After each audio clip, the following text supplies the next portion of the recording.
Good morning, everyone. Welcome to It's a Crime. For those of you who don't know me, I'm Linda.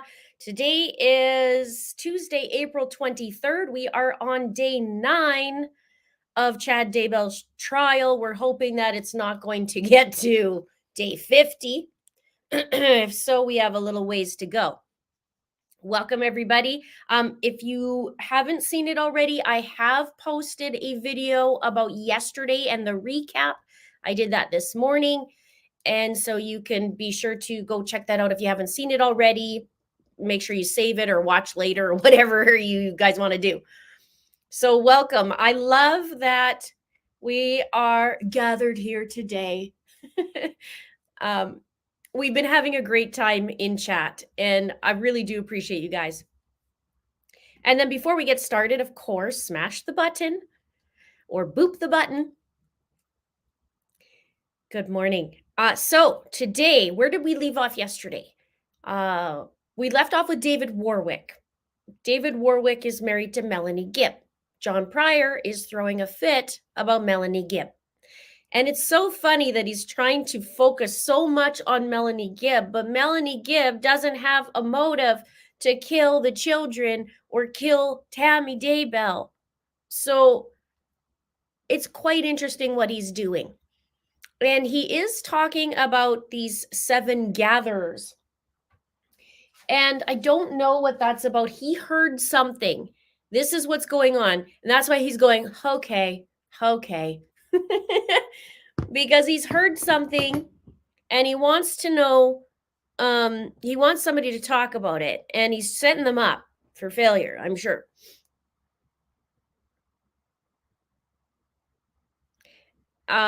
Somebody wants to know about Emma looking like Lori. I showed that yesterday. Let me see if I still have it. You could take a look. It kind of gives Elsa vibes from the movie called Frozen, which is also interesting because I talk about Frozen. That is Emma. She does look different, and her hair is longer. And it's very blonde. Hopefully I put that up long enough. Lady Hawk, it's so nice to see you again. Miss Linda, we are sealed to your channel. And welcome, Shelby. I see you. And thank you so much for my moderators who are helping out. Not that we have to moderate too much. We have a pretty awesome community here. I might let's just put this up like this because they're going to be starting soon. And I want to make sure that we are unmuted there. It's all the way forward. And I also want to make sure that everybody knows that there's a live stream. Sometimes there's no notifications. So we are going to make another little post on the community tab. It gets a little frustrating, but we can handle it, right? So just bear with me for a sec. People are coming in. Talk amongst yourself for a minute while I post this.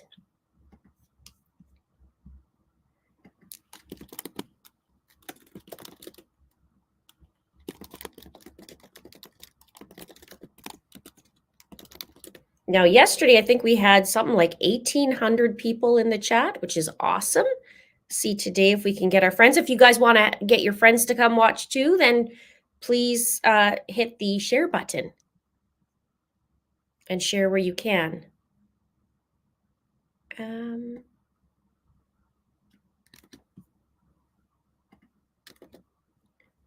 We'll see what after David Warwick, who else is going to be on. Okay, one more sec, guys. And I almost got it up there. Multitasking at its finest. I'm working on another video that's not trial. And so I'm having to do that as well. It's been a little crazy multitasking, but you know what? I got it. I feel like I don't. But I do. Okay.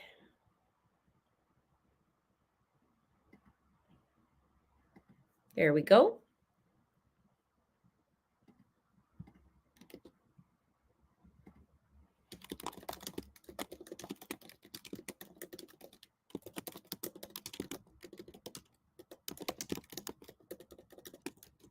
There we go.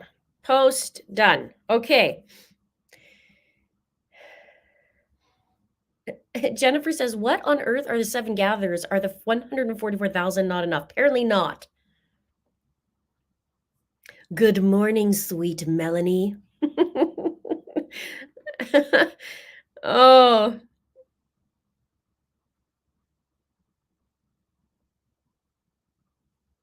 Thank you for hitting the like button. I appreciate it.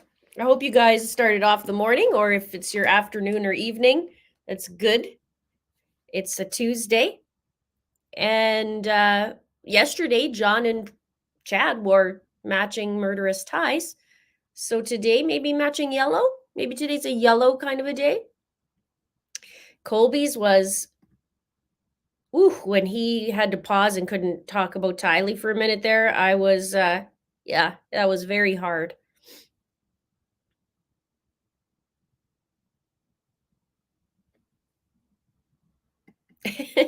Good morning.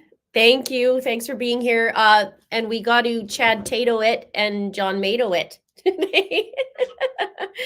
I'm going to pull that up. It's funny because the program that I use, the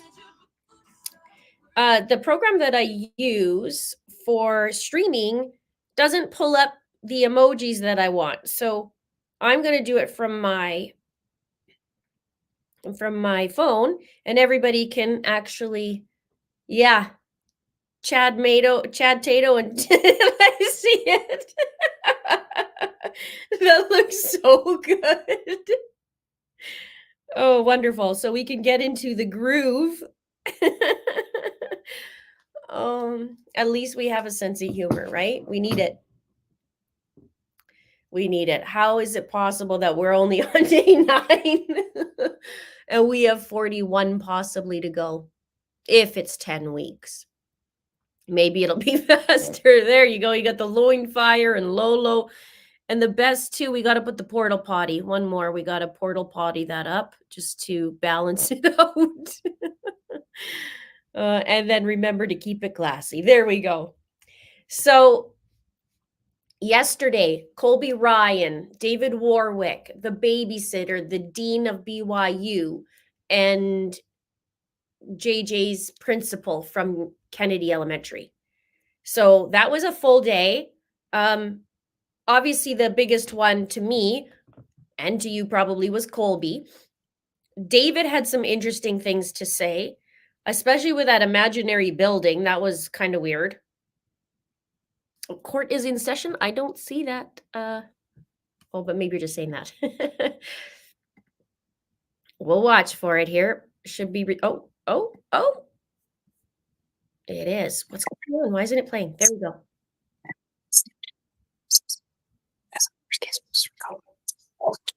Who's whispering? All right, good morning, everyone. Let me just inquire, are we ready to have the jurors brought in? Is the state ready?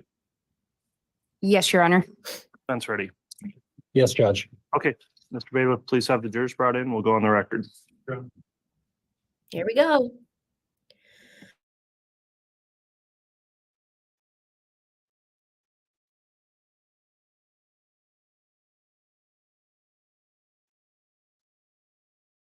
Yeah.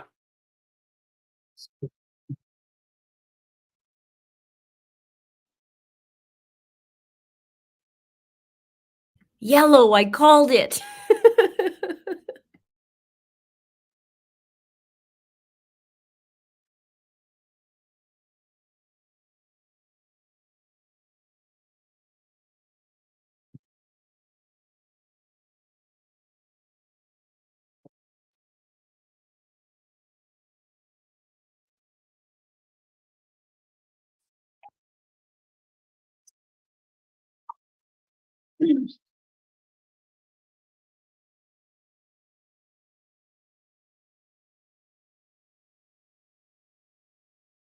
There's something weird going on. It keeps stopping.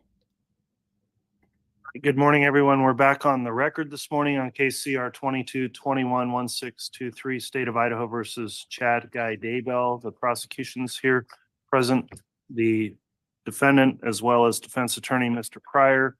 Court notes the jurors are all returned and accounted for and properly seated. I've also received and reviewed the jury affirmation signed by each of the 18 jurors. So thank you again for continuing to follow the court's admonishment on your affirmation each day.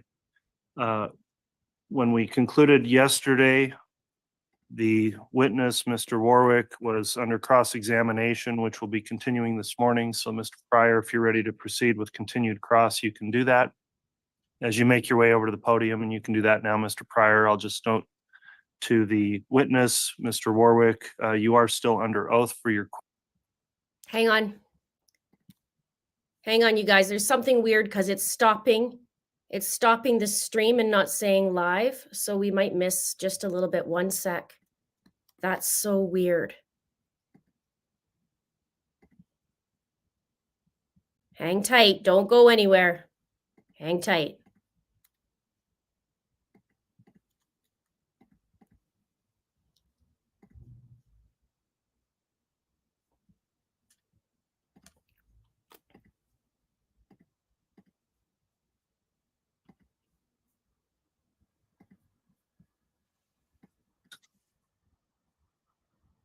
Okay, and then there were some revisions to those documents.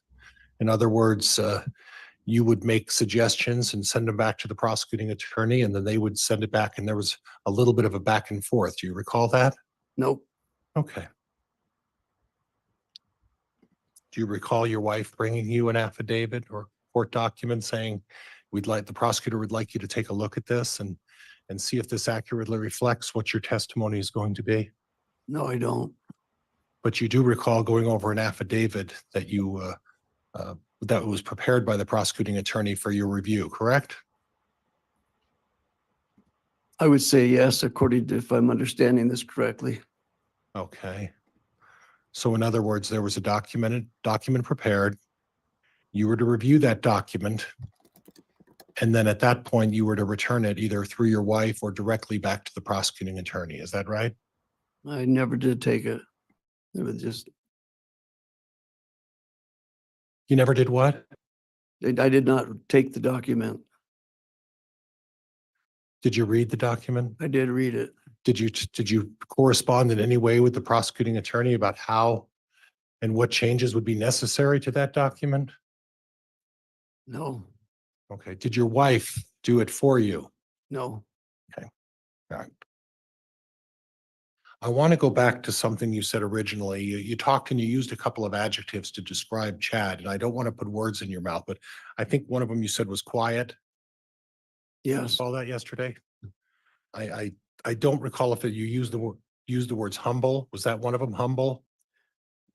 the words I used is, he was kind and, yeah, he was meek and humble. I've never seen anything different. Okay. And throughout all of your interactions with Mr. Daybell, that's the way you found him. You found him as a very meek person, correct? Correct. You found him as a very humble person, right? Yes, You found him as a very quiet person. Is that correct? correct. Okay.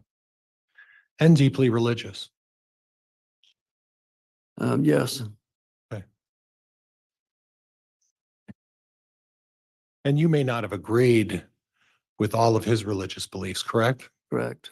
And he would not necessarily believe with all of your religious beliefs. Would that be fair? Yes, Okay.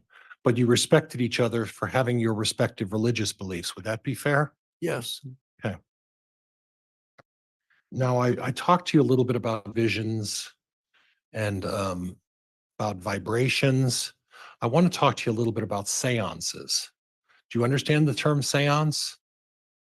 I do. Okay. Now, did you or with your wife or knowledge of your wife ever participate in a seance? No, Okay. Do you have any knowledge as to whether or not your wife participated in a seance? I do not. Okay. And I previously asked you about the 7 gatherers, but I'm going to ask you again. You have no knowledge whatsoever of what the 7 gatherers are. Is that right? Asked and answered, Honor. Overruled.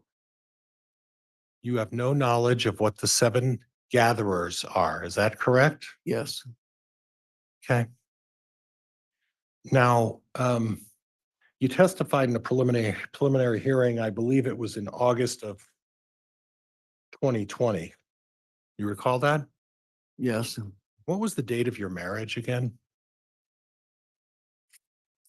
it was December 12th, 2020. Okay. So you testified in a preliminary hearing about 4 months before you got married. Is that right? Yes, Okay. Now, we had your wife on previously, and she talked about the fact that you live in a different state than she is. Is that right? yes, And she lives somewhere in Arizona. We don't need to say where. And you live somewhere in Utah. Is that correct? correct. And how long have you folks lived separately?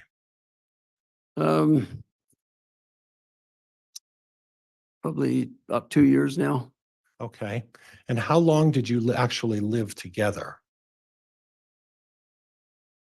Overruled. How long did you live together? Several months. Meaning 2 or 3 months? No, it was a little longer than that. How much longer? I don't recall. Okay. Would it be as much as 8 or 9 months? It could have been. Okay. But several months. Mhm. Okay. Now, isn't it true that the reason you got married is because you were trying to avoid having to be forced to testify against each other in a criminal proceeding? No, Okay.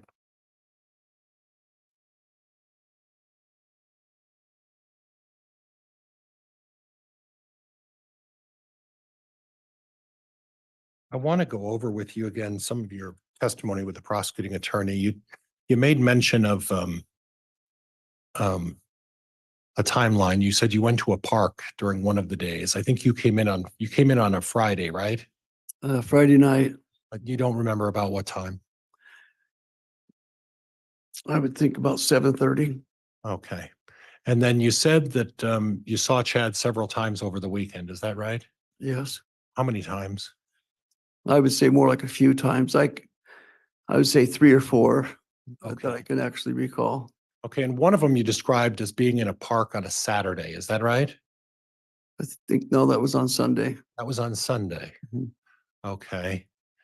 Did you see Chad on Saturday? Yeah, yes. When did you see him on Saturday? What time?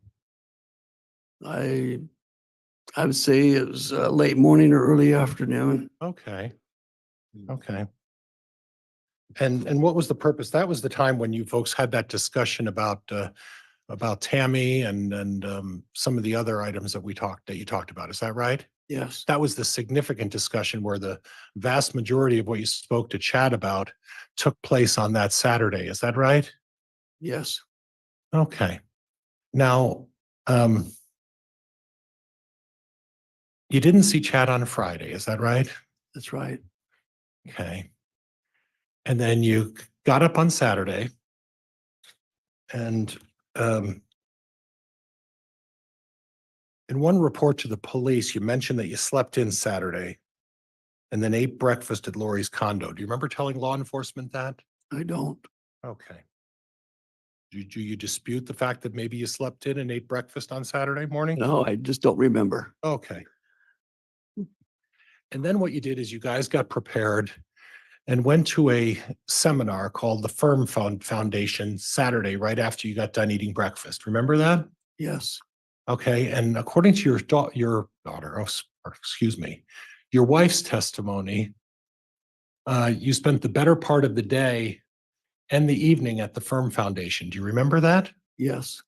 Okay. So my question is this, is that if you were at this Firm Foundation all day and into the evening late, how is it that you met with Chad in the apartment on Saturday?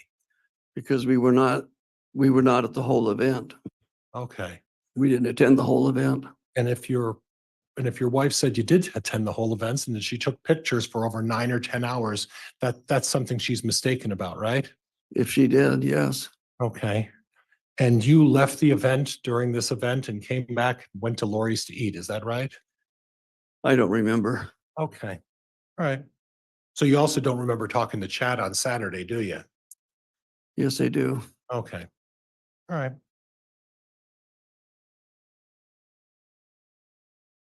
And then when you got back from the convention late, you folks decided that you would consider starting your podcast. Is that right? No, Oh, you didn't have an equipment failure of your podcast on Saturday evening? no, Okay. And then you, again, expressed to law enforcement that you slept in Sunday morning, right? I don't recall. Okay. And did you see Chad at all on Sunday? Yes, When did you see him? at the park. Which park is that? Do you know? I just know it was at Rexburg. Okay. About what time was that? I would say late morning, Late morning. if I'm recalling correctly. Okay. Late morning, you saw Chad on Sunday. Do you recall meeting out at a 80 acres piece of land late Sunday afternoon? Yes. Okay. And you were there with Lori, No, Lori wasn't there. Alex, Alex Melanie. and Melanie. Okay. And nobody else was there, right? JJ wasn't there. Who? Who'd you say? JJ. No. Okay. And when you met with Chad at the park on Sunday, how long of a meeting was that? I would say a half hour. Okay. Did he just come right over and say, let's go out to a park, or was there another purpose behind that? No, they wanted, they want us to come over to the park. Okay. Who's they wanted? Chad and Lori. Okay. So Chad showed up at the park, or did he come over to the condo and then you all went over to the park together Sunday morning? I really don't remember. Okay. Okay. But then later on in the afternoon, you met a realtor by the name of Ron Arnold at a piece of 80 acre piece of property, right? Yes, and yes, he showed up later. Well, he showed up with Chad later, did he not? Yes, he did. And what I find interesting is that you had noted in previous reports that he showed up with Chad and Chad was wearing his church clothes. Do you, Oh, hold on. There's an objection. Can you repeat that into the microphone, Mr. Wixom? Yes, Judge, that was argumentative, at least the first portion of the question or statement. Overruled. Chad showed up at that meeting on the land in the 80 acres with Ron Arnold, and he was wearing his church clothes, right? That's right. So he had gone to church that morning. Yes. So how is it that he met with you if he was at church in the morning? This was the afternoon. No, I'm talking about the park. Well, this was after the park. Well, that's what I mean. He showed up at the, He was serving in his calling, and him and Ron were serving together, and they came over. And I okay. did not know they were coming over because I said I do not want to do any business on Sunday. Well, I think you're missing my point, and I'll try to be a little clearer, I okay? appreciate that. All right, you're welcome. What I don't understand is that if Chad was at church, engaged in church activities Sunday morning, and engaged in this calling Sunday, how is it that he met you, Lori, and Melanie at a park on that very same Sunday? I don't know that he was at church Sunday morning. Okay, well, isn't it true that you told the investigators that he was showing up in church clothes with another gentleman who's a real estate agent? That was in the afternoon, yes. Right, and isn't it true they told you that they just came over from attending church? No, Okay. And if Mr. Arnold were to get on the stand and say that's exactly what he told you, would that be an inaccurate statement by Mr. Arnold? well, they were attending their calling, so in a way they're attending church, but it wasn't the services. Okay. Okay. So these visits that you claim you had with Chad were on Saturday when you were at a convention, is that right? And you happened to just take a break from a 10-hour convention that you were with your wife, right? To visit with Chad. Is that right, on Saturday? I'm trying to recall what time we saw Chad on, Okay. what time I saw Chad on Saturday. Oh, so possibly it could change now, is that right? Well, no, I just don't remember. I just know that I was not at the whole conference. Okay. I didn't attend the whole conference, so Sir, isn't it true you didn't see Chad on Friday? yes, it's true. I did not see him on Friday. And isn't it true you didn't see him on Saturday? No, that's not true. And isn't it true, sir, that on Sunday, the only time you saw him is when he went out to an 80 acres with a couple of other witnesses, and that's the only contact at all you had with Chad Daybell over that weekend? Objection, argumentative, not Your true. Honor. Which I have Hold on. nothing else. Hold, stop. All right, Mr. Pryor, Mr. Warwick. I'm sustaining that objection. I'm striking the response. Mr. Pryor, next question. I'm done, Judge. Thank you. All right, So soon, John? redirect. Thank you, Your Honor. Unbelievable.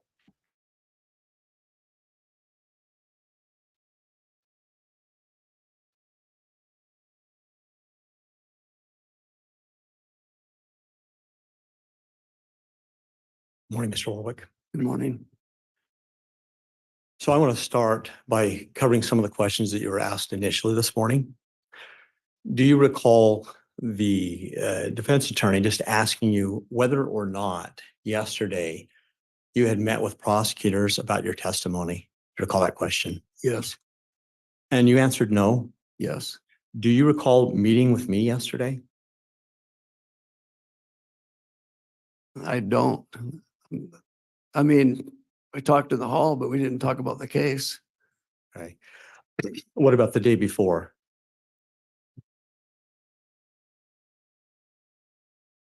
No, Let me ask this. Were there ever times that you and I, prior to you coming into court yesterday and testifying, were there times that you and I did meet and we did discuss your potential testimony? yes. When's the best time that you, withdraw that? To the best of your recollection, when did we do that? Probably a couple months ago, would be my guess. And upon your arrival to Idaho Falls, I'm sorry, to Boise a couple of days ago, did we also meet again? No, You don't recall that? I don't. Let's move on.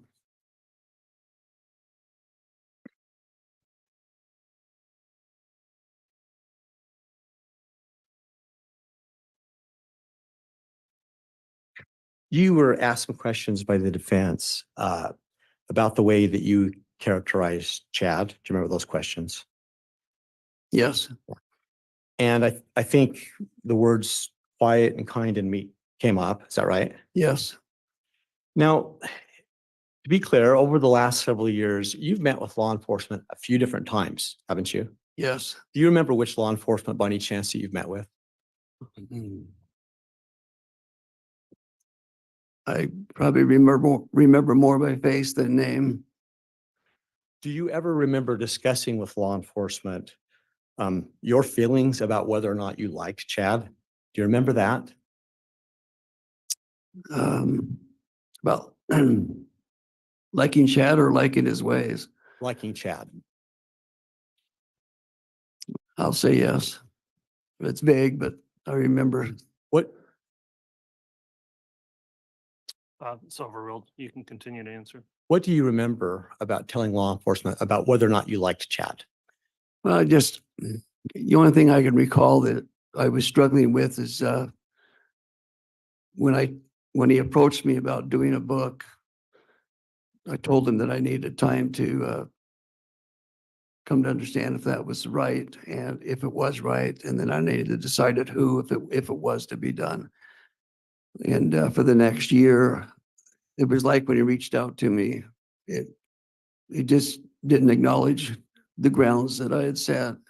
And he was kind of forward he was ready and wanted to go forward like I had already agreed, and I never had. That's the only thing I can recall right now anyway, that I think that's what you're referring to. Is it possible that you use even more descriptive language about how you felt about Chad in that interview or that time? I mean, it could be possible, but I'm not recalling it.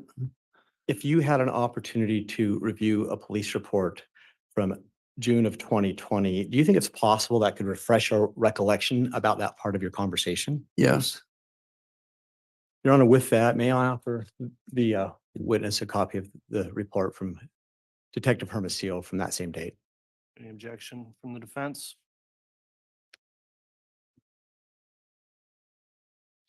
All right, there's a, Mr. Wixom, if you'll reference the precise date of the interview and also instruct the witness that he's just to refresh recollection with that, not read it into the record, for example, or read from it. Will do, Your Honor, certainly. So perhaps I missed, I thought I indicated that the date of the interview is June 8th of 2020 with Detective Hermosillo. If I might ask the marshal to hand this to the witness. And sir, the court's instructing you, as normal, that you're not to read this report to the jury. Just take a moment when you receive it, review it, refresh your recollection. When you're done reading it, either turn it over or offer to hand it back to the marshal, and then I'll ask questions, okay? Into the microphone, please, Mr. Pryor. Judge. Just to clarify, Judge, I didn't recall a June 8th interview with Officer Hermosillo, but I did have a recollection of a June 3rd. So counsel may want to correct his date. My recollection is it should be a June 3rd is when Officer Hermosillo interviewed Mr. Warwick from my recall. I'm referring to the date referenced in the very report that we've just handed to defense counsel. That's the best date that I'm aware of, Judge. It's the date recorded in the report. Okay, well, we'll go off the date listed in the report.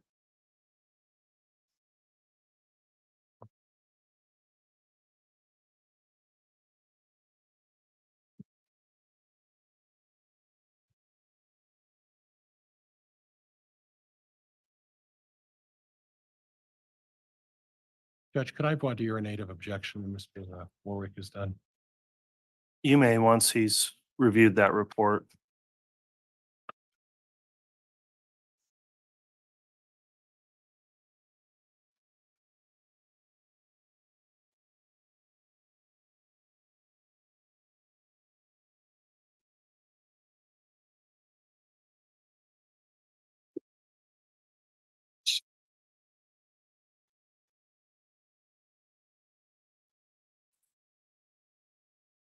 Judge, in the interest of time, may I direct the witness to a specific portion of the report to read to himself?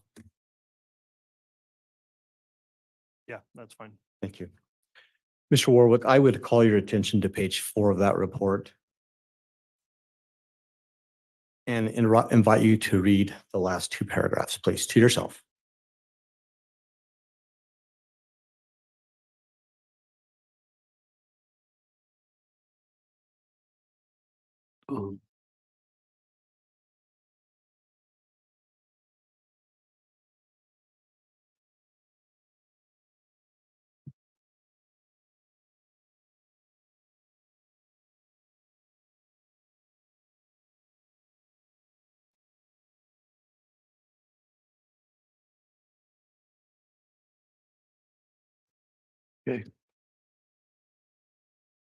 You'll just turn that over then. Well, go ahead, Mr. Wixom, but I understand Mr. Pryor may have an objection, but you can ask whatever question you've got up next after that review. Thank you, Your Honor. And just for clarity's sake, for the record, upon looking at my copy, the supplemental report that was handed to Mr. Warwick was written and dated at the top for June 20th, 2020. But defense counsel is correct that the interview did occur on the 3rd of June of 2020. No questions, Judge, at this point. Okay, thank you. You can proceed, Mr. Wixom. Thank you, Your Honor.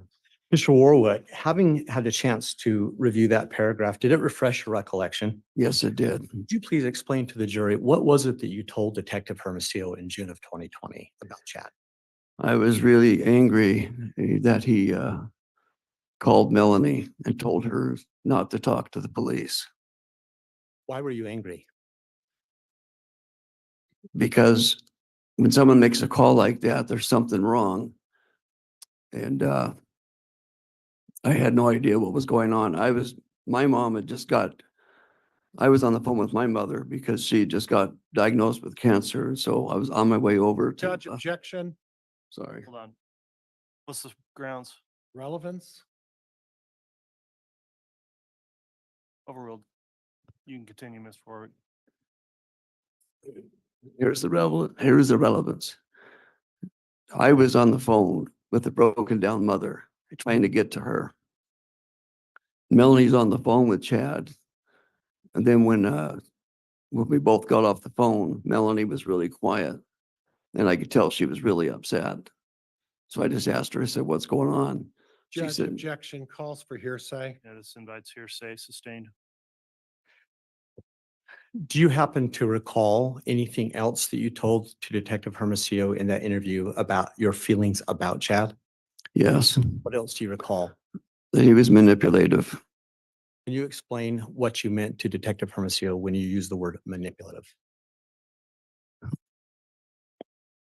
Like, he gets people's confidence, and then he uses that confidence for his favor.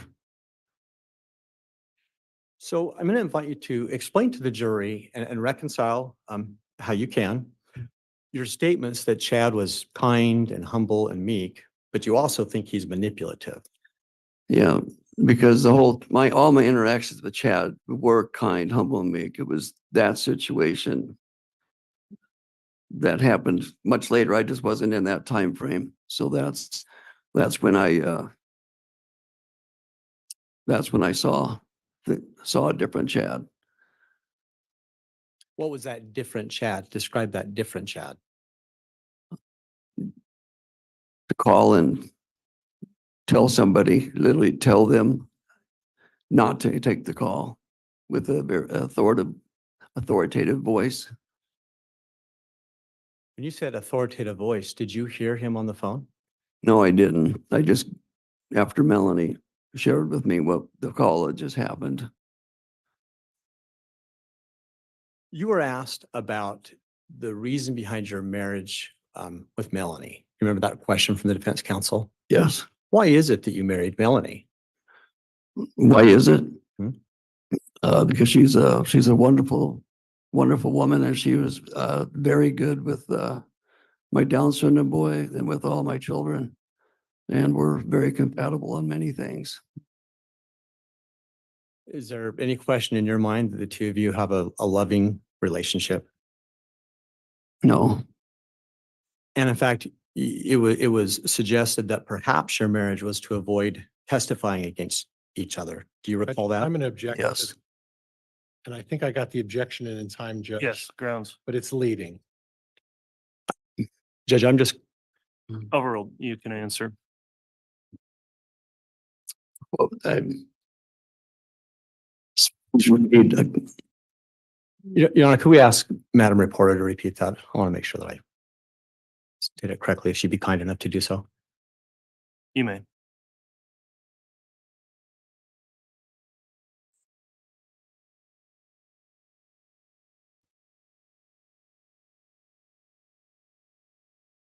Okay.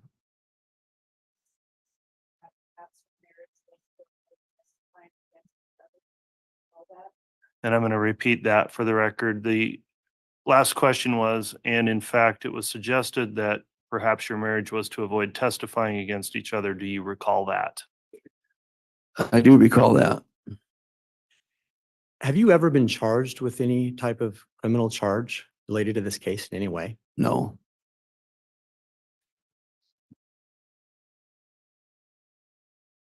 Your Honor, may I have permission to approach on one last topic? Approach the court? Yes, sir. Sidebar? If we may, yes. Very well.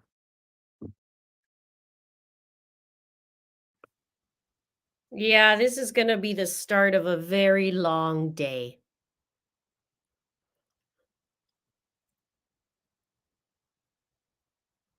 So it's interesting though that David's talking about his manipulation, which Chad does that in such a,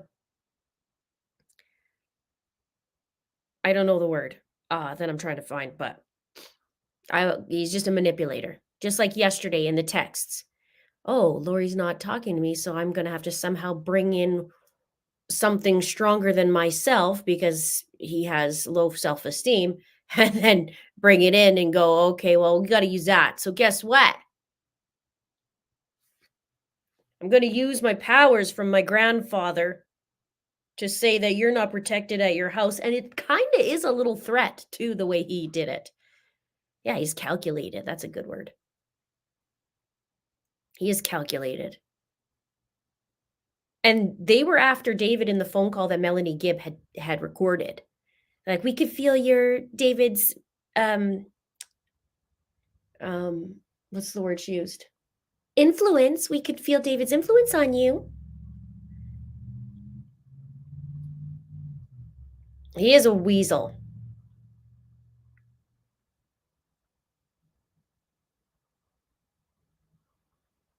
So I like that this part's coming out. But John is definitely trying to confuse him. You could see him trying, what about Saturday? What about Sunday? Where do we go Sunday? Where do we Saturday? How about Friday? What Friday? Did you not see Chad? And over and over and over. So he's trying to confuse him for sure. But that's because John has nothing to go on. He's going to have a hard time this trial. I hope it gets worse for him.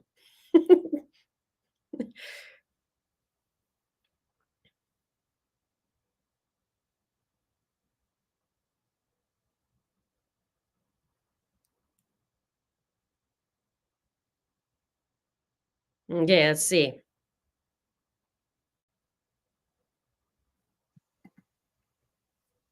I wonder what the covert, I like that. You can continue, Mr. What would Wilson. the jurors think? Thank you, Your Honor. Mr. Warwick, you were asked some questions by the defense about this meeting that you had with Chad whenever it occurred that weekend. Do you recall those questions? Yes, And in fact, part of those conversations involved his relationship with Tammy, his wife. yes. Do you recall whether or not Mr. Daybell ever indicated to you the status of Tammy's health? Yes, What did he say? he said that she was healthy. And was that in relationship to let me withdraw that. Give us the context of how he explained to you that she was healthy, please. I was asking him about his marriage, about what kind of wife and mother, and then he told me that she was going to be passing because was given a dream or a vision that she was going to be passing. And then I asked him about her health, and he said she was healthy. Thank you. And last couple of questions, Mr. Warwick. Without intending to be facetious, have any of your own personal visions or spiritual experiences ever led you to think that you personally have any kind of superpowers? No, Have they in any way caused you to feel like you have some prominent position in whatever you believe the last days events are? no, Have any of your visions or personal experiences ever revealed to you propriety or a way of dealing with people that you believe are possessed? no. Your Honor, I have no further questions. All right, thank you, Mr. Wixom. Judge, I think there's now some recross. Briefly, Mr. Pryor. Briefly is never on his vocabulary, ever. Never. Ever. Let's time it.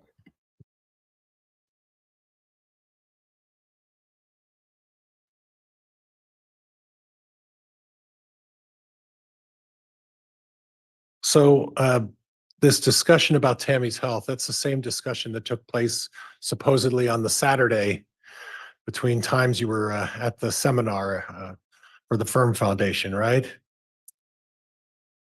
That'd be the best of my recollection, yes. And Chad mentioned to you during that so-called Saturday visit that Tammy would be passing sometime in the future, right? Yes, And you were aware that Chad had made that revelation well before he ever met Lori Vallow, right? I heard that he had, but I'd never heard it before. And what I'm having some difficulty with is that he's telling you that his wife is going to be passing sometime in the future, and yet he also tells you contradictory information suggesting that she's just healthy as can be, right? I don't know if it's contradictory, but Okay. saying yes. Okay. Now, the prosecutor asked you, you've never been charged with a criminal charge. Is that right? Yes, Yeah. But the day and the evening or the morning that JJ Vallow was murdered, you and your wife were at Lori Vallow's condominium that night, right? yes. Nothing else, Judge. All right. That'll conclude testimony then of Mr. Warwick. Is the state intending any recall of the witness? At this time, we would release Mr. Warwick from the state's perspective. Mr. Pryor, would the defense have any intention to recall this witness? Judge, he's under subpoena, and depending on what testimony comes forward in the future, we'll have to make that decision. So we'd like him to remain under subpoena at this point. All right. Mr. Warwick, then you're still subject to the court's exclusionary order in this case. You may be recalled since you're under subpoena from the defense, so you're not permitted to watch any trial testimony or discuss your testimony with anyone else until that time. All right? Okay. Okay, thank you. You can go ahead and step down, and then we'll have another witness called once the state's ready.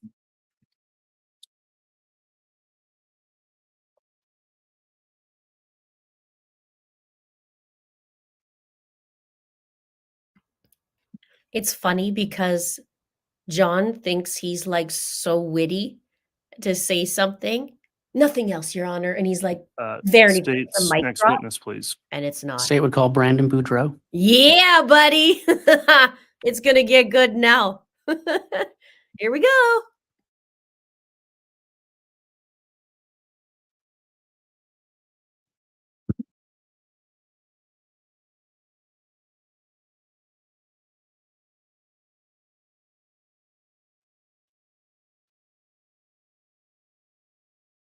Only swear or affirm the testimony you're about to give will be the truth, the whole truth.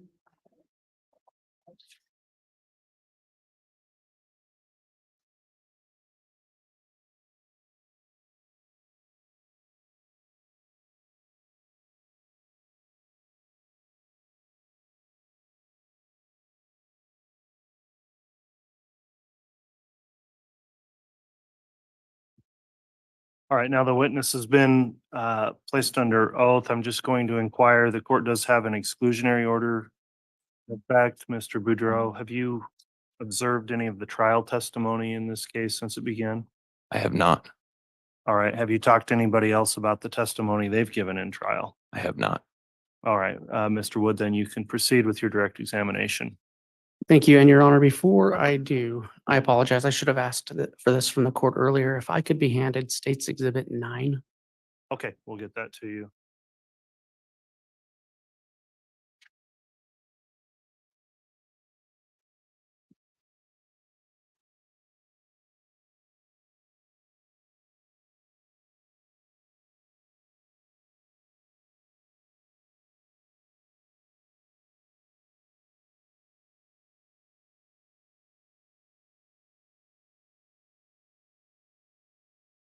Good morning.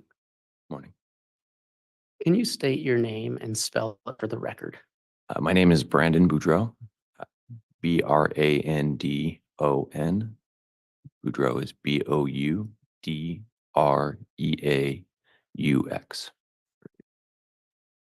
Mr. Boudreau, are you married?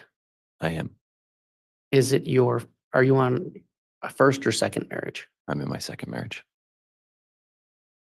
I want to ask you a few questions about your first marriage. Who were you married to? Melanie, she was Cope and then became Boudreau. And in your marriage with Melanie Boudreau, did you have any children? I did. I had 4. What are their ages? 14, 10, 8, and 7. And how long were you married to Melanie Boudreau? I was married to her for about 10 years. Right. And you mentioned earlier that her maiden name was Cope. It was, yes. And are you aware of her current last name? Pulowski. What year did you marry Melanie? 2008. And during that time, did you have occasion to meet her family? Yes, I did. I want to specifically ask about Did you meet the Cox family? Yes, I did. And who were they in relation to Melanie Boudreau? They would have been her birth mom's family, extended family. And who in that family did you meet? I met Janice and Barry Cox, Adam Cox, Summer Shiflett, Lori Vallow, and Alex Cox. And so what was Lori Vallow's relation with Melanie Boudreau? She would have been Melanie's aunt. And what was Alex Cox's relationship to her? He would have been her uncle. So they were your aunt and uncle-in-law? Yeah. Did you spend much time with Melanie's family? Yeah, we spent a lot of time together. In what capacity would you spend time with them? We spent holidays together. When they lived close to us, we probably see each other once a month. When they were more distant, we would travel to each other's houses and stay for a week or two at a time. And then we do trips together. We went to Disneyland a lot together. And I asked that kind of broadly about her family. Did you have occasion to spend much time with Lori Vallow and Charles Vallow? Yeah, that Lori and her kids and my kids, we would go to Disneyland a lot. We would hang out a lot. We did a lot of things together. It was just kind of part of our lives. Okay. And I said Charles Vallow at that time. Was Lori Vallow married to Charles Vallow? Yes. And how well did you get to know Lori and Charles? I would say pretty well, very well.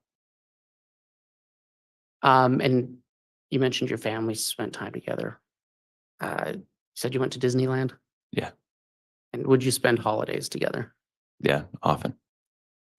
Would your children spend time with her children? Yeah, my son Braxton was very good friends with JJ. They kind of bonded, and my daughter as well. Right. And how old was Braxton as compared to JJ? He's a couple years older. And were you aware that JJ had some special needs? Yeah. JJ had autism. Everybody who was around him, it was easy to tell. Early on, when he was younger, he was nonverbal for a while, and so he had like all this energy, but he didn't know how to use it. So you just had to be prepared for that. You set your house up for it when he'd come over to our house, or when you went to Lori and Charles. They spent a lot of time making sure that it was a safe place for him, and that everything was kind of handled for that. And then as he got older, he started learning how to talk, and he could say things. And similarly, he would rephrase things over and over. When he wanted to play with my son, he'd always say, go to Braxy, and he called my daughter Fridays instead of Bridie. So Braxy and Fridays, Braxy and Fridays. But And so you said Braxton was a good playmate for JJ. Yeah. Did your family spend time with Tylee Ryan? Yeah. Tell me about your relationship with Tylee Ryan. She's a good girl. She was, I knew her from when she was little, and then all the way up into being a teenager. And so she was a normal teenager. She had her moments where she just wanted to sleep in late and no one to bug her, watch too much Netflix, and other times where she'd open up and she was sweet, and you got to know the real Tylee. So you got a little bit of both. And did she interact with your children as well? She did, yeah. Often would babysit them, or she was a little older than my kids, so she would naturally be kind of more of a, she had good motherly instincts, with them. Did you ever observe Tylee with JJ? Yeah, she was very protective of him. And did you know Colby Ryan? Yeah, I do. Speaking of Tylee, Did you yourself have any special sort of religious connection to Tylee Ryan? I did. I baptized her And when you baptized her, what church was that in the Church of Jesus Christ of Latter-day Saints. in? So to your knowledge, Tylee and her family were members of that church. Yes.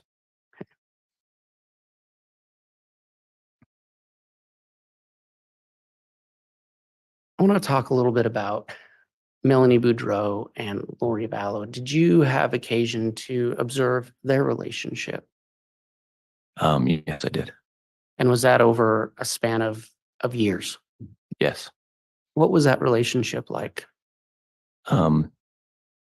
Melanie's mom died when she was young, and she had an awesome stepmom, but I think she also looked a lot to Lori as a mother figure.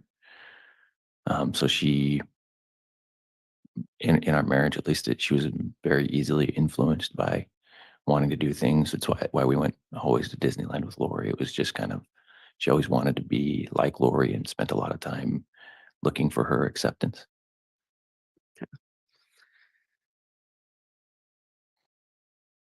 And you testified that you indeed spent a lot of time with them. Yes. Did you know Charles Vallow? Yes. Did you have a relationship with Charles Vallow? Yeah, we had a really good relationship. Tell us about that. What made that a good relationship? We just had similar personalities. I think both of us, we loved what we did for work. We loved owning businesses and selling. And he was very much a producer mentality type of a person. And besides that, I think we both loved our faith and had a lot of gratitude that we had. I think of us spending time just talking about how grateful we were to have our families and be in a position where we were in life. And you said you had some common ground in business. What did you do? for work? I built a direct TV sales organization, and he did life insurance. You'd mentioned traveling to each other's homes. Where did that happen? It depended throughout, that 10 years is a long time. And so they moved they never owned their houses. They rented, and they moved a little bit more often. And so they lived in Hawaii for parts of the time, and we would travel out to Hawaii to see them. Other times they lived blocks from us in Arizona. I lived in Arizona throughout that whole time. And would they sometimes stay at your house when they came back from Hawaii? Yes. Yeah. When I was first married, Lori actually came up and stayed with us in Utah as well when I had a place there. And yeah, I believe you mentioned that you would spend holidays together sometimes. Yeah. Often like Christmas, Thanksgiving, major holidays, we'd end up meeting at somebody's house and doing it together. Do you recall the last Christmas that your family, the Boudreau family, and the Charles and Lori Vallow family spent together? Yeah, it would have been 2018. And was that a typical Christmas? No, it was different. Why was it different? In 2018, our families were changing.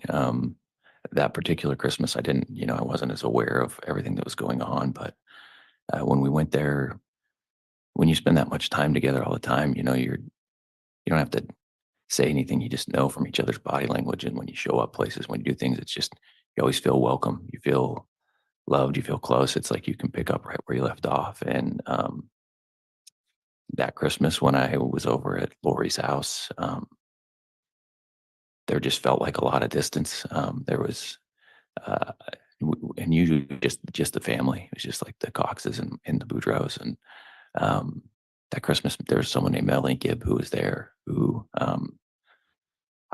she was a stranger to me, so it was kind of different to have a stranger at Christmas. And there was really not very much conversation with with me, or and a lot less focus on my kids and the kids that Christmas. So when you say less focus from who? From Lori. And uh, how was her interaction with you and your family different than before?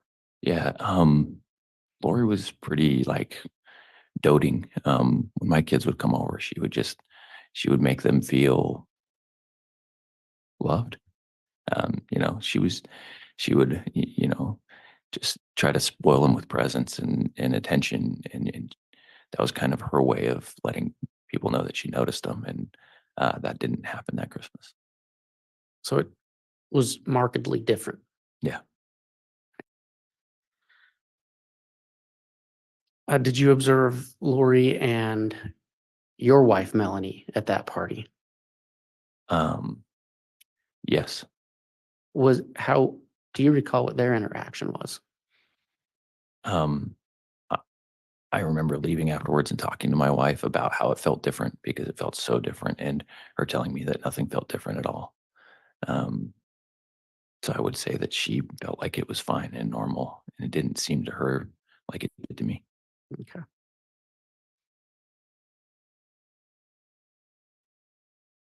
Around this time, were you and your wife active in your church? Yes. And when I say active in your church, did you regularly attend church meetings? Yeah, usually every Sunday, unless there's something going on. And had your family and the Charles and Lori Vallow family, had you ever shared religious activities with them? Yeah, like I said, I baptized Tylee. We talked about church openly amongst us.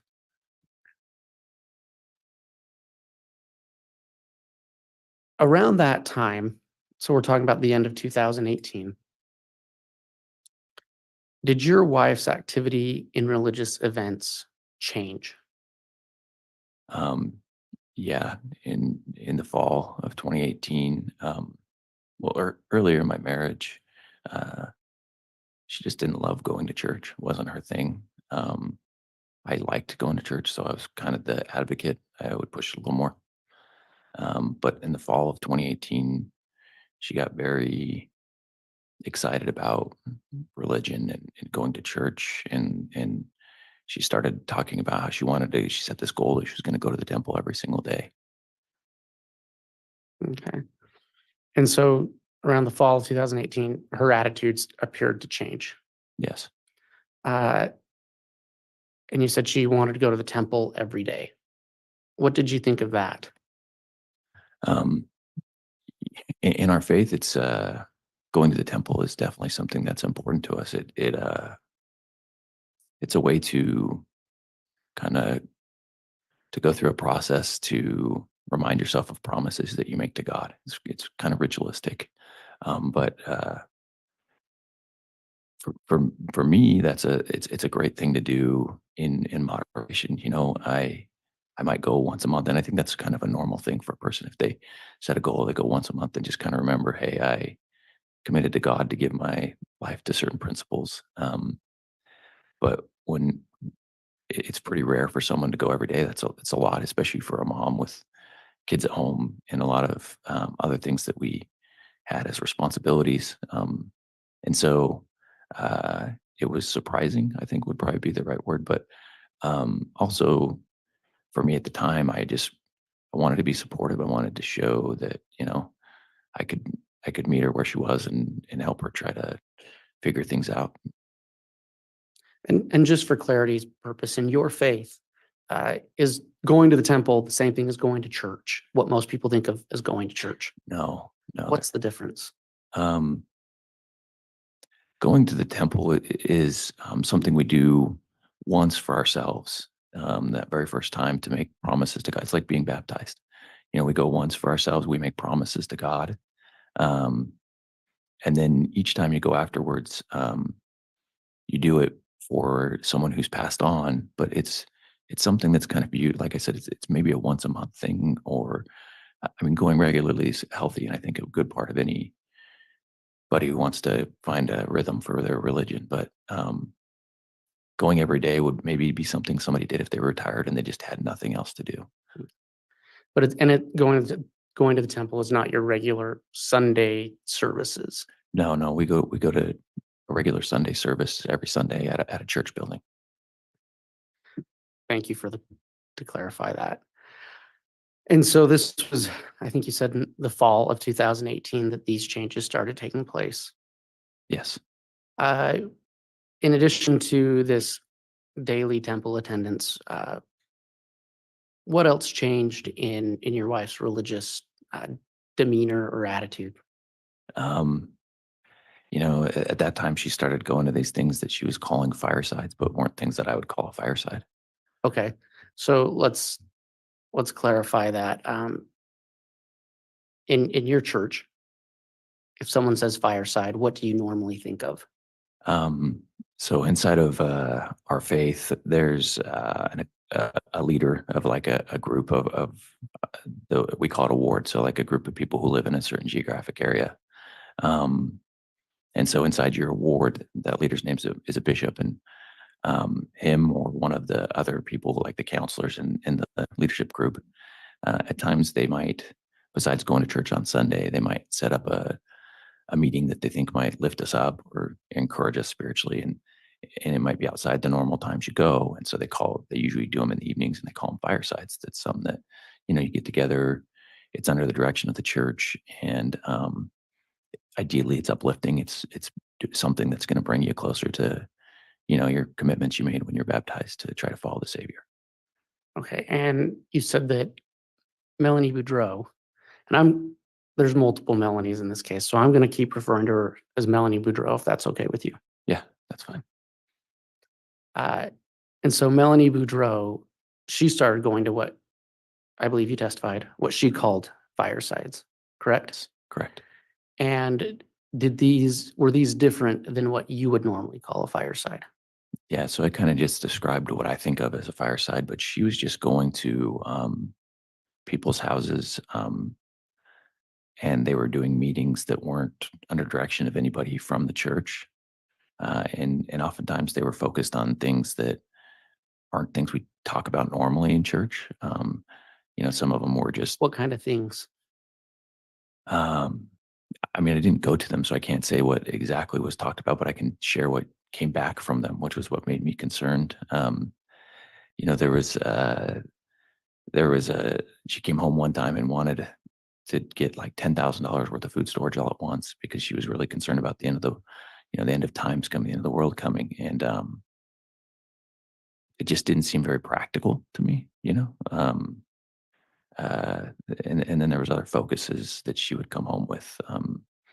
She had a fascination with like Jesus Christ and did he have a family, and why was James's name the beloved? A lot of early Christian, early church things. And so I would share perspective, but I was also, I kind of tried to share with her my perspective on, I served a mission for my church for a couple of years, and I saw some people who fell away from it, and I shared something that I had noticed in that process that those people got really focused on not the core of believing in finding faith in Jesus Christ, but they got focused on things that were really far away from that, and it led to them falling away from the core of their faith. And you said that you never attended any of these, can I use the phrase alternative firesides? Yeah, that's fun. No, I did not attend any of them. Did you ever attempt to? I did ask if I could, mostly because I wanted to see what was going on in there so I could give her better perspective, but she let me know I wasn't welcome at them. So she didn't let you go with her? Yeah, she told me I wasn't welcome to come. Do you know if Lori Vallow was at any of those firesides? Yeah, I do. She was the one who invited her to them initially.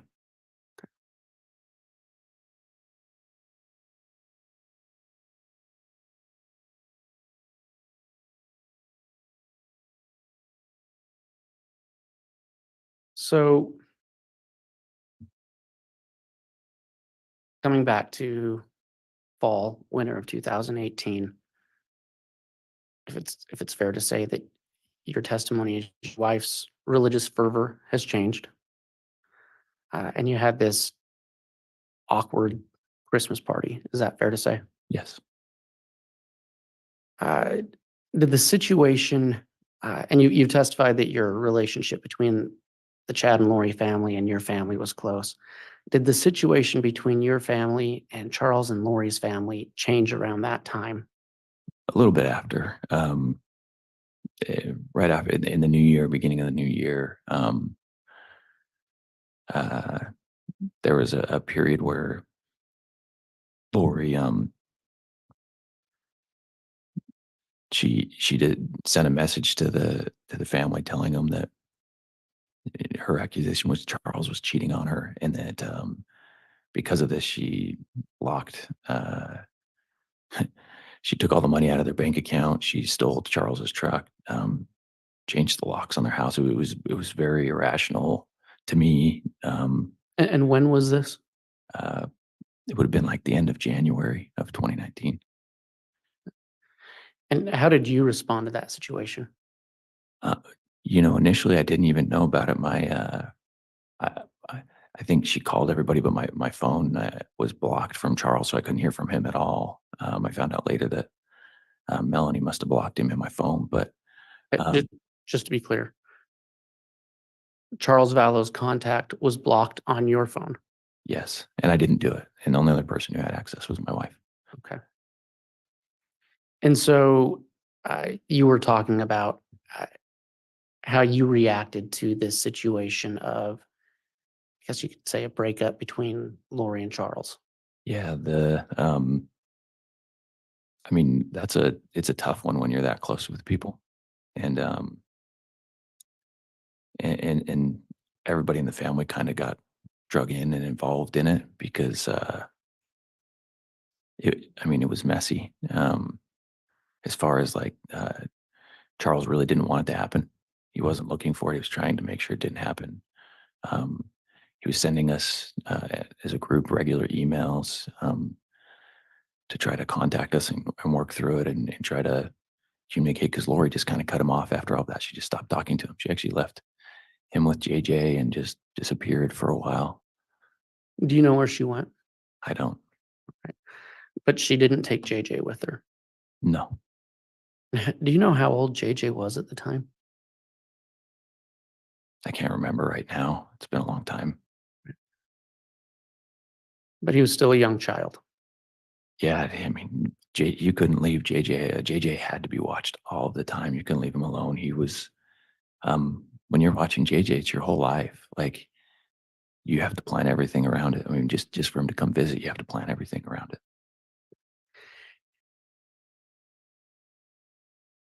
And you stated that the whole family got drug in. Did your wife take a position on taking a side? Yeah, when it happened, I wanted us to not take a side, and divorces are just messy, like there's nothing anybody can do about, like, when you've been together for a long time and you're trying to separate both emotionally, gonna have a hard time going through the process. And so my encouragement was that we didn't pick a side, and we just loved them both, and then made sure that the kids knew that they had somewhere where they could be safe, and our house could be that. But Melanie just kept saying how she was uncomfortable with Charles, and she didn't. Microphone, please. We're getting into some hearsay, and Judge, I've been patient, but the narrative is getting a little lengthy now, so I'm going to object on narrative and hearsay at this point. Sustained. Okay. Did Melanie Boudreau demand that your family take a side? Objection, hearsay. That's a request, Your Honor. A request is not hearsay. That is overruled. You can answer. Yes, she did. And did you respect Melanie's wishes on that? I did my best. And was that because she was your wife? Yeah, I wanted to stay married. It was really important to me. And so we've kind of moved on now to the beginning of 2019. Is that accurate to say in Yes. these events that you're talking about? Yeah. Did you see Lori Vallow much in early of 2019? Not at all. And I believe, I don't want to misstate what you said. It was your understanding that she had left. Yeah. I don't know where, because I didn't have any contact and it didn't seem like anyone else did, but Did you see Charles Vallow at all during that time? I did a few times. We would agree for JJ to come over, play with my kids. And so he would come over. Okay. And Lori was never with him. Never. And was she with JJ? No. But Charles would come over and bring JJ to the house. Yeah. And what would JJ do at your house?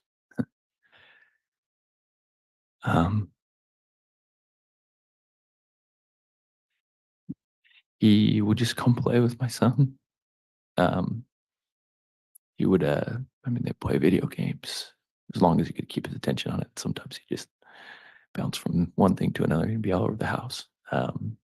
Braxton would kind of keep his eye on him and play with him. He knew JJ was special, and so he kind of kept that assignment. Before JJ came over, you'd prep, we put like little stoppers on the top of all the doors out or whatever to make sure he would try to sneak outside. And then it was, he's so fast that you had to be prepared. So you'd pre-plan some of that stuff before he came over, make sure it was ready for him. And then, but Braxton would kind of keep his eye on him, and I would usually at that time, I'd sit and talk to Charles. Okay. What would you speak with Charles about?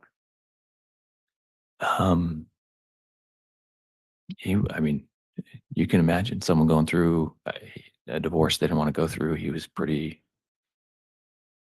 I don't know what the right words are, distraught, sad, overwhelmed. It was a lot for him. Are you aware if at any time there was an attempt at reconciliation between Charles and Lori? Yeah, I think Charles tried to reconcile. I actually think he stopped at the divorce. He always said that he was going to make it work. Sustain. I'm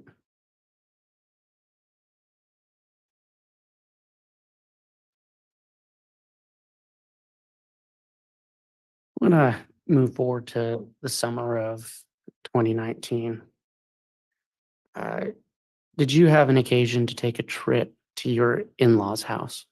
I did, yeah. And do you recall when that was? It would have been in June of 2018. Do you recall the exact date or approximately when in June? The week of June, like 23rd, 25th, something like that.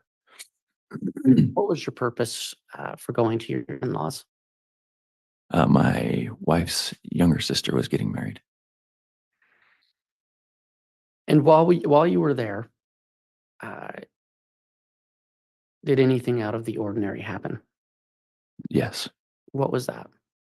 a few things, but the first thing that happened is my grandfather died of a heart attack.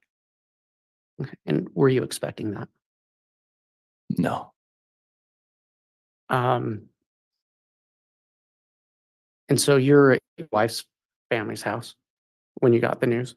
I was actually with my parents. We took my family, went to, decided to go to church with my mom and my dad, which is they still live in the same place where I had left for my mission on.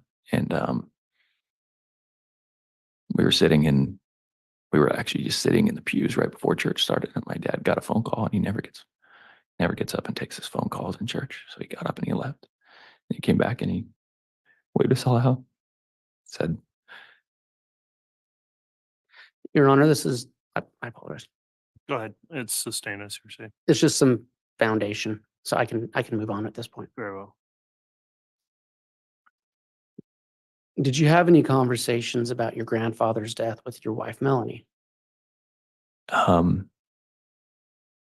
yes, after he passed away, I waited a day or two. My mom called me to tell me when the funeral was. And I told her that when it was and that I wanted us all to go. And she told me she wasn't going to go. Sustained, and I'll strike that final part of the response of what was said. All right. At this point, were you still at your in-laws' home? Yes. And did you have a disagreement with your wife over whether or not to attend your grandfather's funeral? Yes. Did you want to go to your father's funeral, your grandfather's funeral? Overruled. You can continue, Mr. Wood. Yes, I wanted to go to my grandfather's funeral and I wanted my family to. While you were having this discussion with your wife, did that escalate into any other type of conversation? Yes. It escalated into a conversation and an argument that didn't make any sense to me. What was it about?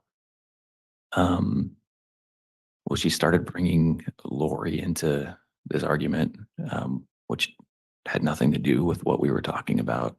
She said that God had. Judge, I'm going to object at this point. It's hearsay. You're right. Response, Mr. Wood. Your Honor, I believe it comes in for the effect on the listener, not for the truth of the matter. Well, I think just the specific statements are hearsay beyond that, so I'll sustain the objection. Without saying what the words your wife used, what was the context of that conversation? We had an argument about whether or not I hacked Lori Vallow's computer. Did your wife accuse you of hacking Lori Vallow's computer? Yes. Did she request that you admit that you hacked into her computer? Yes. She said that I had to. Judge, I'm going to object again. Your Honor, Sustain. Your Honor, if I might briefly argue, a request is not hearsay. Well, a request, if it's calling for specific statements of the party not here for cross, would be hearsay. So I'm not saying you can't answer, but in terms of specifically what was said, that's where the ruling stands. All right. Thank you. So that accusation was made. Yes. What was your reaction to that? I just felt really frustrated. I had no idea why we were even talking about it. It had nothing to do with what I was trying to get through to her and what I was trying to talk about. It was like this thing that didn't make any sense to me. Without going into any specific statements, did Melanie Boudreau provide any context for why she thought you'd hacked into Lori Vallow's computer? Judge, it's going to call for hearsay. Overruled. Can you ask that question one more time? Yeah. Without providing any of the statements, she said, did Melanie Boudreau provide any context for why she thought or why she was accusing you of hacking into Lori Vallow's computer? Can you ask that one more time? I want to answer it properly. Sorry, it's probably complicated. Yeah. Was there any reason given why she thought you had hacked into Lori Vallow's computer? Judge, response calls for hearsay. Overruled. No. Just a bare accusation. Yeah. To be clear, Mr. Boudreau, did you ever hack into Lori Vallow's computer? No.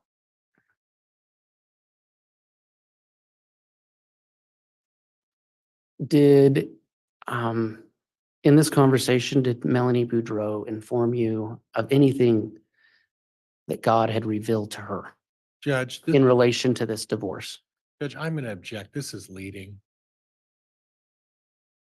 On leading, that's overruled. Yeah, the argument continued to progress, and I guess she actually specifically said that God had told her. Judge, I'm going to object. It's hearsay. It is hearsay. Your Honor, that this statement is not coming in for the truth of the matter. It's just simply to show the argument and the effect on the listener. All right, and again, for that purpose, it's not hearsay, but any specific statements where they're not subject to cross, I'm finding are hearsay. Yeah. Without saying the specific statement she said, what did she accuse you of? Of being gay and of hacking her Aunt Lori's computer. And what was your response to those accusations? I mean, all of the emotions you would think you'd feel after 10 years married to somebody. Disappointment, frustration, a lot of grief, a lot of grief.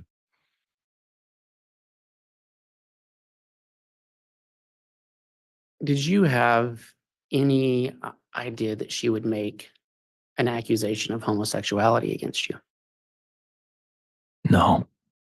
I mean, I had a thought that it might happen because of something Charles had said, but no, I never would have believed it.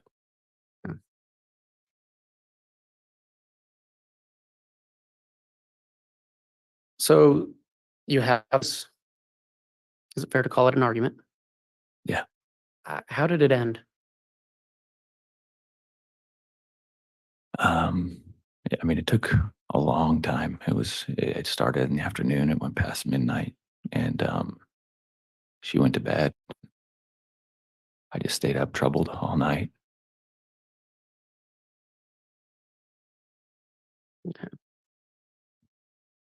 Did you send a text to Charles and Lori that night?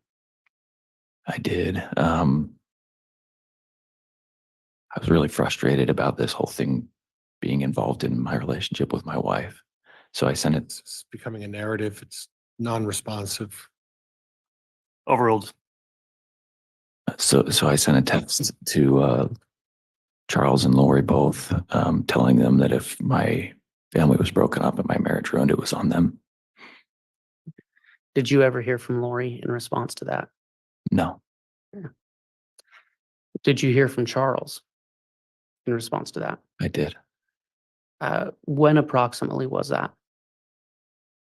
A little bit later, a lot was going on at that time, so I couldn't say like a specific time, but I ended up talking to him on the phone. Would you say this? Is it fair to say we're still in the late June? Yeah, it was like the next day, probably at like in the evening.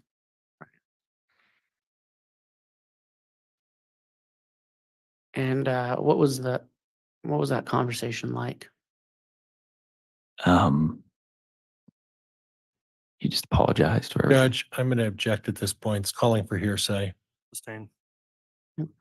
What did you say to Charles? I just apologized to him. Told him I was really sorry about not being there more for him, because now I was feeling like I know he must have felt. And he just, he was really gracious. Was that the last time you spoke with Charles Vallow? It was.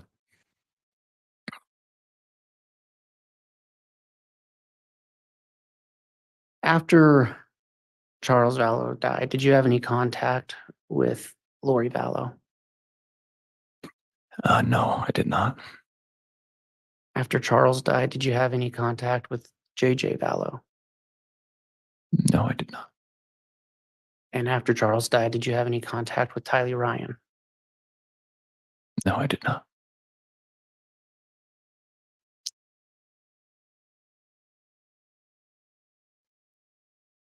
After Charles Vallow died, what happened with your relationship with your wife? We got divorced.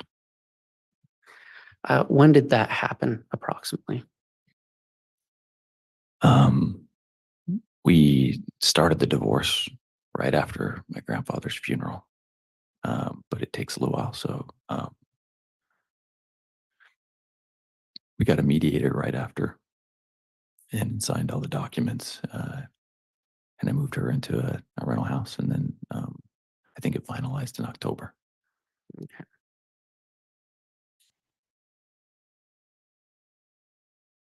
In that process, was there any,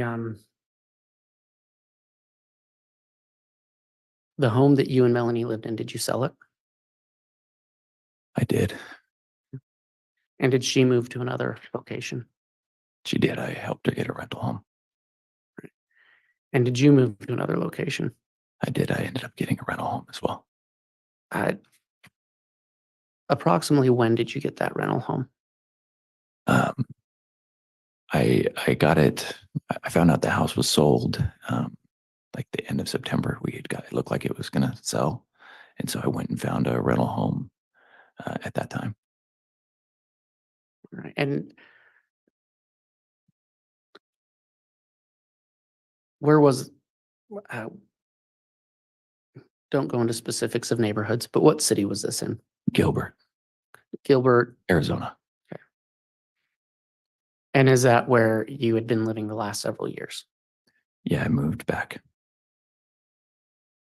And so did you, you located a property that, was it close to the home that you and Melanie had been living in? Yes, And why was that? I wanted to make sure my kids had stability. I was really worried about all of the changes. And were you sharing custody with Melanie at this time? I was.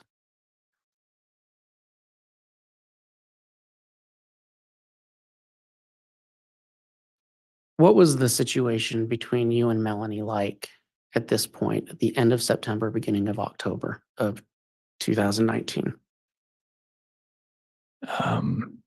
It had changed quite a bit. Since June, she just stopped talking to me. We could text, but barely. There was no connection anymore, and she's very cold to me. At this point, did you know where Lori Vallow was? No, Is it fair to say that probably wasn't the first thing on your mind? yeah, But you hadn't heard from her, no, and you hadn't heard from Tylee or JJ? no. So we've been speaking about this, your situation with your wife, Melanie Boudreau, at the end of September, beginning of October. Did anything happen at the beginning of October of 2019 that affected that situation? Yes, What was that? on October 2nd of 2019, someone parked in front of my house and shot at me and tried to kill me. Okay, let's talk about that. October 2nd, you said? Yes. Let's go to the kind of the beginning of the day. How did your day start? I woke up, I had all my kids at my house, so I got them ready for school, and then I got them out the door. We did our normal stuff, breakfast, prayer, and then I dropped the older two at school, and the younger one, the second youngest, at a preschool, and then I dropped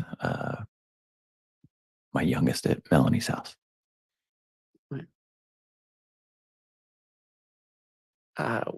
After you dropped your kids off, where did you go next? Then I went to the gym. This is all in that same area, Gilbert, Arizona. Yes. And after the gym, where did you go? Then I drove back to my house, and as I was driving around, my house is a couple of houses in on the street, so I made a left in onto the street.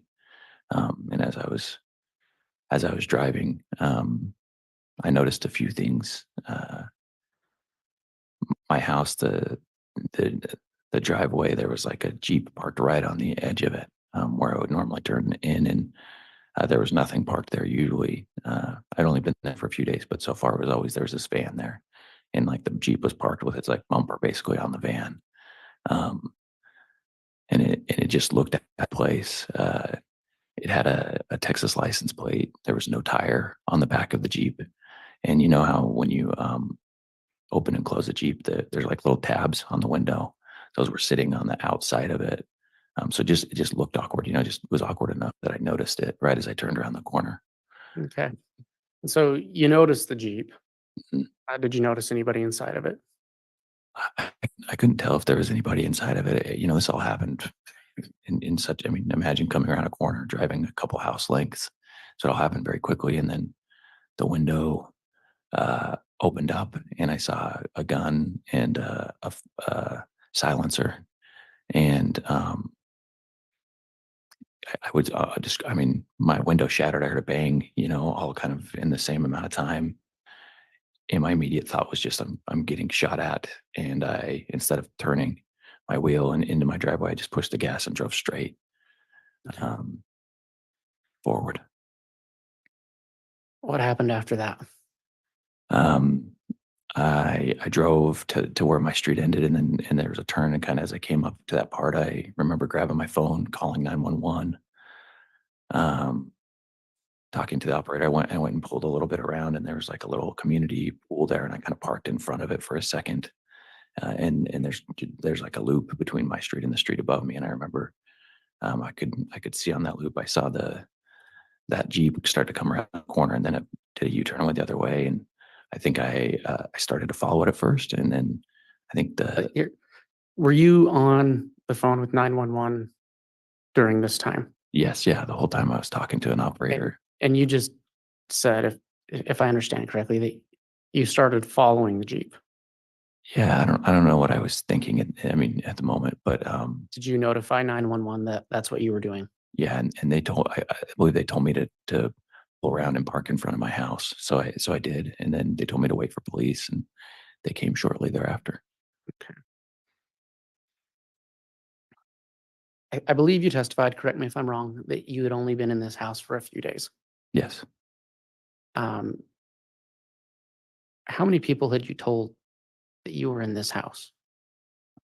Almost nobody. It would happen very quickly because I wasn't supposed to be able to get my kids as soon as I was, but my wife had agreed to let me have them sooner.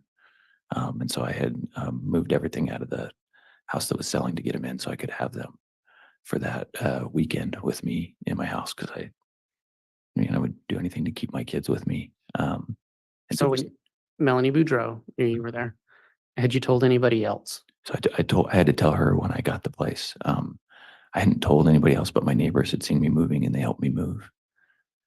So they knew where I was, just the ones that lived by me there. So had you told any other friends and family yet this was your new residence? Just hadn't had time to tell anybody yet. It was so quick, and then I had my kids.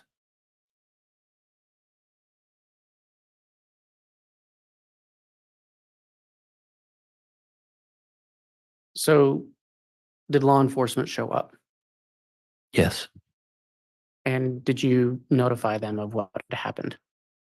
Yeah, I told them everything that I could. And when you said your window had shattered, is that your driver's side front window?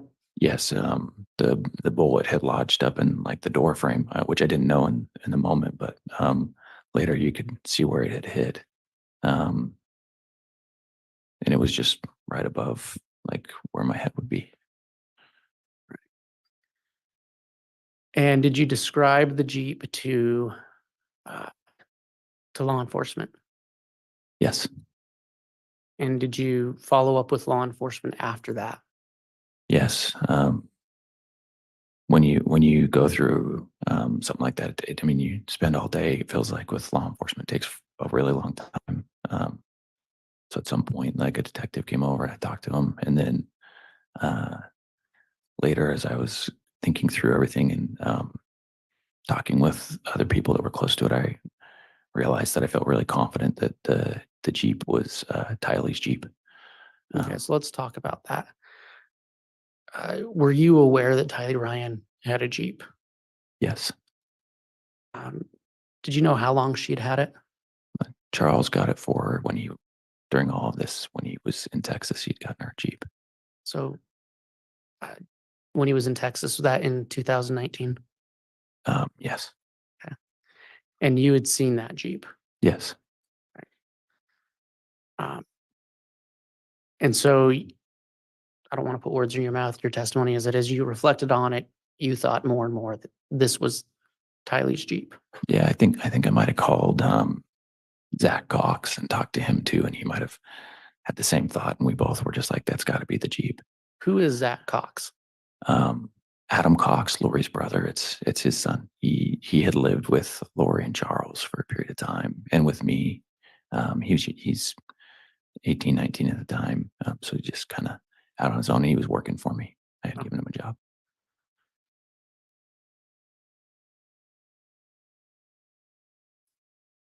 Did you take any other steps to identify that Jeep? Yeah, I was an insurance agent at the time, and previously Charles had given us the VIN number, and so I just gave that VIN number to law enforcement. And okay, so you have the VIN number for Tylee Ryan's Jeep. Yeah. And that's the number you provided to law enforcement. Yeah. And just to be clear, you had that because you were insuring that Jeep. I didn't end up insuring it. He had just given us all the information. Charles had. Okay. So.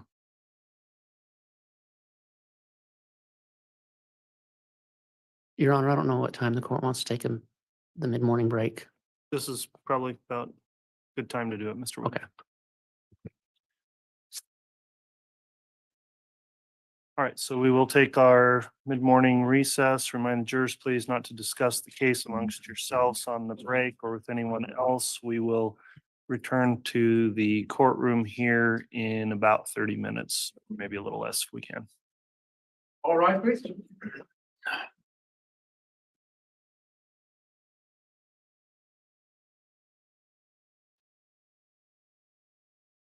Okay, well, this is going to be an all-day event, I'm pretty sure, with Brandon by the time he finishes up with the prosecution, and then we have John. It's going to be all day with Brandon. It's break time. Hit that like button, please. There's 1,873 people. You know I'm going to be looking. I'm going to be looking on the video and seeing what's up. Some of the things that he said today already, Brandon, he was walking us through the day that he got shot at. And we talked about this before. I don't know if you guys saw it or not. I put the playlist in there about Brandon because I've done a few videos on that. I did it on his timeline the day he got shot at. And then I also did the preparation leading up to it because we saw storage unit footage of a Lori's storage unit of the Jeep tire being rolled in and taken back out. And at first, when we first saw the footage, we were wondering what the heck, because he actually took the back seat out too and rolled the back tire of the Jeep. So I did the 2 videos on that. Now, Melanie Boudreau knew, the only person who knew where Brandon lived. However, according to Melanie Gibb, and this is why I highlight a little more than usual about Melanie Pulowski / Boudreau wanting her to be more accountable than Melanie Gibb, okay? Because Melanie Gibb can be very naive. I think you guys can agree with that. Melanie Gibb was sent by Alex and Melanie Boudreau to go check on their on Melanie and Brandon's children. So they give Melanie Gibb his old address. She goes to go check on them, and she talks to a neighbor, and they're like, no, Brandon moved already. So she thought, well, that's really weird. So Melanie and Alex purposely sent Melanie to go check in on the kids at that old address. You see what I'm saying? It's sneaky. And had Melanie not asked the neighbor, she would have known otherwise, right? She would just be like, okay, that's the house. Okay, give me the house number. Okay? So now you have Melanie Boudreau, who's the only one who knew the address, Okay. And to Brandon's credit, yeah, you got to give the address. They share kids. They got to do exchange, blah, blah, blah. She gives Alex, obviously, the address. And during that day, you'll hear this later, that Lori's looking up. She's Googling, and I did a video on Google searches. So if you guys want to go check that out, you can too. Or check out the Brandon video in between our wait or at lunch. Goes and Googles, about the shooting today in Gilbert, Arizona. So now Lori knows, Alex Cox knows, and Melanie Boudreau knows. And Melanie pulls a little shady as well in her timing of the closing of that house, because the closing ended up being, if I remember correctly, and I bring out all her little nasty details in my videos, but Melanie closes the day after the attempt on Brandon, because you see, once you close on the house, it takes a little bit to get the money, doesn't it? And Brandon Boudreau wouldn't receive the money, would he? And she would be $1 million richer. Yet, here we are. She has no charges. So I wish they had more. Because I think she should be in with Chad and Lori, with Tylee, with JJ, with Charles, and with Brandon Boudreau. Yes, I do timelines. You know me in timelines. I got to go and check it all. So if somebody can put that in there, actually, I might have this again. I have one of them there. I think that was in preparation. I can get you guys some of the other ones. So, and I also have one, should Melanie be next? Let me just put that in there. And here's this should be his. I have a timeline on Melanie, Ian, and Brandon. Yeah, their timeline. So this will be a good one too. And that one's a big one.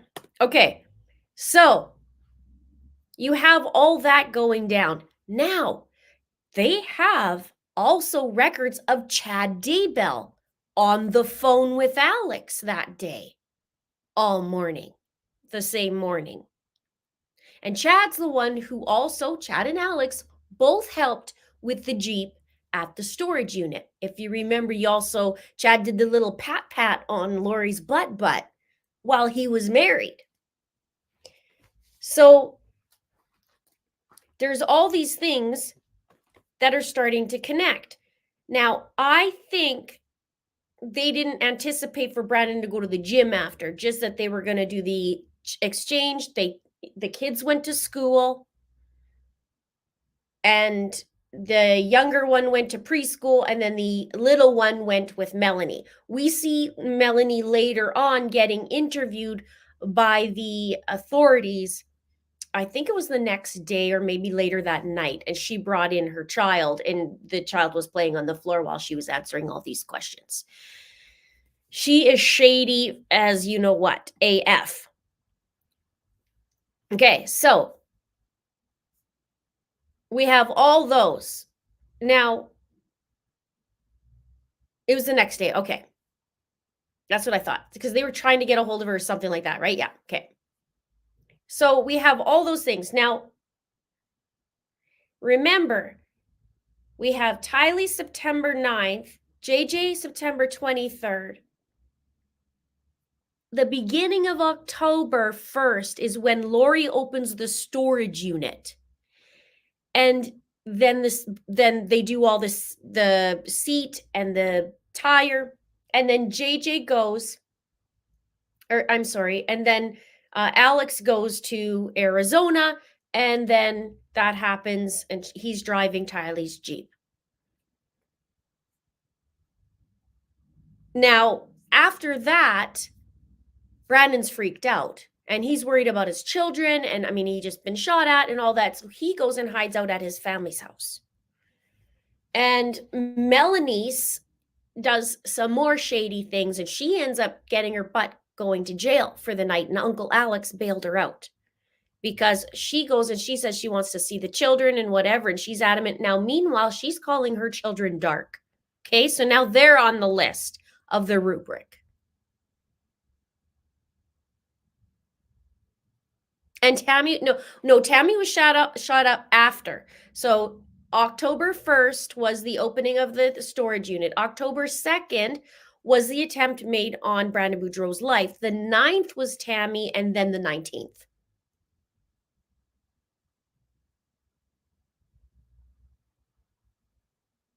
So now, if we rewind a little bit, Brandon and Melanie split up in June, and she accused him of being gay. Okay, but the same time, Lori's making accusations to Charles about cheating. So then little mini me, as I call her, decides to make accusations against Brandon. And then, now here's where it gets very interesting. So they split up, they go and get divorced, and the divorce happens in October of 2019, which is just after he gets his attempt made on his life, right?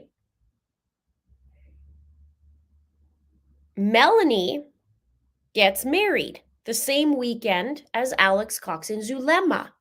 I had a Thanksgiving video called Holiday Huddle that they went and they were all going to get married the same day or within a day, same weekend, Thanksgiving weekend. Now, Chad, that's the weekend Chad goes to Knott's Berry Farm as well with his children and Lori. Now, Melanie meets her husband that she gets married to in November, but she meets him and dates him for eight or 10 days, maybe 11 days, and they get married. Okay, they met on a religious app, dating app. Now, interestingly, Ian split from his former wife in the same month that Melanie did, and they were living in Arizona. Ian was. I found that very interesting. So now you have a quickie marriage for Melanie and Ian, and a quickie marriage for Zulema and Alex, although they said that they were engaged for a few months before that. I have some questions regarding it.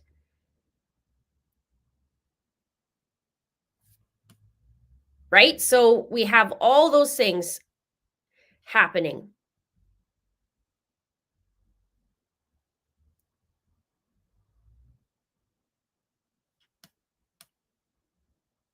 Yes, Alex did take Zulema's last name of Pastanes.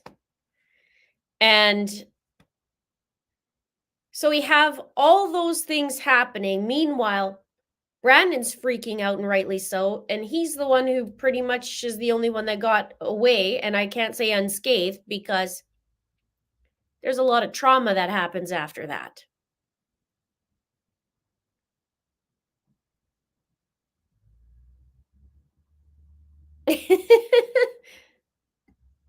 Rob Wood should hire you as a team PI.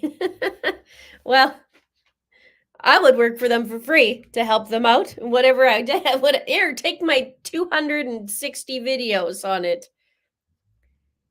Oh, let's hit 1,000 likes, 1,900 people. Please, please, please, please go hit the like button. I know sometimes it gets annoying for creators to ask that, but it really does help us. Because if we're doing good work, we want to be able to be out there in the universe to be able to do more videos. And that really does help. So appreciate it if you can hit that like button, because I will check right now. And we'll get it up there. And if you're enjoying it, you know what? If you are thoroughly enjoying coming to see my live streams and my videos, just give a thumbs up. And if you think of John super annoying, let's give a thumbs up. And if we are having a hard time getting through the 50 days with John Pryor, give a thumbs up.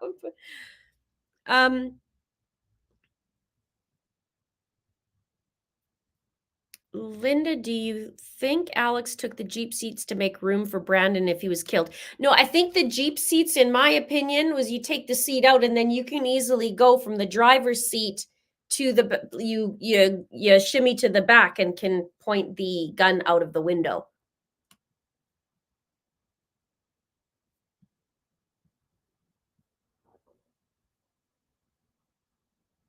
And if you think Chad is guilty, give a thumbs up. If you want justice for everybody, give the thumbs up. There we go, you guys. We're getting there. Thank you. Not even half yet, but we're getting there. That's wonderful. I appreciate it. Now what else can we talk about for that? Because this morning we have Brandon.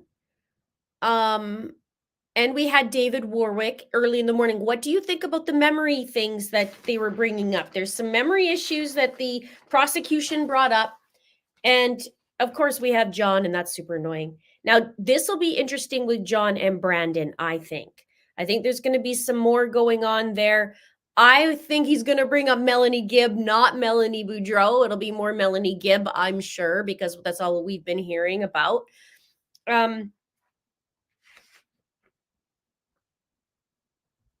I'm just reading over with David Warwick. He called Chad meek and humble. Meek, humble, and kind. But he then said, I saw another side to Chad, and that was one of manipulation. He said that's when Chad phoned Melanie and told her not to call the authorities, or don't answer, rather. And David said that's when he saw another side to Chad.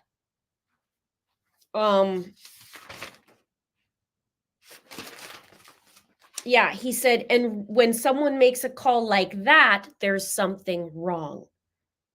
So he called him manipulative and said, he gains people's confidence. And he did talk about his relationship with Melanie Gibb because they're married, but they've been living separate and apart out of state. Now, John is accusing them of getting married to basically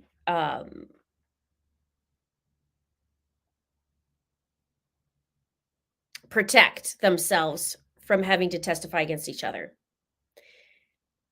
David's saying, no, I met her. She's really kind,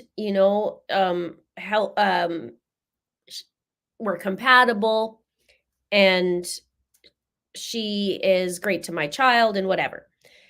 They talked about the weekend of when David and Melanie Gibb were at Lori's house and JJ was killed. And yesterday, David had said, well, I did talk to Chad about Tammy and asked him how things were going because this is the first time I really saw Chad and Lori have a relationship and what was going on. But I asked about Tammy and Chad said Tammy was healthy. And then we came to Brandon Boudreau. And there was some pretty tough times already for him.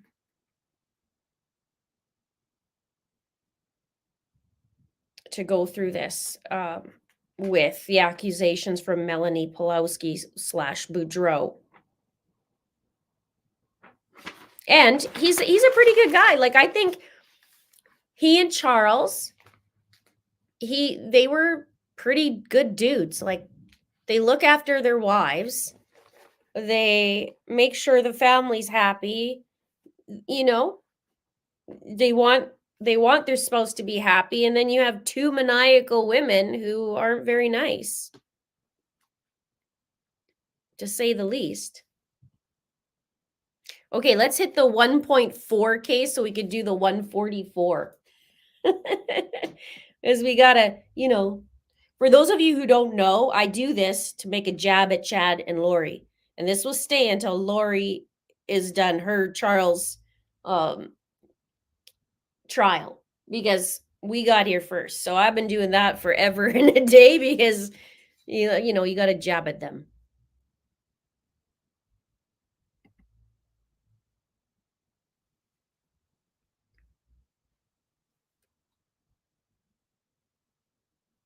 Yes, we are part of that 144,000.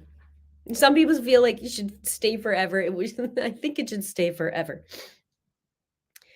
What else? So we left off with talking about Tylee's Jeep. So we'll see what else there is. Oh, I'm cold. I'm cold. Okay. Now we also have John Pryor coming up as well.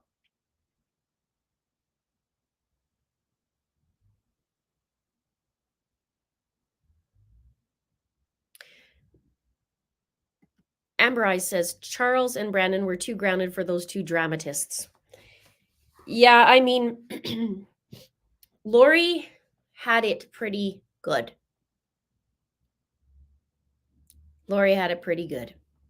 And she did what she did and messed all of it up.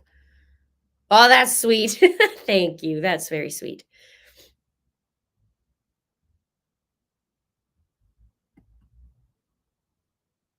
It's supposed to be 16 degrees today. So for you guys in Fahrenheit 32, that's 62. So that's actually warm. Started off at 0 this morning.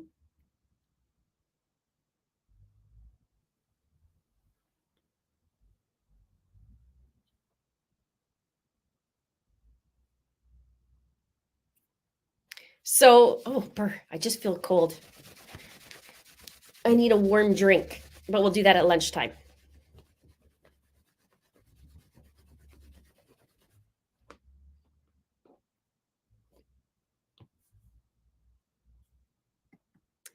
Melissa, welcome. Good morning. I'm just getting here. I'm going to catch up. We just had a 2.5-hour power outage in our whole city. Like 30,000 people, no power. Wow. Well, this is going to be my experience tomorrow because there's going to be a power outage from 9 to 2.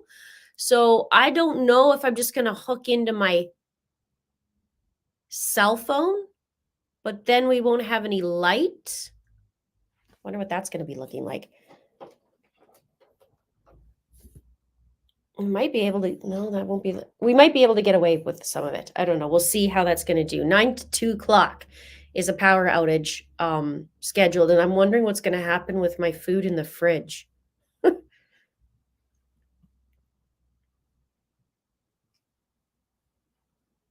I do need to get my little space heater out.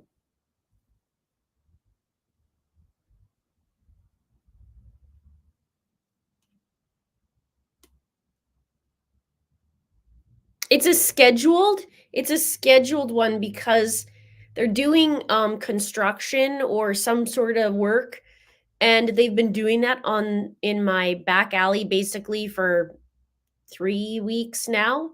I thought it would be a lot worse for noise, but it's not too bad. It's just annoying when it's garbage day, which was this morning, and you put garbage out, and yeah, there's stuff all over the place. So they had to do some sort of work. So they plan a power outage. Yeah.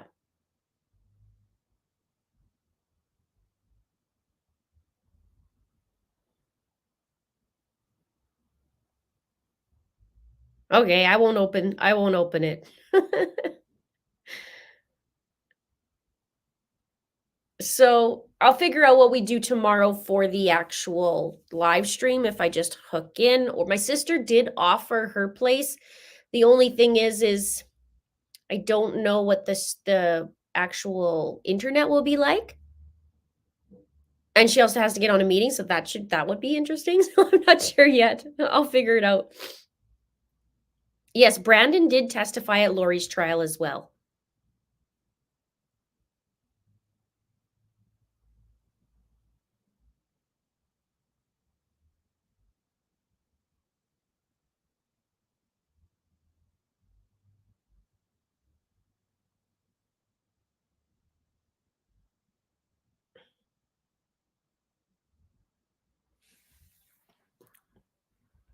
On my phone from my sofa.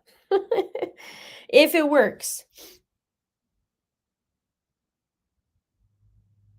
Last week, I did do it from my phone because I had issues with the internet, but I just don't know with no lighting how that's going to work. I'd have to figure that out, maybe figure out a setup. We'll see.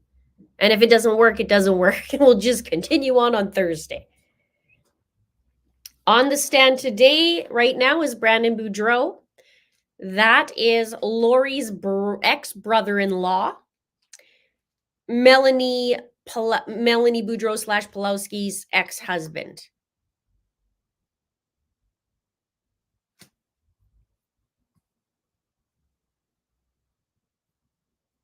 Oh, yeah. Remember that? I had that in there. I can't remember what video I did that in with I'm Not a Cat. I did put it in there.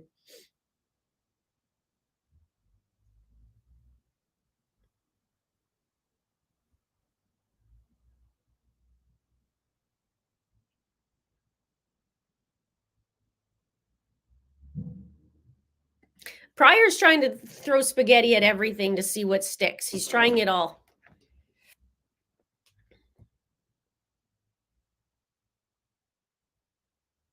Maybe that's what I should do. Maybe I could stream going somewhere and stream it from a nice place.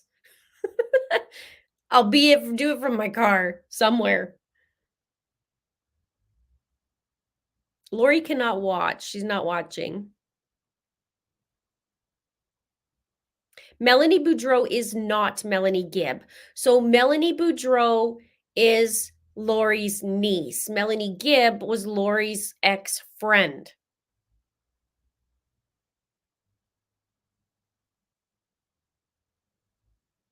I hope she is terrified and paranoid of being arrested. She should be arrested.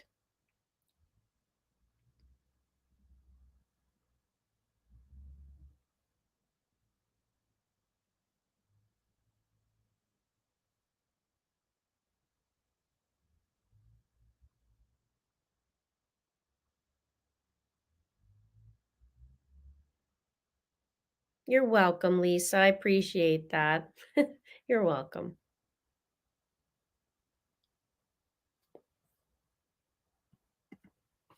Sienna, I think, hopefully I say your name right, Sienna. When I come into a video on someone's channel where they put in hard work, I always hit the like button because I believe they deserve it, or I would not be on their channel. Thank you, Linda. Thank you. I appreciate that. Thank you. Now, Melanie, when last year, she ended up watching, there was some controversy around this, okay? Because when it was Lori's trial, Melanie Pulowski watched Ian Pulowski's testimony so that she couldn't go on the stand because she watched it. But I think that was a little trickerson. However, we don't know exactly what happened because we weren't in there. I can't remember what Nate Eaton said about it. It was hard to follow kind of last year because there was no video, right? Oh, my phone, one sec, my phone's dropped. Okay. I need to keep working out so I can stay limber for dropping all this stuff. So there was that. So of course, and I mean, she has a guilty conscience. I wish she was charged. She deserves to be charged. Okay? She deserves it. Melanie has done interviews and I outed her BS. This was a long while back that she did the interviews. And I ended up connecting the dots as I like to do and exposing their BS like I like to do. Let's see if I can, I think this is it. Melanie Pulowski's statement. Okay, that one. And then I have one with Melanie Gibb versus Melanie Pulowski. So let me grab that too for you.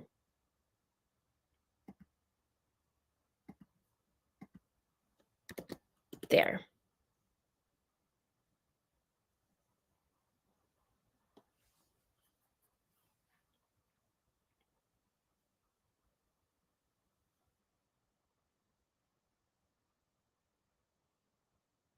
So, and you can't tell me, okay, I did a video also on her traveling with Lolo. Okay, you can't tell me that she didn't know or didn't ask where the children were. She moved there shortly after Alex and Lori did. She got the place right next door to Lori on 174. And Tylee died in September, and so did JJ. And she's gallivanting all over the place with Lori. And you can't tell me you don't know or don't think to ask where the children are. I call BS.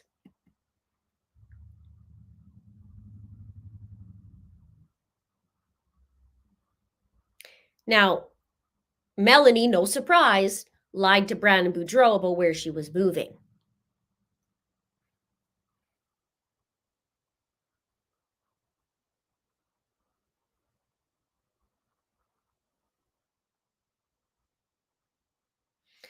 Yes, so Melanie Boudreau got divorced from Brandon, who's on the witness stand today.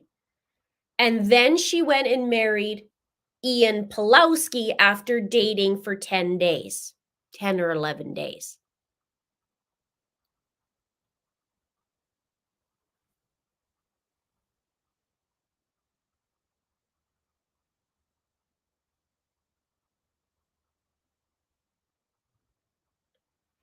So Melanie Boudreau / Pulowski would have a lot to gain by killing Brandon Boudreau.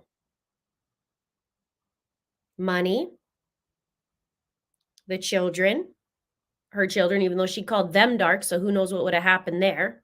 And I believe it was 2 out of the 4 children that Chad had as dark, had rated them.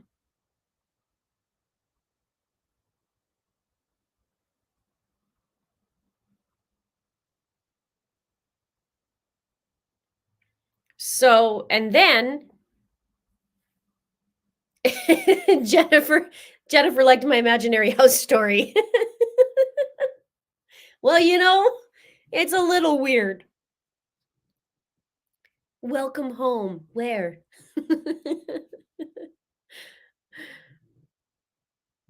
Yeah, so she had $1 million that she could be richer. And it's like, okay, whatever Lori does, Melanie follows. Lori splits from Charles, Melanie splits from Charles, or from Brandon.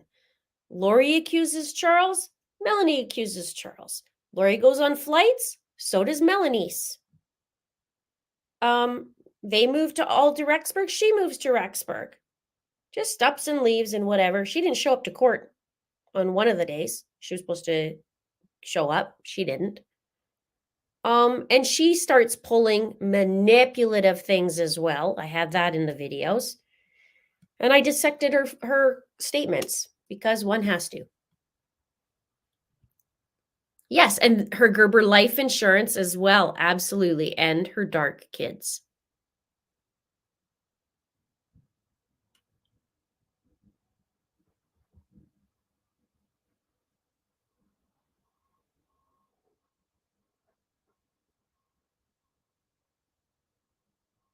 Lori said, Melanie will have plenty of money for all of us. There's Charles. Hey, Charles.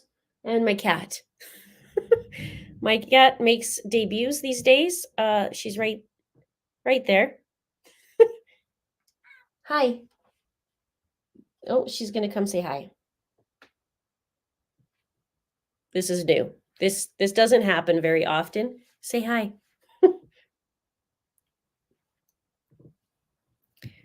So, yeah.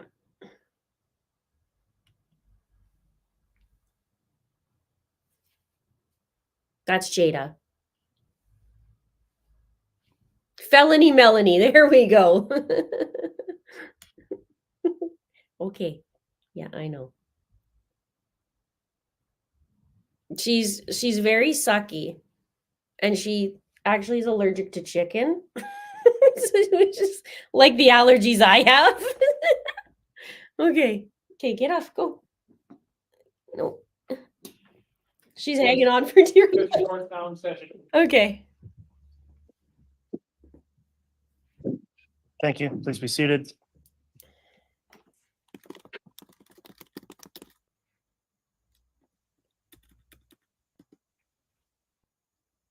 All right, Mr. Bailiff, if we could have the jurors return, please.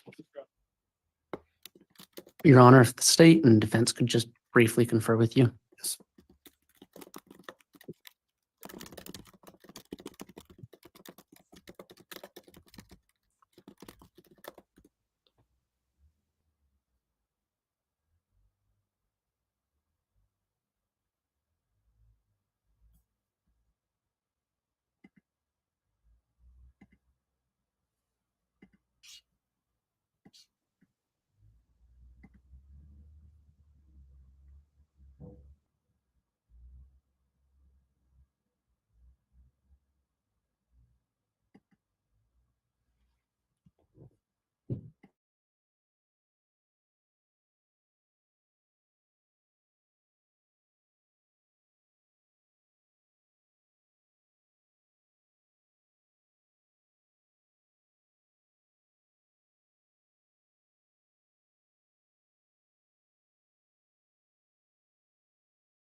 Okay, anytime now, guys.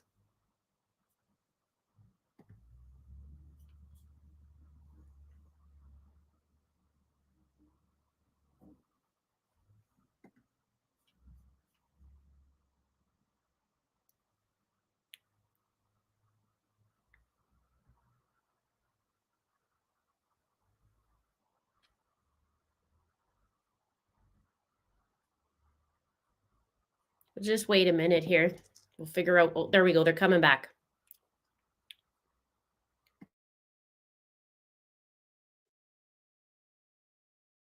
Okay, we can have the jurors brought in.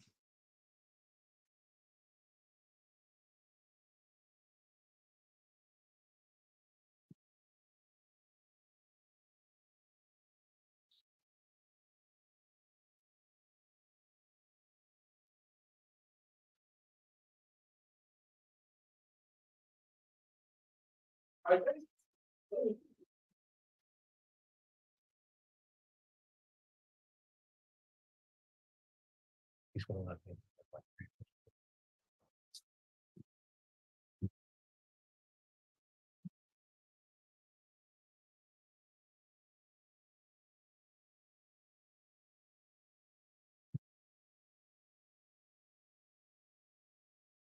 Please offer the count for Your Honor. All right, thank you. Please be seated.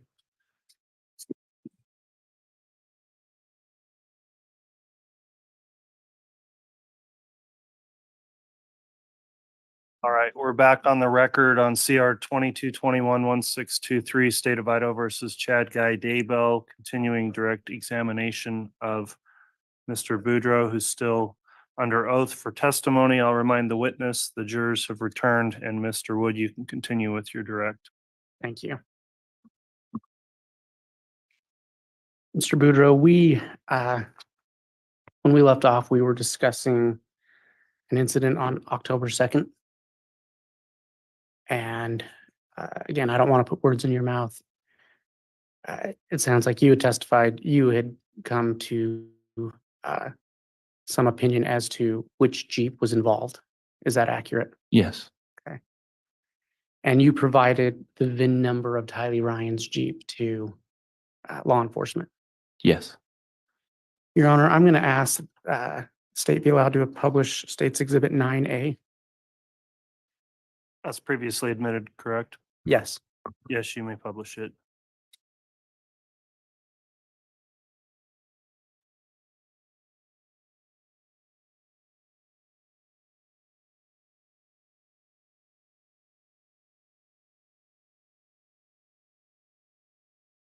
Mr. Boudreau, do you recognize that vehicle?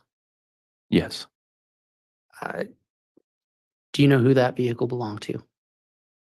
We called it Tylee's Jeep. I believe it was Charles's. I think he's the one who bought it.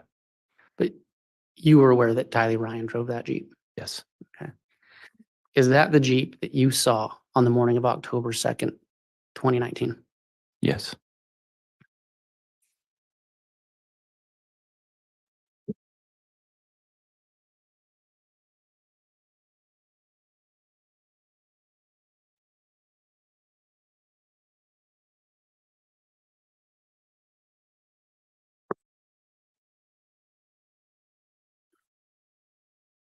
So as you provided that VIN to law enforcement, did you do anything else in regards to that shooting? that day or when specifically? Well, let's start with that day. Did you do anything else? Or let me ask this, strike what I just said. When approximately did you give law enforcement the VIN number for Tylee Ryan's Jeep? That day. Okay. And did you take any other steps or did you provide any other information to law enforcement? I just shared with them who I thought did it and why.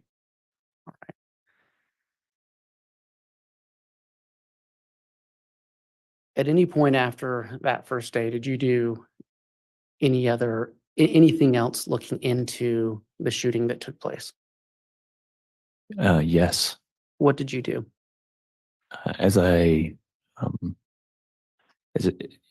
After you go through something like that, it was pretty traumatic. It took me a little bit to realize that that a resolution wasn't just going to come really quick. Like the police weren't just going to arrest someone, a day or two later, and and then it would all be resolved. So I started trying to figure out things I could do to help assist law enforcement into finding who shot at me. That included hiring a private investigator, going back through any information I had, like old emails, the ones that Charles had sent me. Okay, so let's talk about that. You said Charles had sent you some emails. When had Charles sent you emails? He sent me emails.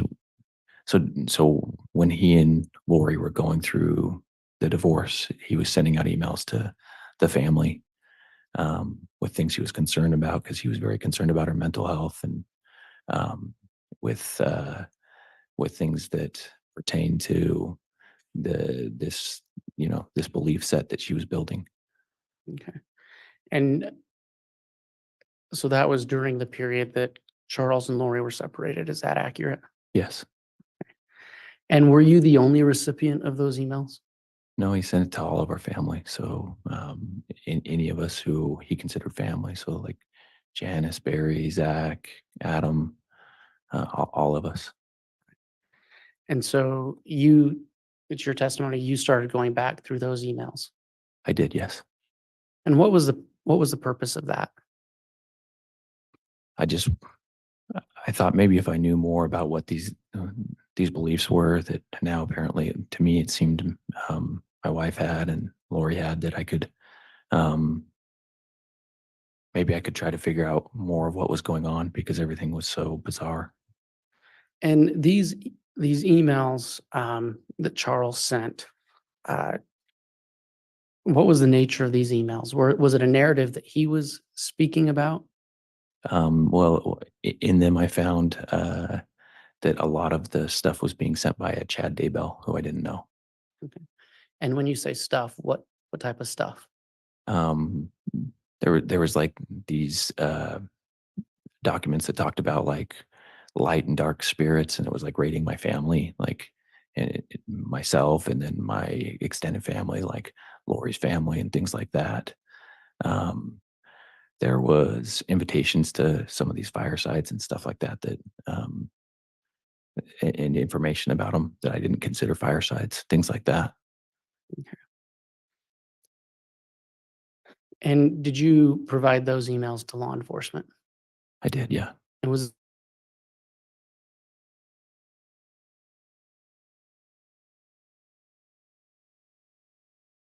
did you see your own name written in those emails I did. with some type of, did you understand what that was? Like, you said some type of rating. How did you know it Judge, was I'm a going to rating? object. This is becoming leading. And we haven't had a sufficient foundation to tell us what emails, date, time, place, year. It's sustained as leading. You had testified that you saw your name. Yes.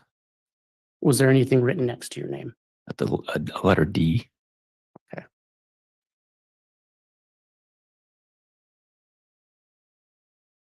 After you provided those emails to law enforcement, did you do anything else?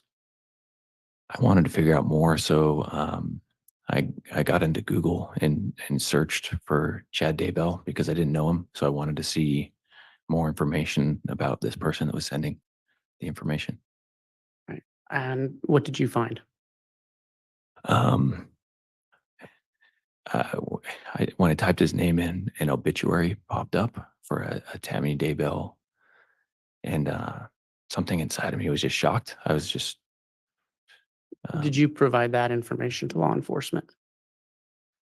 I did, yes. I called up my detective, Ryan Pillar, at the time, and I texted him.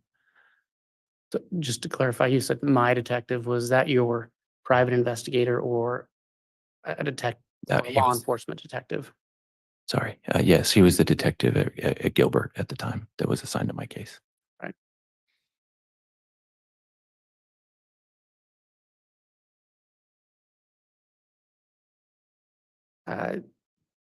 As this process went on, did you ever learn that Tylee, Ryan, and JJ Vallow were missing?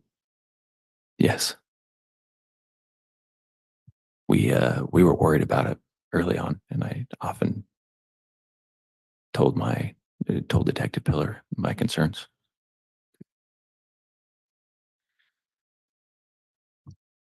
Did you ever learn whether or not JJ and Tylee Ryan had been found?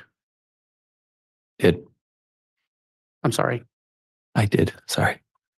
And do you remember when that was?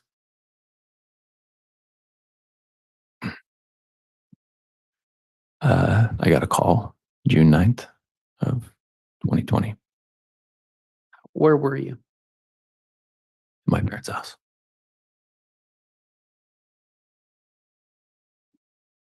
Do you remember who called you? I don't. I just remember somebody from, I think, Rexburg calling just to let me know that they had found what they were pretty sure was the kids.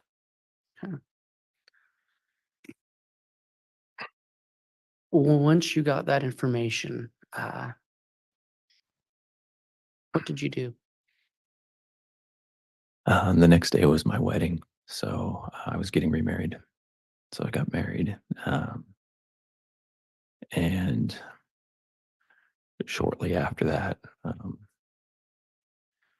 I just felt like I needed to go up to Rexburg. I don't know what for. I just felt like I should, so I drove up there. When you were in Idaho, did law enforcement ask you to do anything as it related to JJ or Tylee? Yes, they asked me to identify JJ. And do you recall where you were when that happened? Where I was when I identified JJ? Yes. Okay.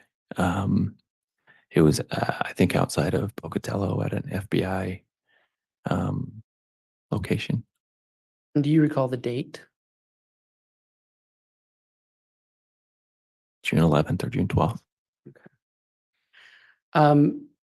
How did they have you identify him?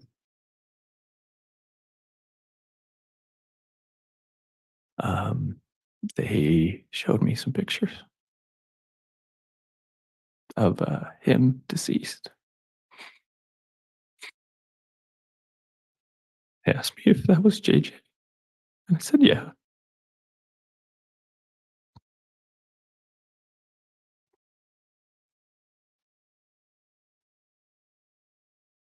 Your Honor, I have no further questions at this time. All right. Cross-examination.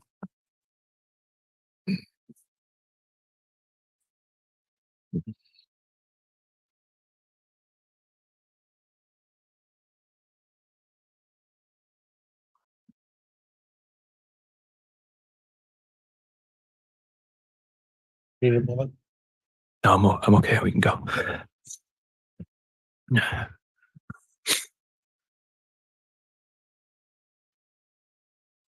You mentioned you had contact with Charles Vallow and Lori Vallow quite frequently. Is that right? Yes. What was the frequency with which you had contact with Charles Vallow from when you first met him to the time of his death? It varied by the years.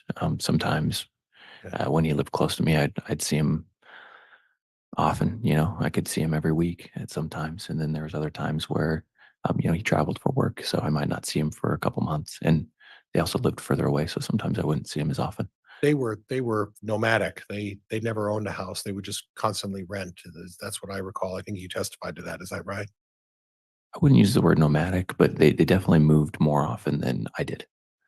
Okay. And approximately the date you first met Lori Vallow? It would have been in 2008. I was driving with my then fiance at the time from Texas to Utah, and we went through Phoenix, and I met the Cox family at that time. Okay. And would you agree with me that Lori Vallow and Alex Cox had a very, very close relationship?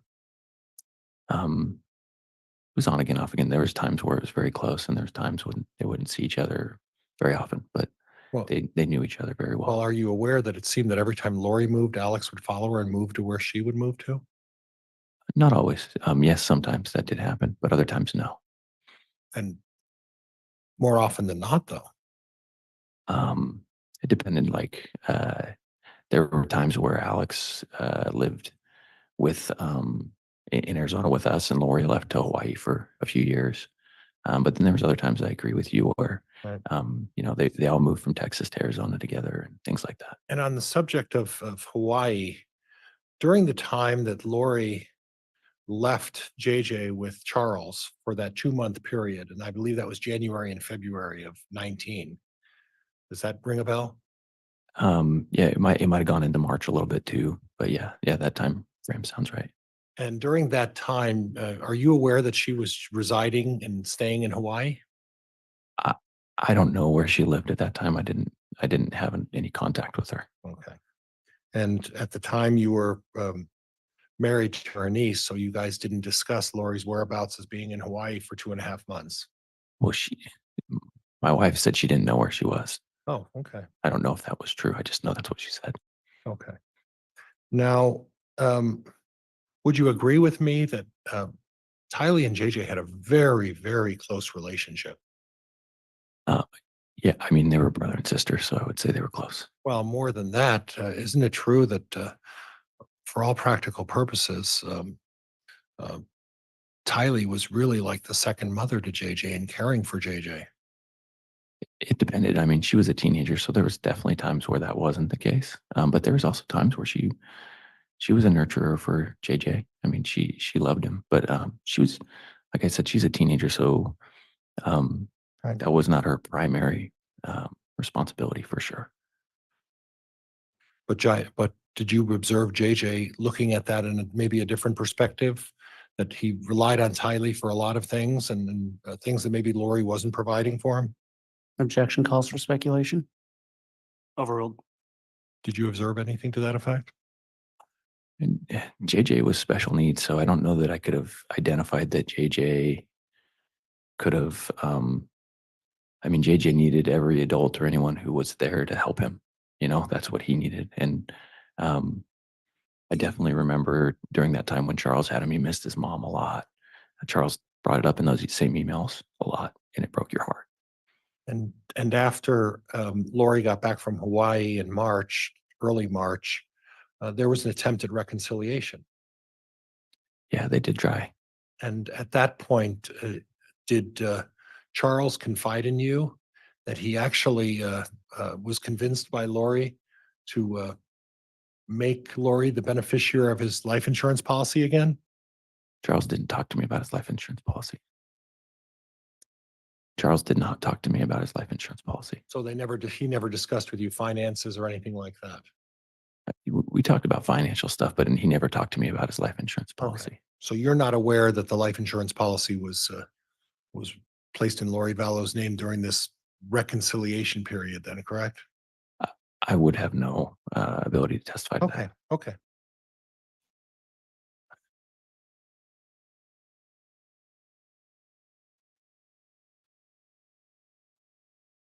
You brought up the subject of Melanie Gibb. And my recollection of your testimony is that you found it unusual that Melanie Gibb was there for Christmas of 2018. Yes. And I can't recall if you had said that they seemed to have a close bond at that point. How would you characterize their bond at that point? Who's they? Melanie Gibb and Lori Vallow. Oh, okay. Yeah, it seemed like they definitely had a closer bond. And are you aware of when Melanie Gibb and Lori first met? I can't testify to when they met. Did your wife participate in these gatherings in August, September, and October with Melanie Gibb and Lori? I believe so. Yeah. And these gatherings in August, September, and October of 2018 were what you described as these fireside chats? And I think they went past October. I think they were in November as well, in December. But they started in the mid to early summer of that year. Is that right? I can't say when Melanie's very first one was. Okay. And were you aware that Melanie Gibb was the organizer and planner of all of these events? I can't testify who planned them. Okay. It wasn't your wife who was planning them? I don't think so. It would have been without my knowledge. Okay. And you found it unusual that Melanie was there at your Christmas holiday for what would be deemed a family holiday. Is that right? Yes. Did you happen to recall seeing a gentleman by the name of David Warwick at Christmas that year as well with Melanie? No. Okay.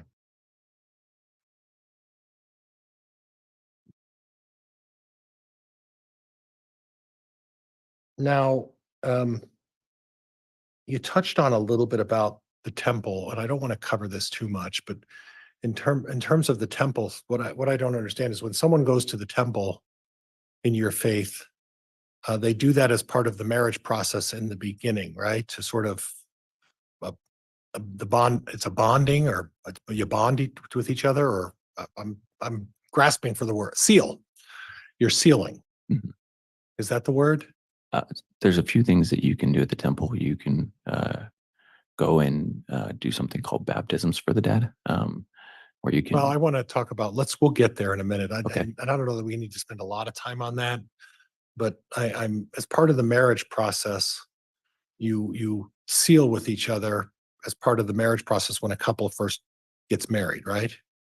Yeah, we have something where you can be sealed to your spouse for time and all eternity, is what we call it. Okay. And regardless of what happens, you're sealed, even if it means divorce or otherwise, right? No, not quite. But Okay. I mean, we make promises to God. Okay. And with those covenants, if you keep those, we believe He gave authority to the person who seals you to be able to stay married even after you die. Right. But obviously, with any covenant, if you don't keep your promises to God, then you can break that and it's no longer Right. sealed. Right. And that's something that's important in the LDS faith, is to keep your covenant to God, right? I would hope for most people, if they believe in God and they make a promise with Him, that they would want to keep it. So and I don't want to spend a lot of time on this, but the sealing is also a process in which you, and I'm trying to be careful about the way I phrase this, so correct me if I'm wrong. You stand in for somebody else who has passed away or is no longer alive, and you baptize them as a proxy for them. Is that kind of what goes on there? Sealing or baptizing? Because you said baptize. Well, sealing. There's a sealing process about being a proxy for someone who's passed on, right? Yeah. So if I can be sealed to my wife here living, and that's something that I want to do, then I have that option. And for those who passed on, we practice in proxy is what we call it, but we practice the process of doing that for them so that it could be done here on earth, so that if it's something that they wanted, they could have that option in heaven. So when they pass on, you're helping them move on to heaven. Is that really what that's all about? The process would be up to them to choose, right? But Okay. yes, we're going through the process here Okay. in behalf of them. Well, you mentioned the baptism then, and that's what I'm a little confused about. So you baptize people who have passed on as well. Your Honor, I'm going to object to beyond the scope of direct. Overruled. So But Mr. Pryor, there needs to be some relevance as well, so it's Okay. narrow. well, Judge, I think I'm going to move on. This was more curiosity than was anything else. So Okay, let's then it's- move on. Not relevant if it's just curiosity, so. Yeah, let's move on then. As part of these fireside issues, have you ever heard of an organization or a group preparing the people? I have, yes. And that's an organization that sort of caters to people of your faith about being ready for the second coming. Would that be fair? I don't know if I would agree with that statement, but so I guess I would say no for me. Okay, well, not for you, but in general, for people who are participating in those preparing the people rallies or conventions or firesides. Really, the theme is what to do after the second coming, or preparing in case of an emergency, something of that effect. Would that be fair? I've never been to something, so I can't testify as to what they believe. Okay. Is that something that would be considered outside the realm of your faith, or not something you should be looking into as part of your faith? I mean, I think each person has to decide what they're interested in and what things apply to their faith. But obviously, if there are some things that you're engaging in that are contrary to the faith, then you don't get to choose that, right? The church can occasionally come out, right? They, like any organization, and say, hey, these are things that don't apply to our Okay. faith. So having visions, have you heard about people who are blessed with the ability to have divine visions and be able to see events that are occurring in the future? I have never had any visions, and I don't know anybody who I personally believe that I know personally who's had a vision. Okay. And then having seances, like conducting a seance, is that something that your wife was doing as part of this back starting in the summer of 2018? Is she engaging in seances? I can't testify to that because I don't know. Okay. Did she talk to you anything about conducting vibrations and having vibration movements as She- part of these seances? she didn't Nothing talk to like me about that. Okay.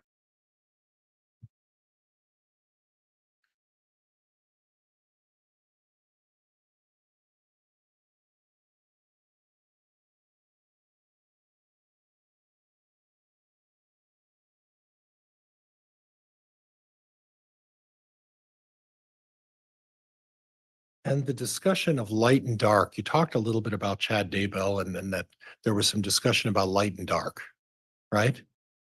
But Yes. that's not necessarily inconsistent with your faith. Your faith is talks about it in a number of your publications about light spirits and dark spirits. Isn't that true?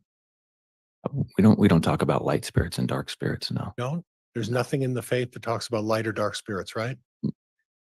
Nothing in what I've been taught. I mean, it's a large faith. There's a lot of information. So Okay, so you're just not aware of whether that's taught in your faith or not. Is that fair? I've been going to my church for a really long time and I've never experienced it. Okay, all right, fair enough. Thank you, sir. Appreciate it. Oh, wow. He's done? No mean, no being a bastard, nothing of that. Wow. It's a new day. Redirect. The state has no redirect, Your Honor. All right, are there any, is the witness perhaps can be recalled by the state or the defense? Not by the state. Not by the defense judge. Okay, that concludes your testimony, Mr. Boudreau. Thank you for appearing today. You're released from any subpoena. You may go ahead and step down. And Judge, could we have a quick sidebar just on an issue? Yes. You wonder every time he asks for a sidebar that he does what I just did, like you just tip your head back like, oh, another one. Brandon is complete. I'm shocked only that John Mado would not go harder on him. But he did bring up Melanie Gibb for a lengthy amount of time, like we knew he would. Brandon is a fantastic person. We've said that all along, haven't we?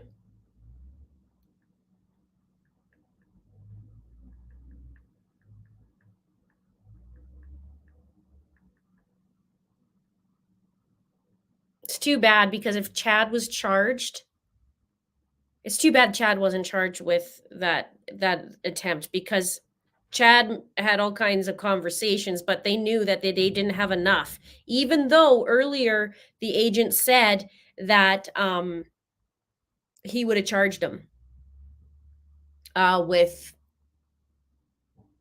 yeah, they were looking to charge for him and Charles, but they didn't have enough. I did say bastard. It's always a first. After 4.5 years, I've kept it fairly classy. Tomato, tomato, potato, potato. And I should put that in there. All right, the state can call the next witness. Who do you think's next? State calls Officer Ryan Pillar, Your Honor. Okay, Ryan Pillar's up. He's the one who was assigned to Brandon's case.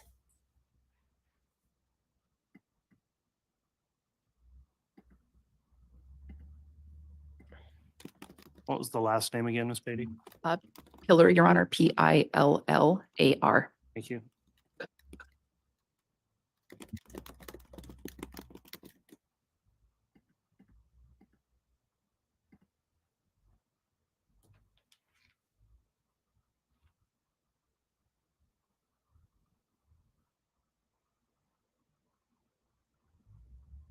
solemnly swear or affirm the testimony you're about to give will be the truth, the whole truth, and nothing but the truth, so help you God?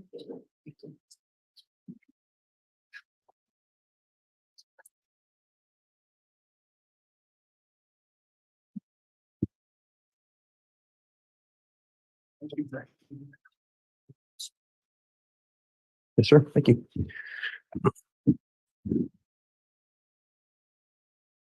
All right, before I allow direct here, let me just inquire of the officer now that you're under oath. These trial proceedings have been live streamed and open to the public. Have you been observing any of the testimony that's been provided in trial up to this point? No, sir. Okay, and have you discussed with anyone else the testimony they've provided at trial? No, sir. All right, thanks for your responses. Ms. Beatty, you may inquire on direct. Thank you, Your Honor. Officer Pillar, can you please state your full name and then spell your last name? Yes, it is Ryan Pillar. Last name is spelled P as in Paul, Illar. Where are you currently employed? I'm employed with the Town of Gilbert Police Department. And what state is the town of Gilbert in? It is in the state of Arizona, Maricopa County. How long have you been employed by the Gilbert Police Department? I was employed February 2007 and have been with them for a little over 17 years. Have you had any other law enforcement jobs prior to your experience with the Gilbert Police Department? No, ma'am. Can you briefly describe your training that you've had to become a police officer? When first hired, I attended an 18-week Arizona Law Enforcement Academy, followed by an 18-week field training. And then I was a patrol officer for 9 years, where I received hundreds of hours of continuous training to include arrest procedures, state laws, firearms training, basic investigations and interrogations. In August of 2016, I lateral moved to our Special Victims Unit within our Criminal Investigations Division, where I was a detective and I received training in interview and interrogation, crime scene. I spent a week-long training with child crimes investigations. I also went to a week-long forensic interview training. In August of 2019, I lateral moved to our violent crimes unit, which is focused on investigating robberies, homicides, and violent crimes. I received another 5-day training with homicide investigations and interviewing techniques, as well as crime scene investigations. I'm now back on patrol work voluntarily and working within the school programs within Gilbert, Arizona. So your current job title is you're an officer with the Gilbert Police Department. That is correct. I'm a police officer. What was your job title in 2019? In 2019, I was a violent crimes detective. Can you briefly describe your job duties as a violent crimes detective? As a violent crimes detective, we investigated crimes that are related to violence, death investigations of any kind, homicides, and robberies, anything that would potentially lead to a death or a serious physical injury sustained to a victim. Were you on duty as a violent crimes detective on October 2nd of 2019? Yes, Did you respond to an attempted shooting of a gentleman named Brandon Boudreau that day? yes, I did. Approximately what time was that? About 9:13 in the morning is when the initial call for service kicked out. And did you go to a location? Yes, 3875 East Phelps Street in Gilbert, Arizona. And whose residence or what place was that? It was soon learned that it was the residence of Mr. Brandon Boudreau. When you arrived at the scene, what was your role? Upon arrival to the scene with fellow detectives, I took the primary investigator role, which is the lead detective for that particular investigation. And when you're the lead detective of any investigation, what are your responsibilities? Initially, it is to task fellow detectives with their duties, and then as the primary investigator, it's to interview the involved parties, in this case, the victims and witnesses. Are part of your duties as a lead detective to make determinations about next steps and directions that the investigation should go? Yes, ma'am. Okay. Now, when you arrived at the scene on October 2nd of 2019, did you make contact with Mr. Boudreau? Yes, ma'am. Did you talk to him without getting into any narrative or any specific statements he made to you? Did you discuss the incident with him? Yes. Based on your discussion with him, were you able to ascertain what had happened? Yes. Did you have any other discussions with anybody else at the scene or in the area? Yes. Part of the duty, again, was tasking other detectives with canvassing the areas and speaking with witnesses. There was evidence at the scene to include in the roadway some shards of glass, Mr. Boudreau's vehicle was parked in front of his residence. It had evidence that it did in fact sustain damage from a projectile. And witnesses at the scene confirmed a vehicle was idling in front of Mr. Boudreau's residence prior to shooting occurring. Okay, so let's walk back just a little bit. When you describe seeing Mr. Boudreau's vehicle, were you able to ascertain where this shooting had occurred, where Mr. Boudreau was? Yes. Where was Mr. Boudreau when the shooting had occurred? Mr. Boudreau was driving his vehicle westbound on Phelps Street, approaching his residence. And you mentioned that a projectile hit the vehicle. What do you mean by projectile? Bullet. Okay. And where was that bullet mark on Mr. Boudreau's vehicle? It was up in the A pillar of the door frame, near the windshield. The damage itself actually caused the windshield, or excuse me, the front driver's side window to fracture, crack, and ultimately shatter. And then there was a hole within the B pillar. And you personally observed that at the scene? Yes, ma'am. After discussing what had happened with Mr. Boudreau and other individuals at the scene, were you able to get a description of a suspect or suspect vehicle? Yes. What was the description that you got? From Mr. Boudreau and witnesses, it was a darker color or gray colored Jeep that was parked facing westbound and eastbound lanes in front of Mr. Boudreau's residence, or near the front of his residence. This Jeep was a Jeep described as a Jeep Wrangler, and specifically it did not have a wheel affixed to the back of the vehicle, which is standard for Jeep Wranglers to have a spare tire affixed to the back of the vehicle. Did you learn anything about the license plate of that Jeep? Yes, additionally, with the color and description of the physicals of it, it was described by Mr. Boudreau that it was a Texas license plate that was affixed to the back of this vehicle. Based on your discussions with Mr. Boudreau and other individuals at the scene and the description of the suspected Jeep, were you able to take that investigation in any specific direction? Yes. And what was that?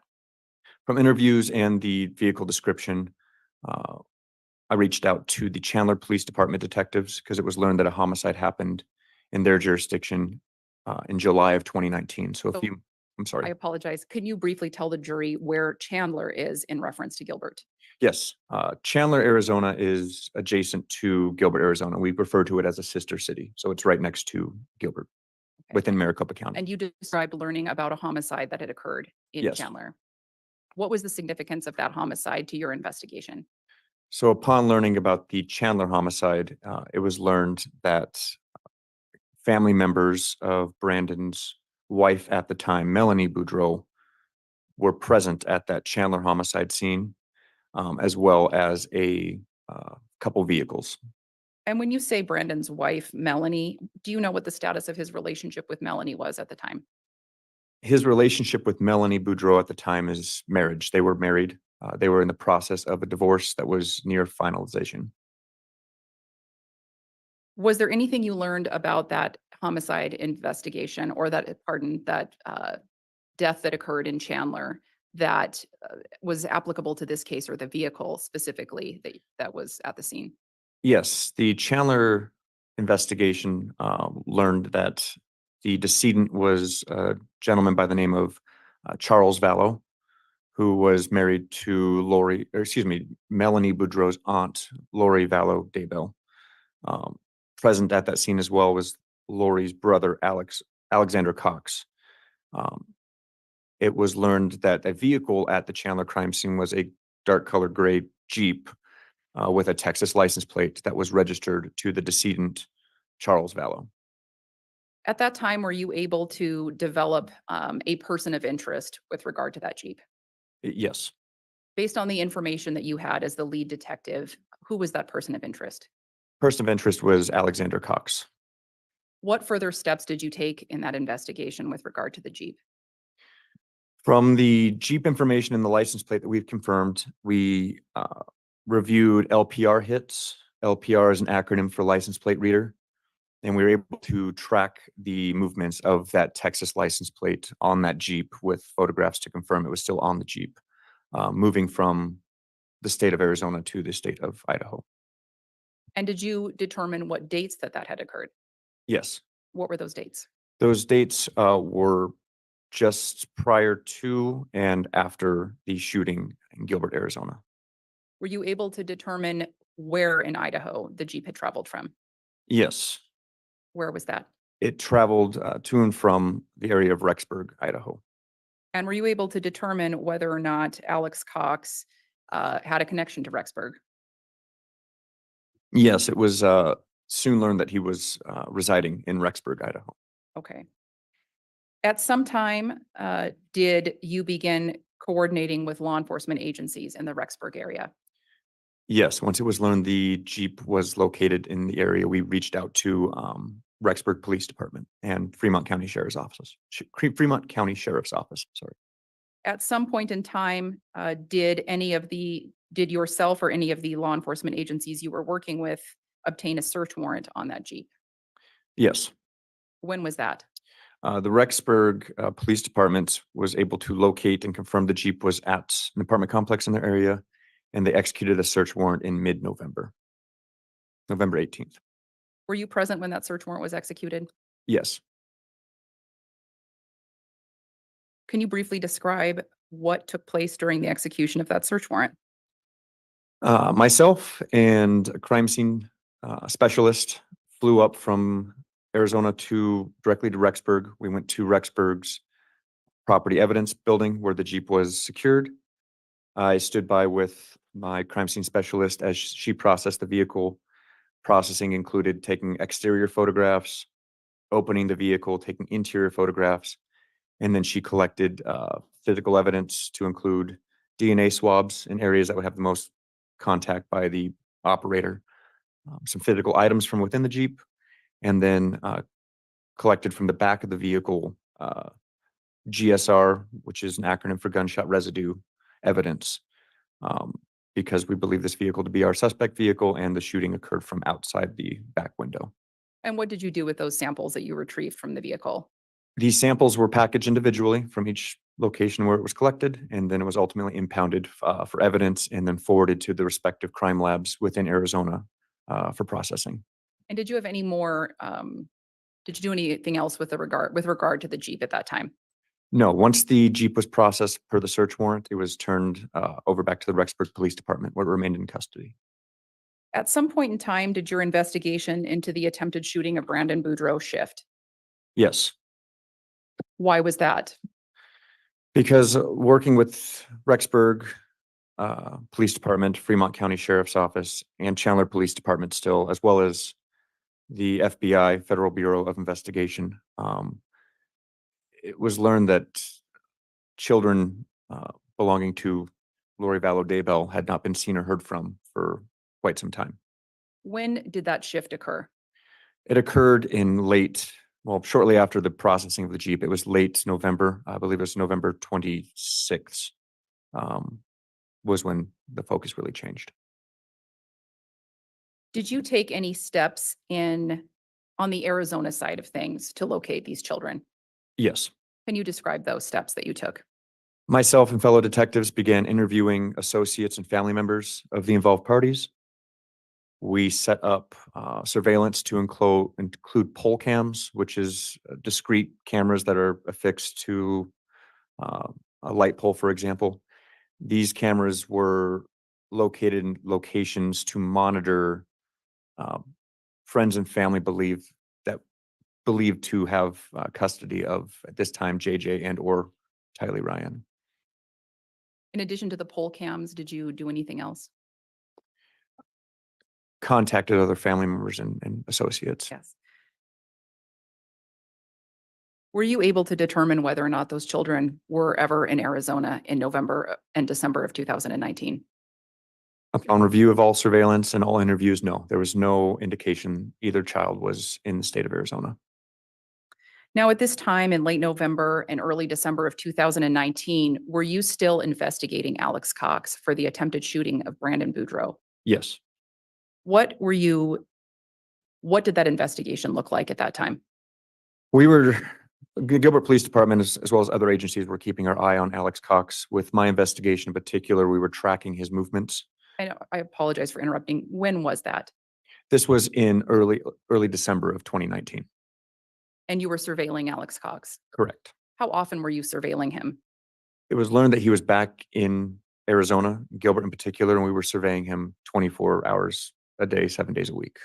And in December of 2019, did you stop surveilling Alex Cox for any reason?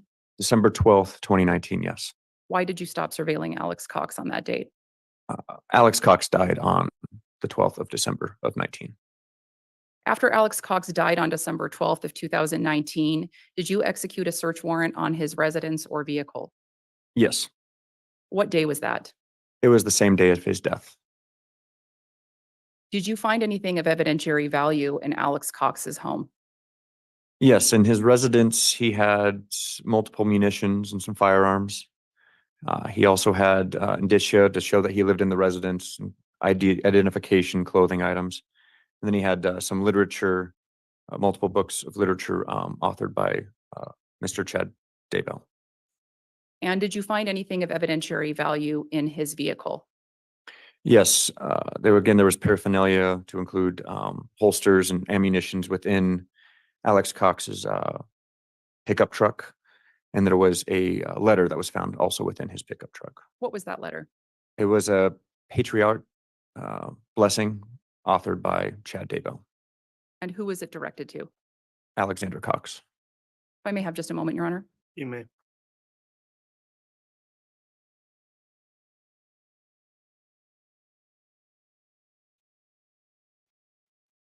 And Your Honor, I have no further questions for this witness. All right, before cross, just a quick sidebar with counsel, if I may.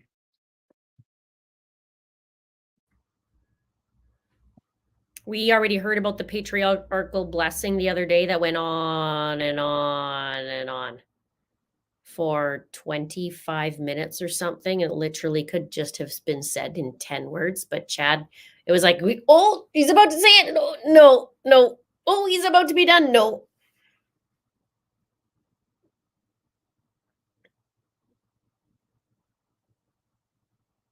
So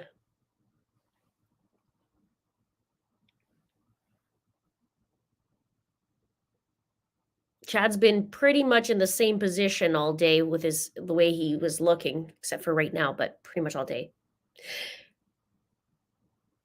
I'll show the footage of the storage building at lunchtime. We can go through that.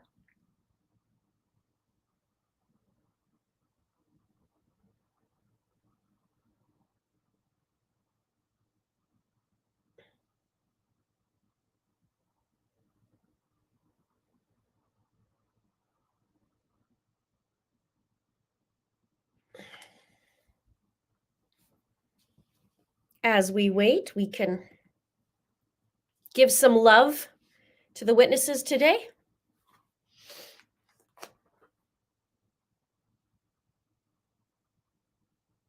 Yeah, I do have a video of when Alex was in the hospital. Yeah, that would have been, I might have 2 videos on that.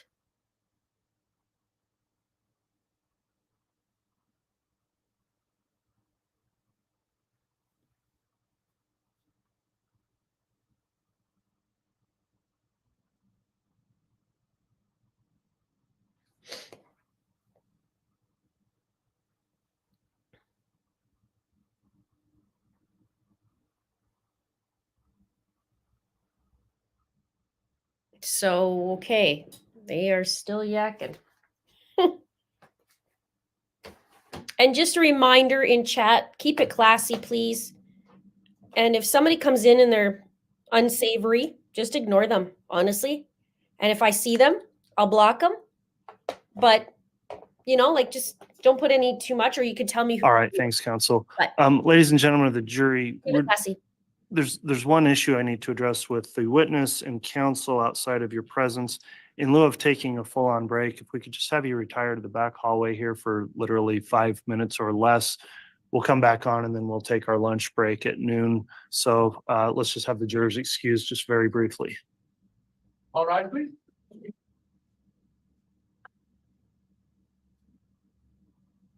Okay, so they're just going to take a 5-minute break.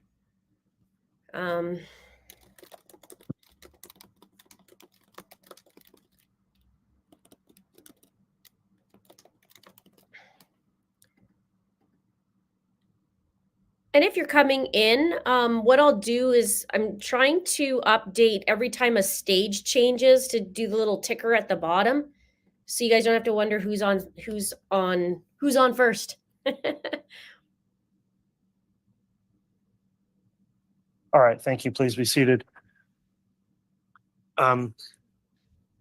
Directs concluded. Just very briefly, counsel, I was reminded at a former trial in the case versus Lori Vallow, one of the Arizona officers, and I'm not entirely remembering if it was Officer Pillar, but made some type of a kind and thanked the jury or something on the way out, which raised an objection by the defense.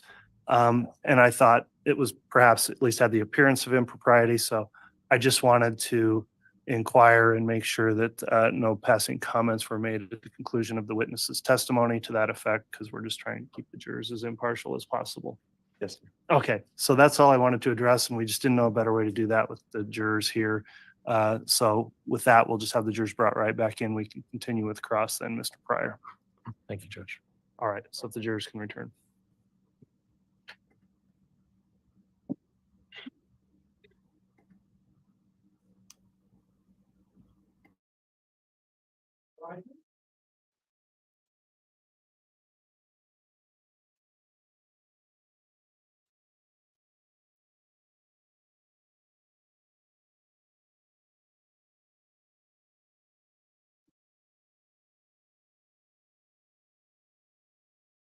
Okay, as we wait, we've heard this morning from David Warwick, Brandon Boudreau. Now Ryan Pillar is on the All stand. right, thank you. Please be seated. He investigated the attempted shooting on Brandon Boudreau. All right, Mr. Pryor, you can commence with cross-examination if you'd like.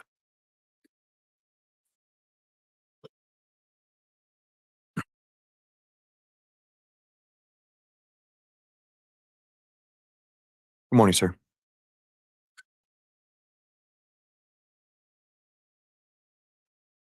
You spoke about having coordination with the folks in Rexburg, the folks in Chandler, Arizona, Yes, sir. you at Gilbert, Arizona. Would you agree with me that the common denominator of all of these matters is Alex Cox and Lori Vallow? For the Gilbert investigation, Alex Cox was our primary focus, yes. And Lori Vallow as well? Yes, she came into play with being Alex's sister. Right. And those are the ones that are implicated in the Gilbert, Arizona case. Is that right? Yes, sir. And then as far as Charles Vallow is concerned, the murder of Charles Vallow, are you aware that, again, it's Alex Cox and Lori Vallow who are implicated in the murder of Charles Vallow? Yes, for the Chandler, Arizona case. Okay.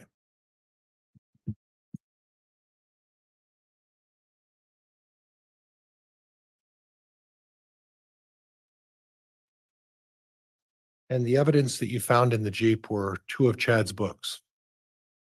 No books of Chad's were found in the Jeep. No. That's it, right? No books were found in the Oh, Jeep. no books. were No, found. sir. Oh, okay. Judge, that's all I have. Thank you. All right, any redirect?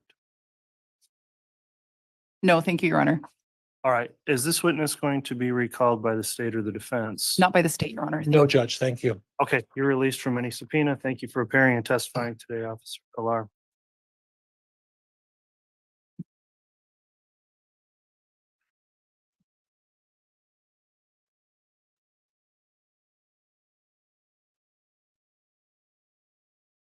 All right, before we call another witness, the court has previously provided a limiting instruction in this case, and given the nature of both this testimony and the testimony of the previous witness, Mr. Boudreau, the court is going to reiterate that instruction, which will be included in your final instructions as well when you retire to deliberate in the case. Ladies and gentlemen, during the course of this trial, evidence will be introduced for the purpose of showing that the defendant or an alleged co-conspirator may have committed acts other than those for which the defendant is on trial. Such evidence, if believed, is not to be considered by you to prove the defendant's character or that the defendant has a disposition to commit crimes. Rather, such evidence may be considered by you only for the limited purpose of proving the defendant's motive, opportunity, intent, plan, or absence of mistake or accident. So that's the court's limiting instruction. With that, then, is the state ready to call another witness before the lunch recess? We are, Your Honor. All right, you can call your next witness. Your Honor, at this time, the state would call Deputy Coulter Cannon. All right.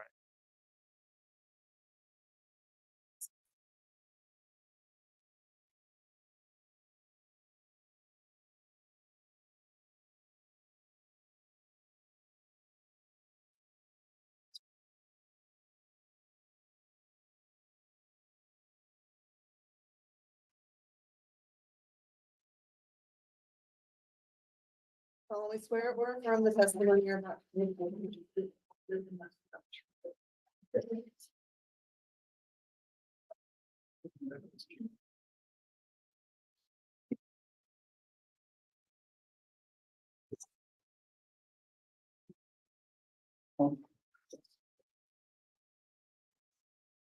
All right, now that the officer's been sworn, I'll just inquire on the court's exclusionary order. This trial has been broadcast and is available for public view. Deputy Cannon, have you reviewed or listened to or observed any of the trial testimony in this case since it began? No, I have not. Okay, and have you discussed with any other witnesses their testimony in the trial? No, I have not. All right, thank you for that acknowledgement. Mr. Wixom, you can inquire on direct. Thank you, Your Honor. Good morning, Deputy Cannon. Morning. Could you please state and spell your full name for the record? Yes, it's Coulter Cannon, Colter. Cannon is Cannon. And where do you work? I work for Fremont County Sheriff's Office. What do you do for the sheriff's office? Right now, I am a school resource officer, but I'm also a patrol deputy. How long have you worked for the sheriff's office? Approximately 10 years. If you were to explain to the jury how many years as patrol officer exclusively and how many years also as a resource officer? I've spent about 4.5 years as a patrol deputy and then 5 years in the schools. And then in the summertime, I go out to patrol. So. And briefly for the jury's sake, what does a resource officer at a school do? Mainly just handles any calls inside the schools that he patrols in, making the schools safe and secured and making sure nobody's there that shouldn't be there. And what training and experience do you have as a law enforcement officer? I graduated post academy, so I received my basic certificate. I've also advanced up into my intermediate certificate. And then I've taken numerous trainings throughout my years of service on different trainings throughout the years and continue that training through each year. Can you explain to the jury, what does it mean to have an intermediate certificate? It just means that I've had so many years of service and then had so many training hours that I've been able to advance up into the certificates. I want to call your attention back to October 9th of 2019. Do you recall if that's a day that you were doing patrol duty? Yes, sir. Do you recall whether or not you responded to a call involving a Tammy Daybell? Yes, I did. And based upon your recollection, what was the nature of that call? It was put out as a suspicious call, suspicious circumstance. Can you describe what you were told or what you understood that suspicious circumstance was? Yeah, so that day I got a call of a gentleman that was at a residence that had pointed a paintball gun or a gun at a female in her driveway. So we responded to the area to check it out. Okay. Your Honor, at this time, the state would wish to play two different stipulated exhibits. One would be state's proposed 232A. 232A? Yes, sir. Okay. And that is a 911 call from a Joe Murray. The second will be state's 232B, which is a dispatch call from Tammy Daybell, both of the same date. All right, Mr. Pryor's the defense had an opportunity to review these proposed exhibits. Yes, Judge, I have, and there's no objection. All right, so exhibit 232A and exhibit 232B are both admitted into the record. I presume those are each an audio file on a separate thumb drive. Is that correct? They are, Your Honor, if I might offer them up just so the court can observe them. Okay. So, okay. I need to grab my laptop too. I'd forgotten. Okay, if you'll do that, I'll have the court clerk as well take a look at those. Okay.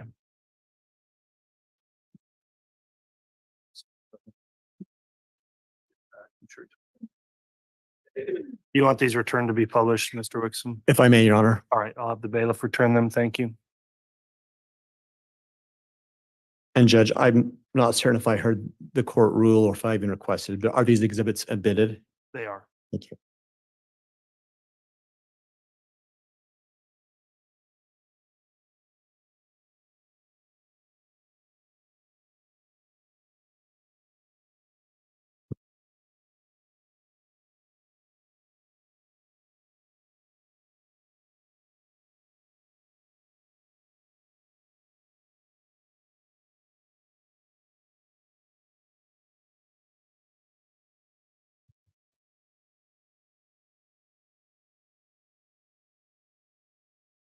And for the record, the first exhibit that I will be playing is states exhibit 232A. I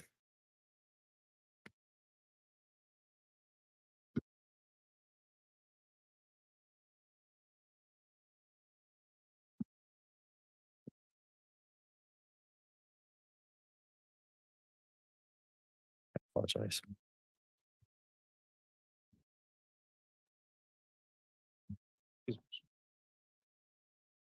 Okay, yeah, we'll activate the podium microphone. Thank you. All right, if you'd like to start it, Mr. Wixom, we should be able to. Thank you. Lake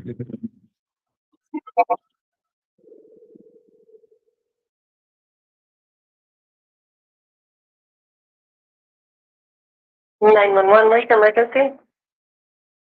Yeah, so my mother-in-law who lives in Columbus had just gotten home about 10 minutes ago, was unloading her car, and she thinks a man, but she's not 100% sure she didn't see, because they were wearing a ski mask, came up to her with a paintball gun, but they started shooting at her. It wasn't loaded, so it didn't, he didn't know if he came out of it. But he kept asking what he was doing. He would respond, and then suddenly, after she pulled out her husband's hair, he ran off.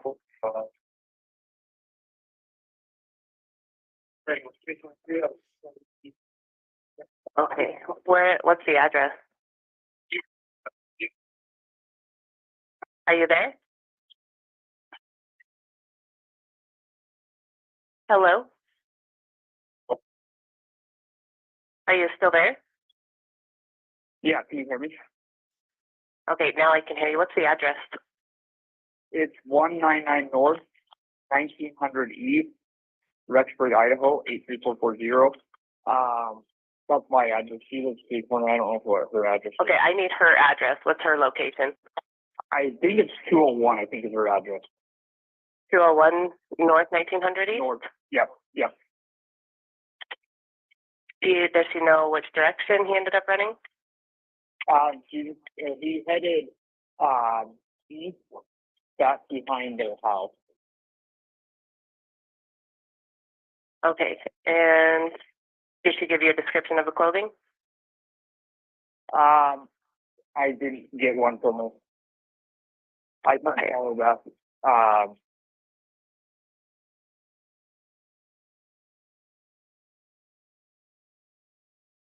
And what is your name?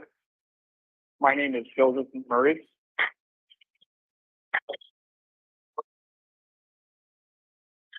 Okay, is this a good look or a good phone number for you? Yep. Okay, I am sending a deputy out to your mother's home. All right, thank you. You're welcome. Bye-bye. Bye-bye.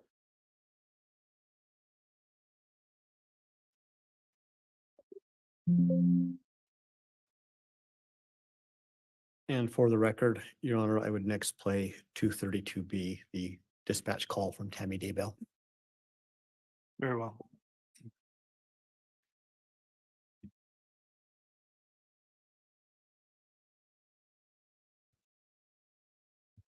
October 9, 2019, 21 hours, 49 minutes, 20 seconds. Fremont County Sheriff's Office. Hi, I need to report something. Okay, go ahead. What's the address? Okay, at 202 North, 1900 East, the corner with the blinking yellow light on Salem Highway. Is it a suspicious person? Yes. Okay, what was he wearing? He was all dressed in black and he had a ski mask on. And he's at the blinking light now is where you saw him? No, he's gone now because I pulled up into our driveway and I was getting stuff out of the back seat of my car and suddenly he was there and he had a paintball gun and he was and like he was going to shoot at me. And I kept asking him what he was doing because I could tell it was a paintball thing. Okay. And then he just kept doing it. So I yelled for my husband and then he took off running around the back of my house. Okay, give me just 1 minute. Stay on the line with me. Okay. October 9, 2019, 21 hours, 50 minutes, 28 seconds. And that was North 1900 East? Yes. Okay. October 9, 2019, 21 hours, 50 minutes, 43 seconds. What direction he was going? He went behind my house and it's so dark out here and I just went in the house and got my husband and son and then they went out and looked and he was long gone by then. Okay. So he was on the north side of my house is where he went to get away. Okay. He didn't say anything or he just kept like he was holding the gun like he was, had a rifle and just shooting at me. So, but nothing came out of the gun either. So I don't think it was loaded. Okay. And what is your name?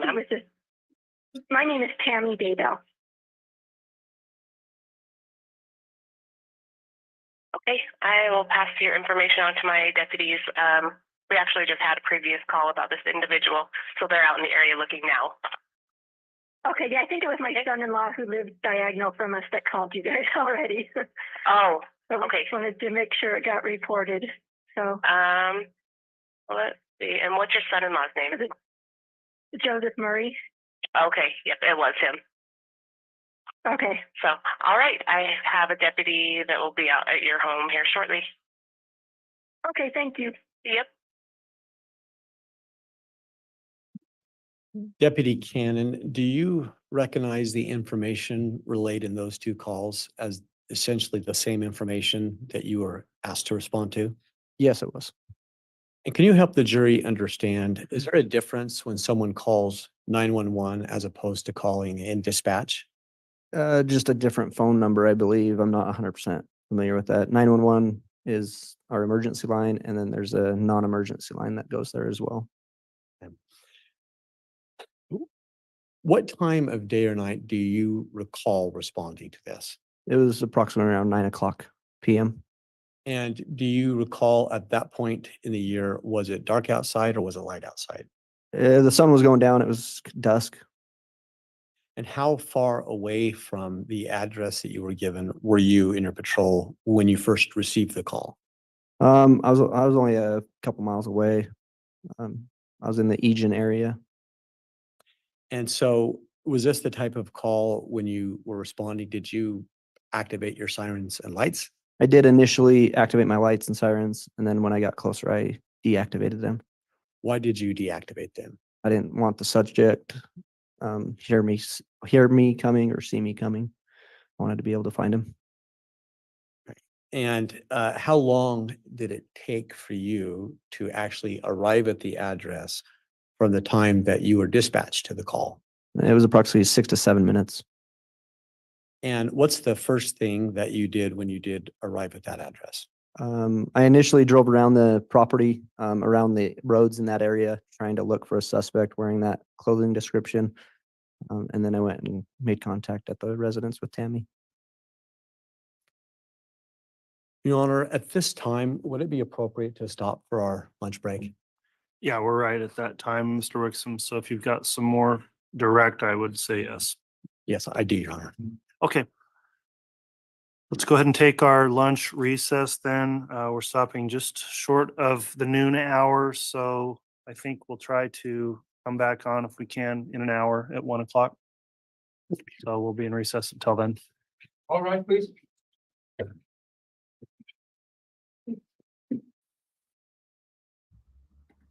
Okay. Well, that's going to be dry a little bit, but when we saw when we heard Tammy Daybell doing the 911 call, all of us in there is thinking how sad it is that we hear this live voice from her and we know she's dead. Chad Daybell just sit there like a little lump. Although I did notice that he jutted his chin out a little bit while that was going on.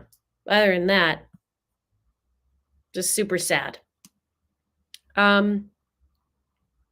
Let me just put on, I'm not sure what time they're just doing an hour. He just said 1 o'clock, I think, right? Just do that.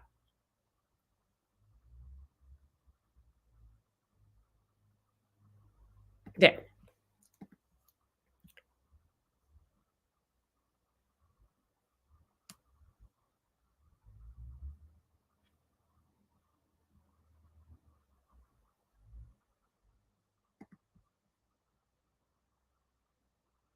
Yeah, that, I don't know how you could, well, I mean, it's Chad and Lori would be laughing, so.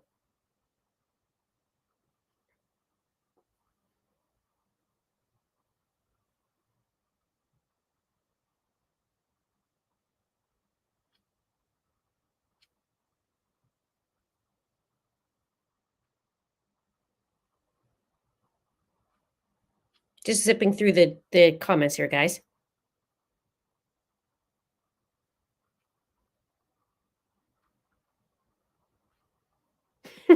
Caroline, nice to see you.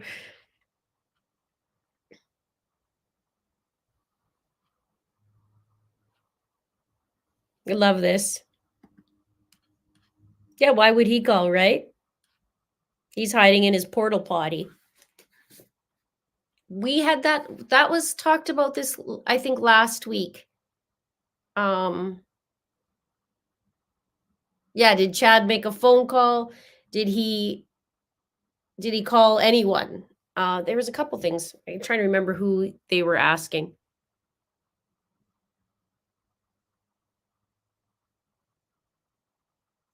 The break should be an hour.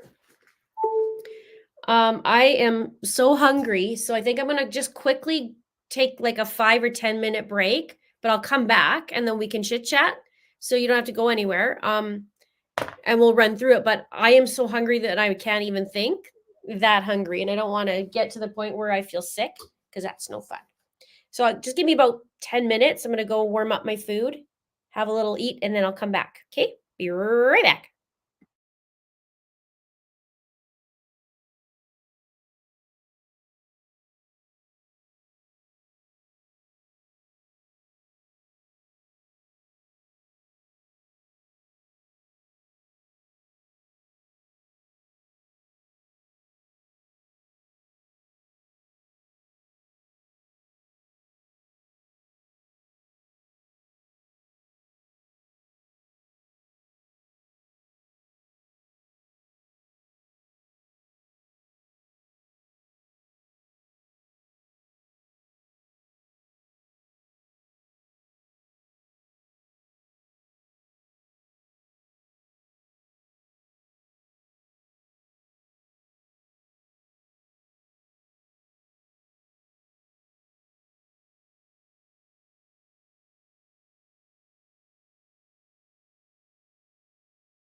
Okay, I'm back. I think two thoughts. Number one, I'm freezing. Number two, I think I need a bigger desk in here. So my phone keeps falling, my pen keeps falling. And I just have this little tiny tray that holds some binders to lift up my computer. And then I have a ring light and some lights to the side. But I feel like if I had a bigger space, it would be better.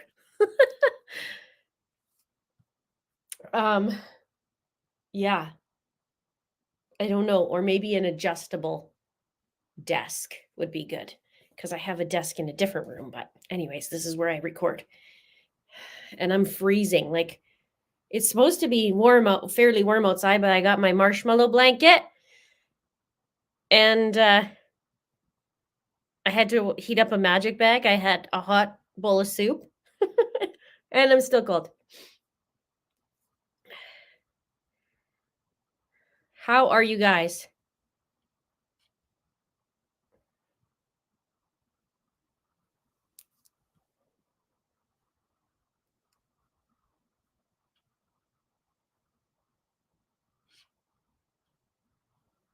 Good point, Brenda.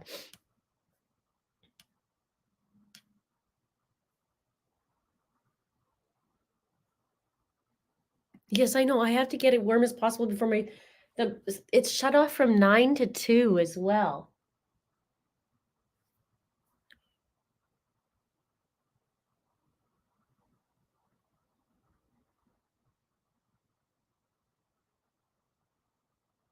Sorry if I made you jump. I thought you guys saw me on camera.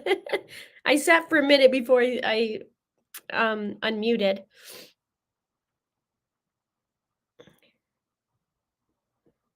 Oh yeah, I should take my vitamins. I haven't taken those yet. And I'm usually pretty good. I take them in the morning. I do have an infrared blanket too. If you ever want, like, I highly recommend this infrared blanket. I go in there every single day. And especially at nighttime, because at nighttime I get really cold. And I go in there maybe for about 15 to 30 minutes, sometimes an hour. And then I go and to my regular bed. But I love this infrared blanket. It's amazing. It's the best gift I gave myself.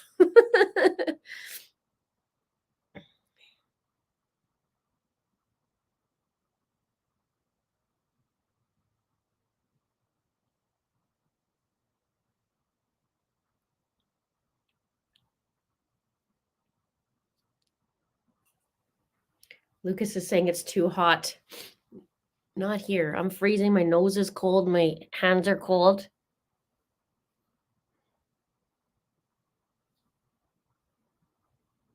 And I got a magic bag all warmed up. So we have another, 40 minutes to go. You know what I'm going to do? I'm going to chat for a bit and then I'm going to zip again just for a few minutes just to grab some more stuff or whatever I need. I might even have to go and get a coffee or something hot. I do have tea here. I lived in California once for a very short time. Years and years and years and years ago.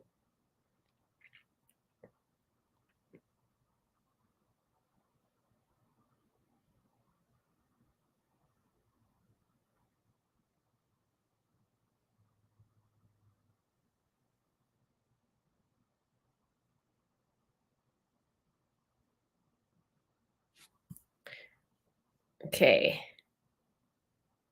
I lived in Los Angeles, West LA. I lived in for under a year.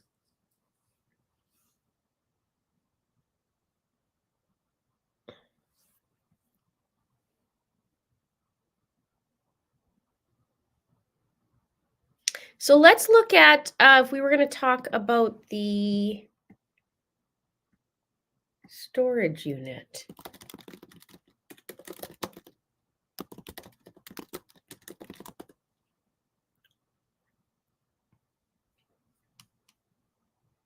And Nate went through a timeline with it.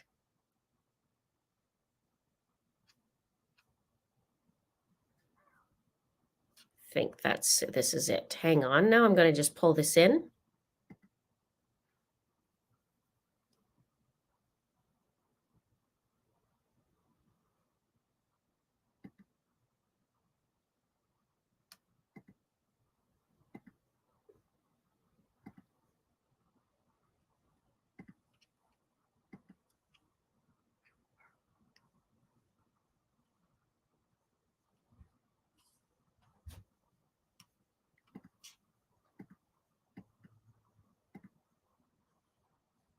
You are my sunshine, my only sunshine.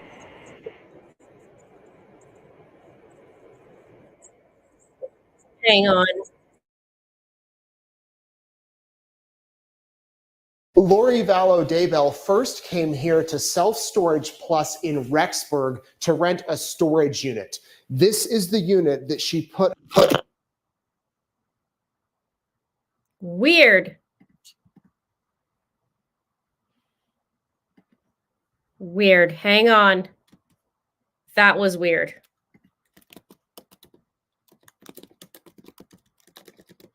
It just like stopped. Okay.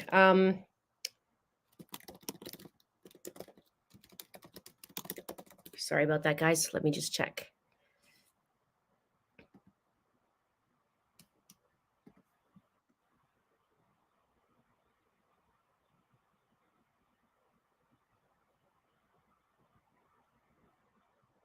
Okay, we might have to piece this together.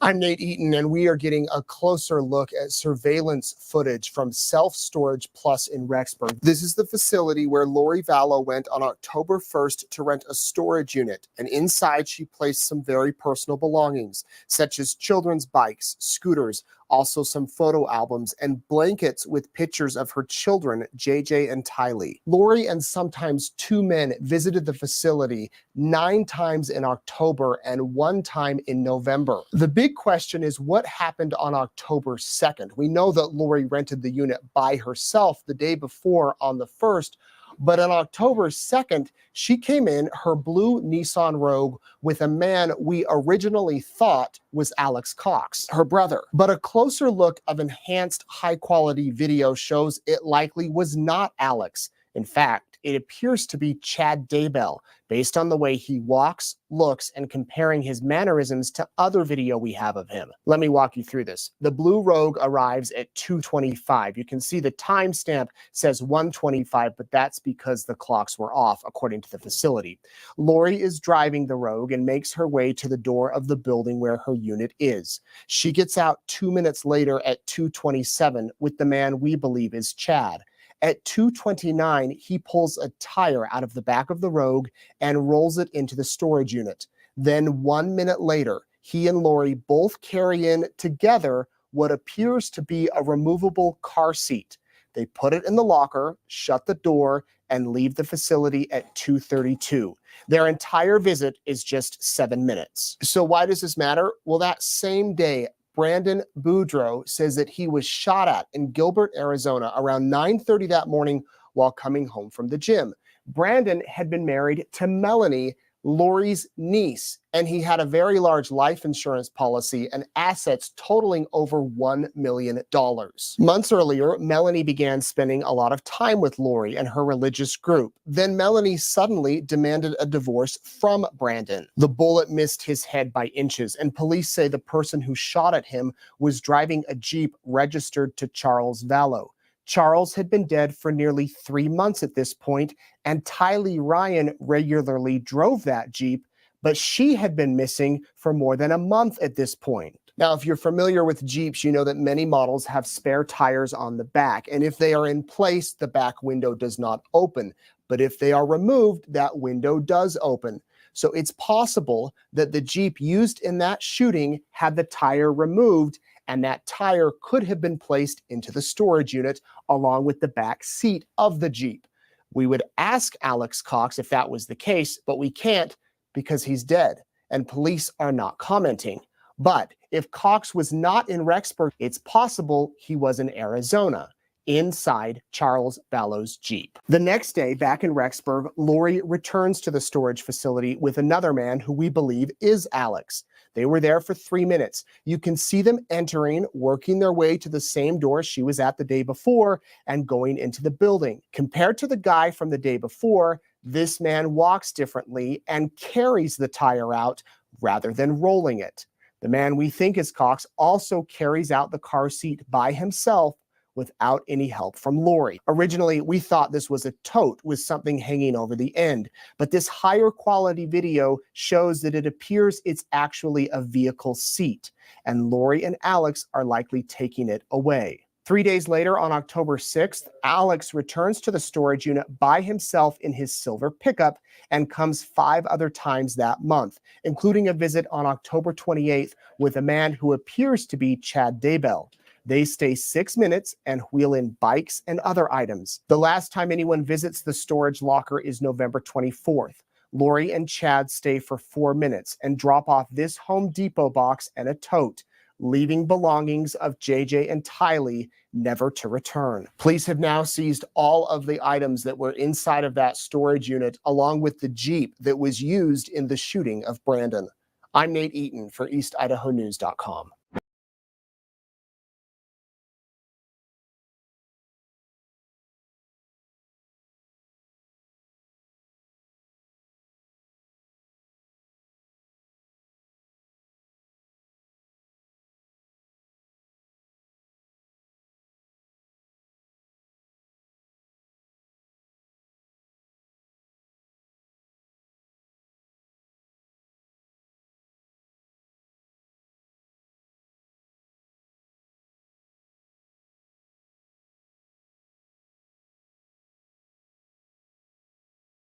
Okay, just making sure everything was queued up. Now, yeah, my my microphone, I feel like John Mado. So that was right before Alex takes a little drive up to down to Arizona. So hard because I'm in Canada, so everything's down. But in Arizona, you go up to Idaho. And down to Arizona. I guess it's still down. Okay. Anyway. Yeah, I hope they can show that footage, but it'll probably be the storage unit guy that would do that. Yes, agree. Melissa says, it's that footage that hits hardest for me. The way they just dump the kids' belongings and go just cold. Well, and they had the blankets that had their pictures on them too. They were their personalized blankets. And she just tosses them and goes and rents the storage unit under Lori Ryan, goes and rents it and just tosses the stuff in there. Well, why are you even tossing it in there if you have a garage? I mean, really, what's the purpose of even keeping any of it?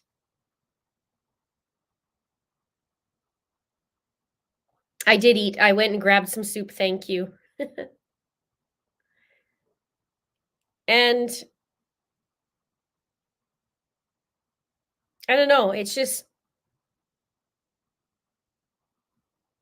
I mean, nothing makes sense with these guys anyways, and they're just heartless anyways. I mean, this is the same woman who just got rid of JJ's dog and everything else without a care. So why would she even do the storage unit to make it look like anything? She doesn't care.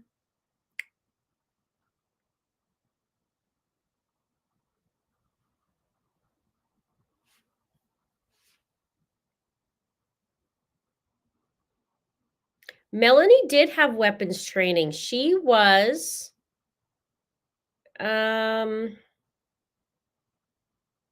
how long ago would that be? I think that was like in 07 or 08 or 09 or something, I feel like.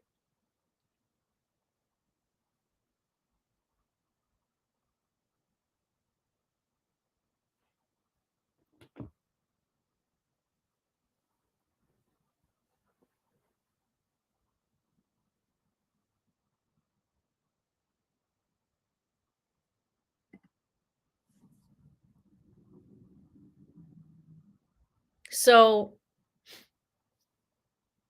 I was thinking though, as I was eating, because I don't stop my brain. As I was eating, I was thinking about the way they've lined everything up so far. And I feel like I wonder what the jury is thinking. Because it's a little, I don't know if it does feel for you, but maybe because the way I script my videos and organize them, but I feel like it's a little disjointed. I didn't feel that way in the beginning of it, but I feel like that right now. Maybe I'm just tired.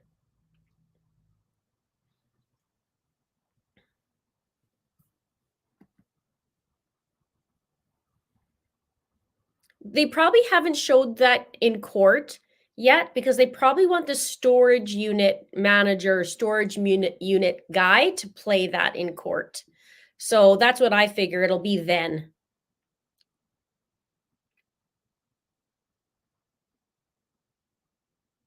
Okay, you guys do feel it's also disjointed. I feel like that too a little bit.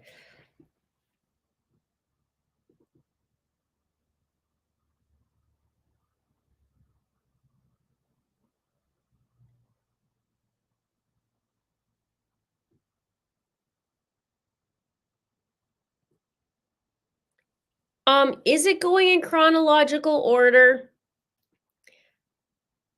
Yes and no. Now they're yes and no, I guess. So they talked about Charles, they talked about JJ and Tylee, they talked about Brandon, and then and now they're talking about Tammy, but they've dipped in different ways, right? Depending on who was on the stand.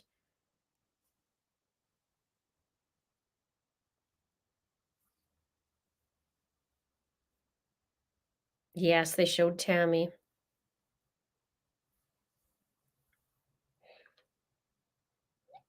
Sorry, guys. And we had also John Pryor. I should go get a coffee.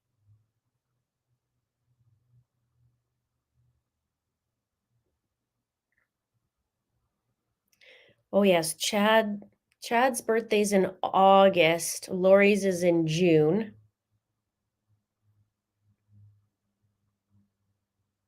I liked how they opened up the trial with the end in mind, and I liked how they did that. But now I guess they did it right when they did Brandon and they brought it up. Not that they're doing it wrong, but like you just got to wonder about the jurors because they're clueless. And for us, clueless meaning they don't know about this whole story. And for us who knows a lot about the story, it can even get confusing.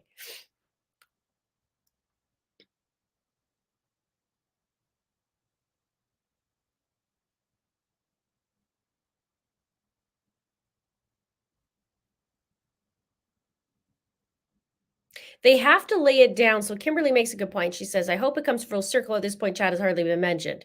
Yes. Now, hopefully they'll come in and talk. I guess they won't, will they? They're not going to be able to talk about, or will they? His phone calls to Alex because he hasn't been charged. Even if they could, it wouldn't get very far with John.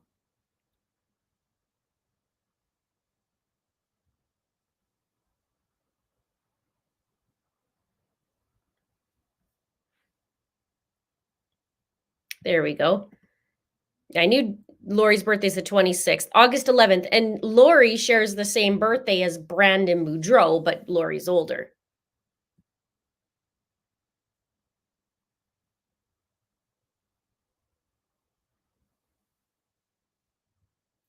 But we left with Ryan Ryan Pillar, right? Or no, there was a new guy. Coulter Cannon was on, and we just heard the 911 call. It responded to Tammy's attempt made on her life. So we still have the attempt made plus her actual death, and then her exhumation.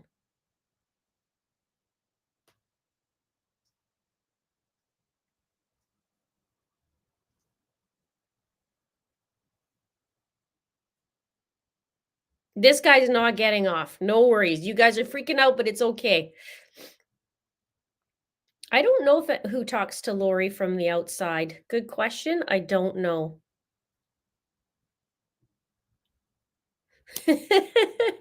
Mrs. O, I hope the prosecution comes with a timeline for the jury prosecution call. Linda, she's got you.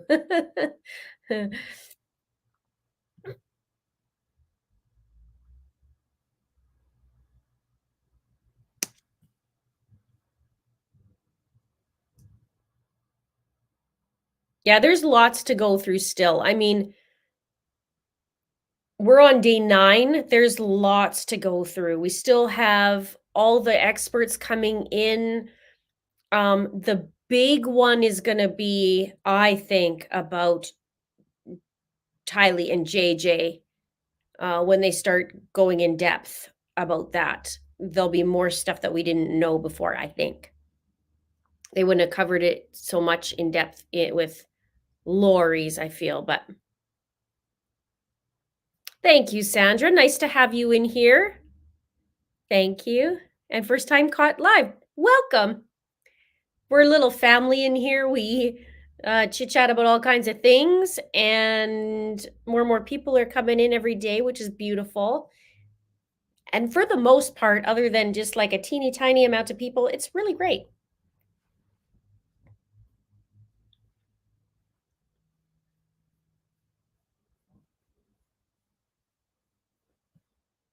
We have lots to hear from still.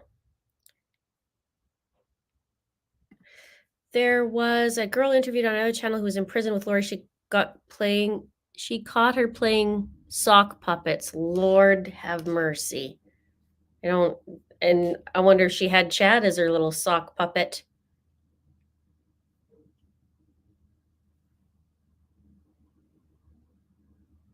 I think the storage unit will be brought up. They brought up the storage unit guy in from Rexburg in Lori's trial. So I'm going to say they're going to bring that up, and then they'll have the detectives after talking about it. But I think the storage unit dude will be the first. He is also the one who had made some phone calls because he saw that come in. So, and made some phone calls and said, hey, I got some video.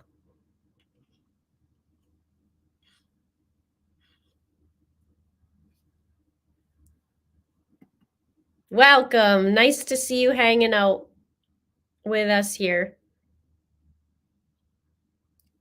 We'll see the storage video. Well, I just played it, but we'll see it in court too.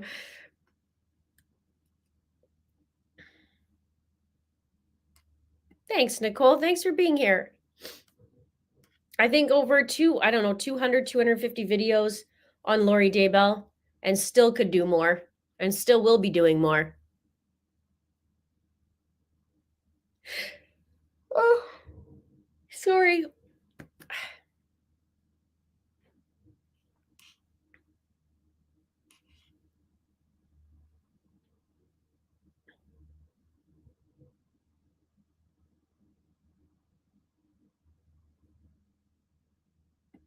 I just want Chad to admit he killed Tammy so his kids will finally know the truth, but he won't. Yes.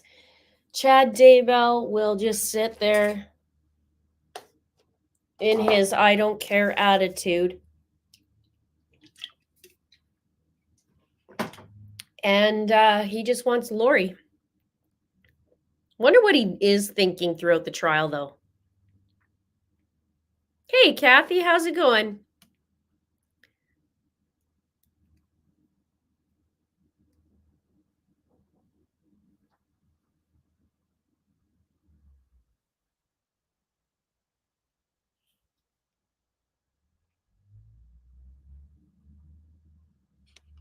I'd like to know if Chad's daughter Emma has opened eyes now. I would like to know out of all those children what they think.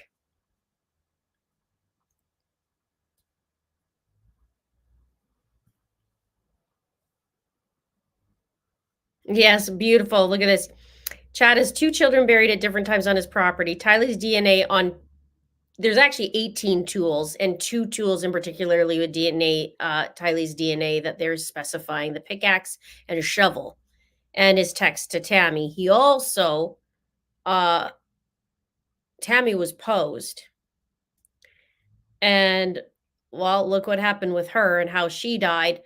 Plus, you have Chad motivated by Lori and money. And there's a pattern to that. And yeah, their texts, Chad's movements, his talk about Tammy dying early and then she does. And there's lots on Chad. Don't worry, there's lots. And out of all the jurors staring at him, probably wondering, well, this is his wife. He doesn't seem too bothered at all. He just chuckles it up with John Mado and Chad Tato together. They just chuckle it up. And jurors are looking.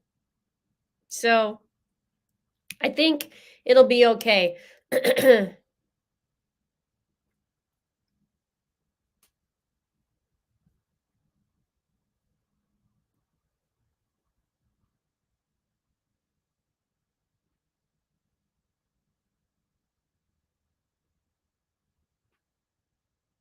I hopefully that the jury are putting it all together. I hope so.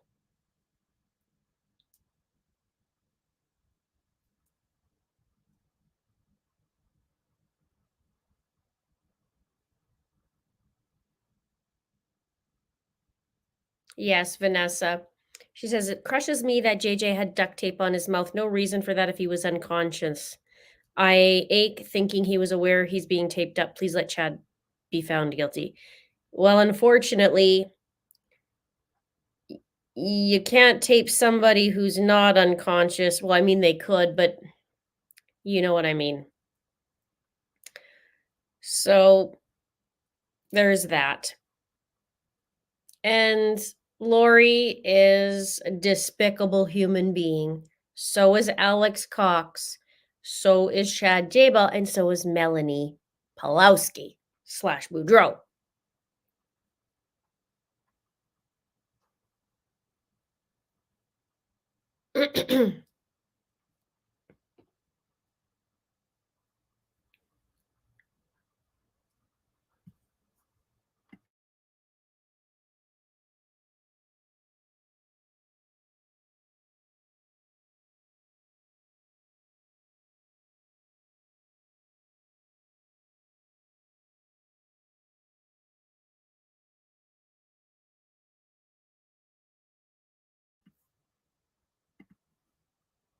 Yeah, I wish Melanie was charged.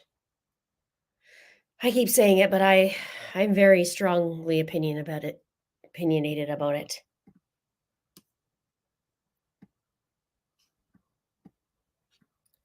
Okay, let's see.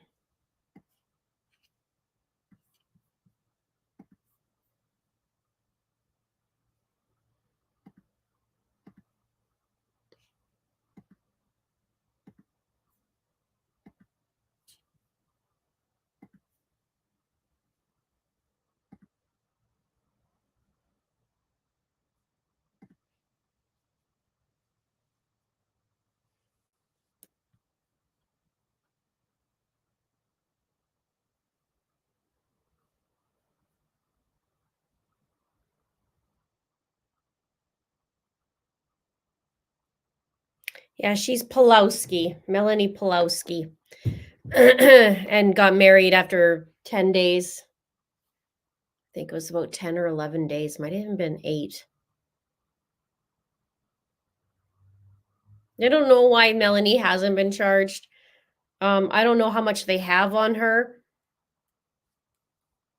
I'm sure they suspected her house got raided as well when Lori's did and Alex's did. Hers did as well.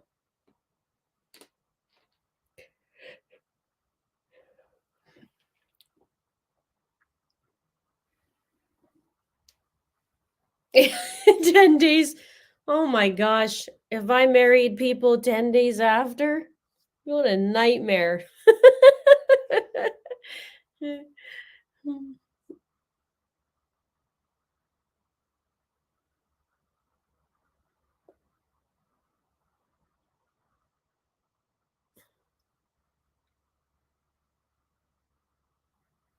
Did you see Chad look up when Brandon said he Googled Chad? No, but I'll look back at that.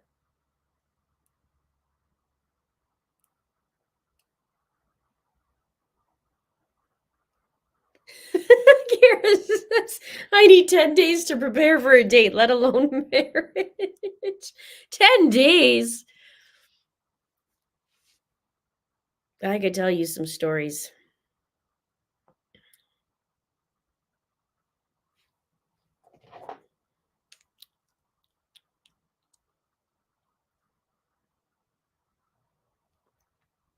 Need 10 days to plan a meal.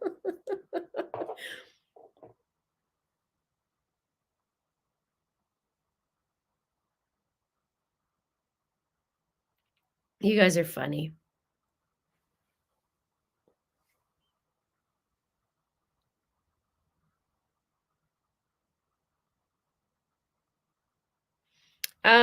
So she was planning on having the children come with her. Why did Melanie get her own townhouse? Why didn't she just live with Lori? Yeah, she was planning on that.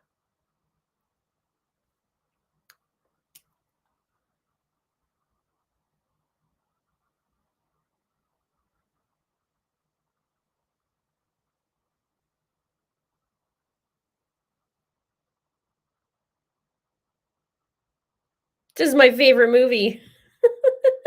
Doesn't she know the movie was How to Lose a Guy in 10 Days and Not Marry Him? That's one of my favorite movies. I love it. You killed her love, Fern. This is such a good movie. I should watch that this week sometime just to have a good laugh.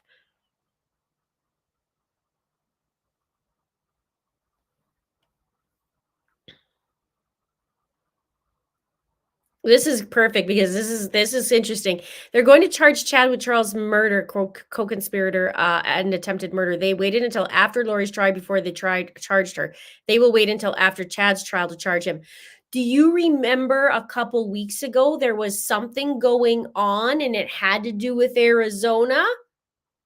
There was something going on about court documents.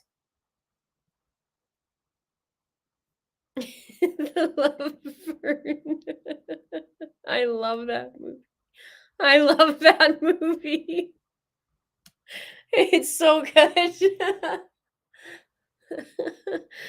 Oh, does Growl the Warrior want to come up to play? Oh, it's such a good movie. It's so good. I love how she has her friend pretend to be the therapist, and then he learns later that she's not the therapist. That's so good. It was such a good movie. I need to put movies on like that when I just need to chill out. But I rarely watch TV. I don't watch a lot of I don't even remember the last time I watched TV. Like I can't even tell you. 2 years ago, a year ago, like I don't know. And movies only once in a while. I like to go with my son to movies though.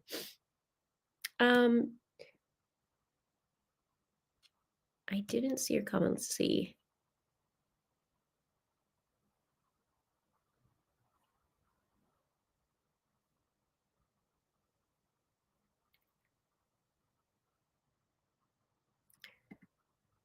Jackie says JP is working hard to create reasonable doubt. He isn't trying to pin it on Melanie so much as to muddy the waters. Oh, he's trying to muddy is like crazy for sure. Especially the dates, the times, and yeah, he's gonna try a few tactics. He doesn't have just one up his sleeve. He has a lot. They should be back in about 7 minutes or so. Maybe in a couple minutes before that.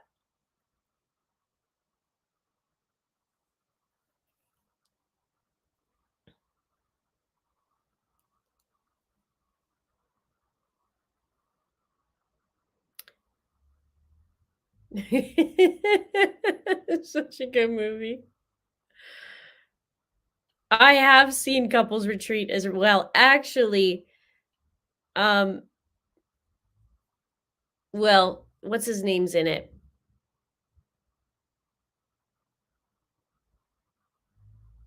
Vince Vaughn. I know who Vince Vaughn's wife is. Let's just put it that way.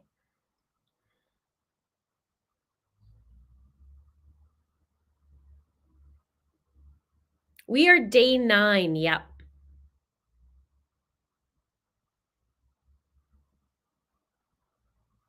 The movie we were talking about is How to Lose a Guy in 10 Days.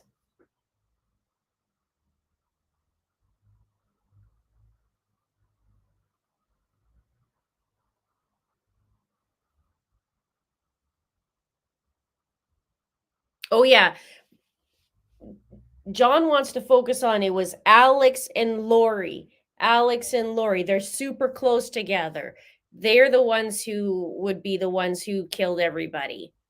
That he just wants it to be that. It's always been that way. He's been trying to separate Lori from Chad for years and years. And he got his way on the separation of the trial when that was as it was joined at first. And then that got separated. And he's just been trying to distance everything possible, right down to Lori Vallow, right down to everything.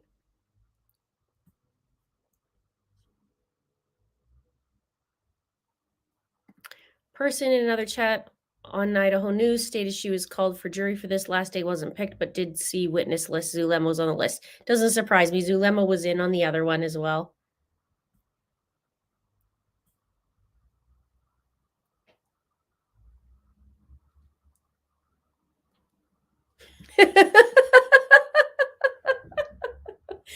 Chad Tato trial survival log day 9. No mention of Lloyd and fire yet, but plenty of pointless objections from JP, aka John Mado. We have to bring out the microphone once in a while.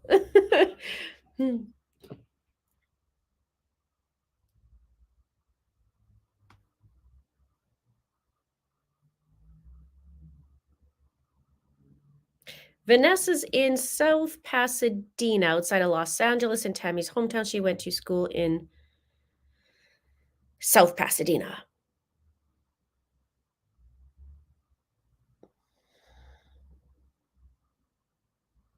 Is Pasadena's up north of LA, right? I used to have a friend that lived there. Now, anybody here who has Disneyland tickets? Mama wants to go to Disneyland in November. But it's ridiculous for Canadians to go for 3 days a person. Ridiculous.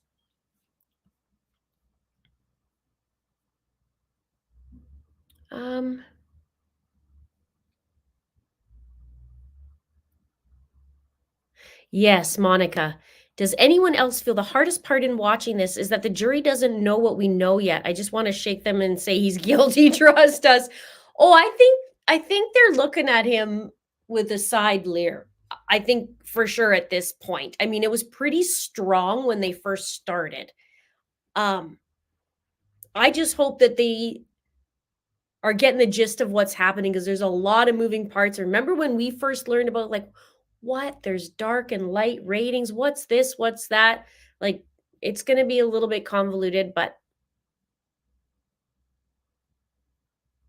hopefully they'll get it. I'm sure they will, but at the end of the night, they're probably going, oh my gosh, this is a lot. This is a lot.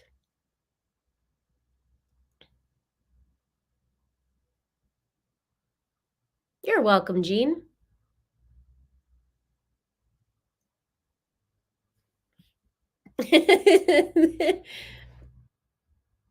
There we go. You know what it is for Canadians for 3-day pass? for Canadians at Disneyland.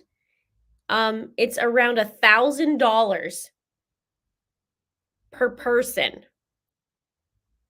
And I remember I lived in LA. Well, this would be years ago, and I remember it was like $300 for the entire year to be able to go to Disneyland.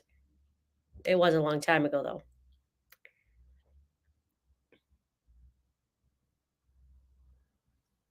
Yes, the arrest at Brandon Boudreau's parents' house. I have a video on that too. Yeah, I'm not joking, you guys.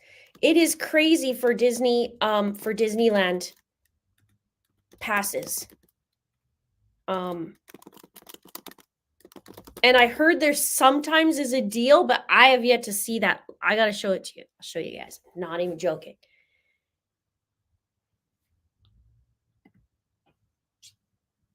It's ridiculous.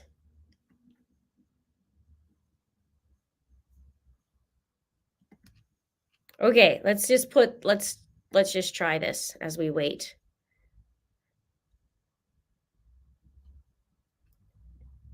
Okay. If I wanted a 3-day pass, right?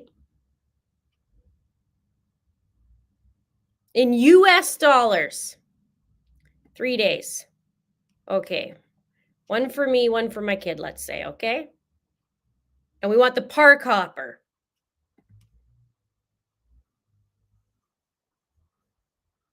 I'm going to fast forward the dates. Let's just see. Because Americans think it's cold in October or November. But it's not. We'll do a weekday, let's just pretend. Okay.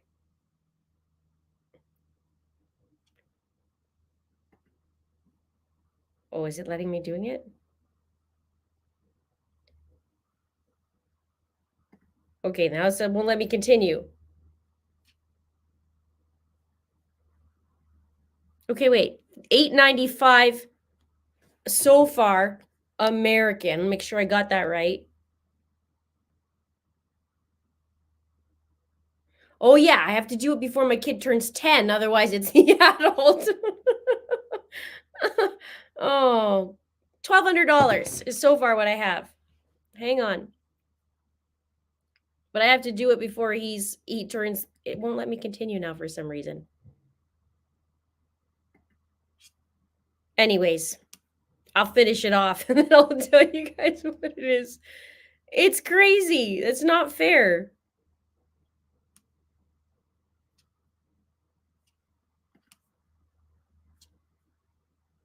I don't know why it's not working.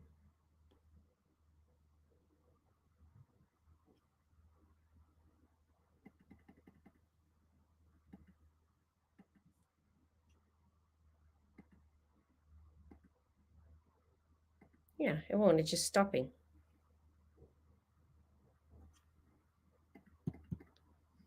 Weird. It's just like, you know how you go to step 1 and then you go to the calendar step 2 and then it won't let me go to step 3. Oh, maybe it's... Okay, maybe it's like that. There we go. That's my own fault.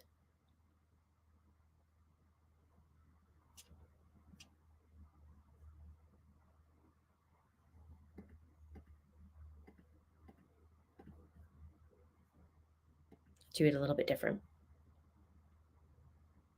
Oh, there's more add-ons.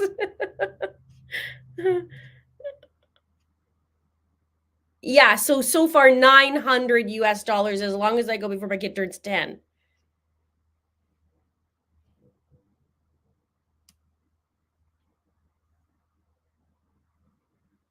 So, and not including flights or cars or parking or food. Okay, well, it's less than I thought, but 900, yeah, that's still 1,300 Canadian for 3 days, just the tickets, and not... It's $105 for a parking voucher. I think for the 3 days, $35 per voucher. And whatever Disney Genie service is. Oh, God. A lightning lane entrance. Anyways, little sidebar. That was a sidebar. uh,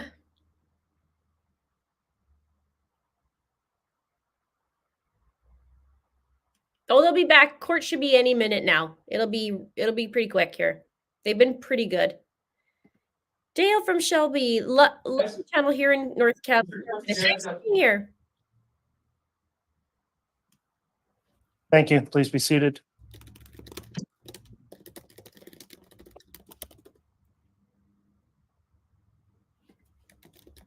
We could have the jurors brought in, please. Sure.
Okay, I'm laughing because Diet Coke addict said something pretty funny about my eyebrows.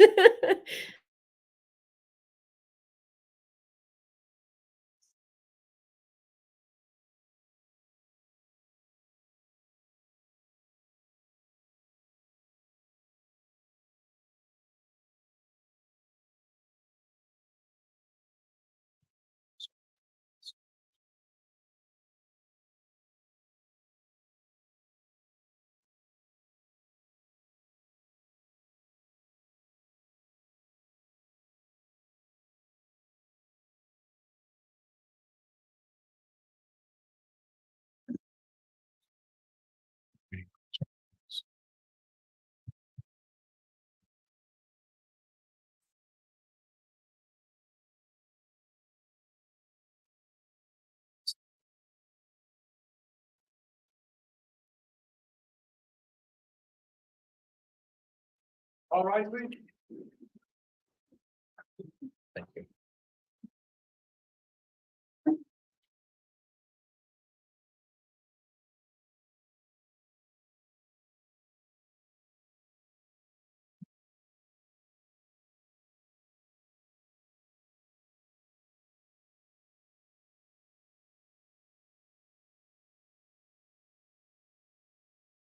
Here's operating counsel, Your Honor.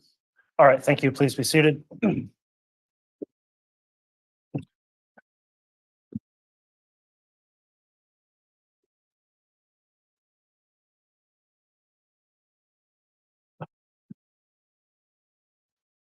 We are back on the record on case CR 22-21-1623, State of Idaho versus Chad Guy Daybell. Concluded our lunch recess. Court notes the presence of the prosecution as well as the defendant and counsel for the defendant. In addition, the jurors have all returned and are properly seated. Deputy Cannon is on the, pardon me, is on the stand and has previously been sworn. And I will note that based on a request from counsel to end slightly early today, the court's intention would be to take evidence going forward from now until 3 o'clock and forego the normal afternoon recess in order to stop a little early but not be interrupted by the recess. So hopefully, if the jurors are able to make it through that time, we'll go ahead and recess today at 3 o'clock without a mid-afternoon break. However, if for whatever reason you do need a break, just please advise the bailiffs or the court and we'll do that. So with that in mind, Mr. Wixom, I believe you were conducting direct still of this witness and you can continue. Thank you, Your Honor.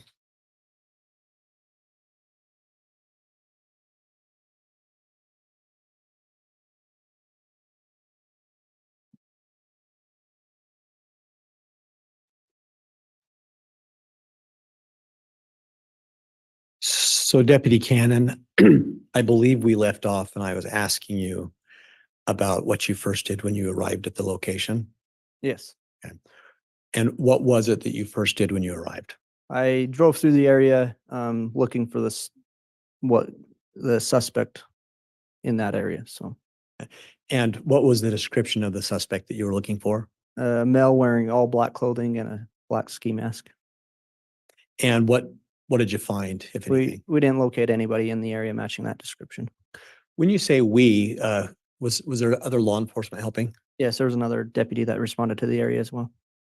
When you responded and looked for that person with that description, did you do that from your patrol vehicle? Did you do it on foot? How did you do it? Yes, it was from the roadways in the area. We drove through the areas and tried to look for anybody matching that description from our vehicles.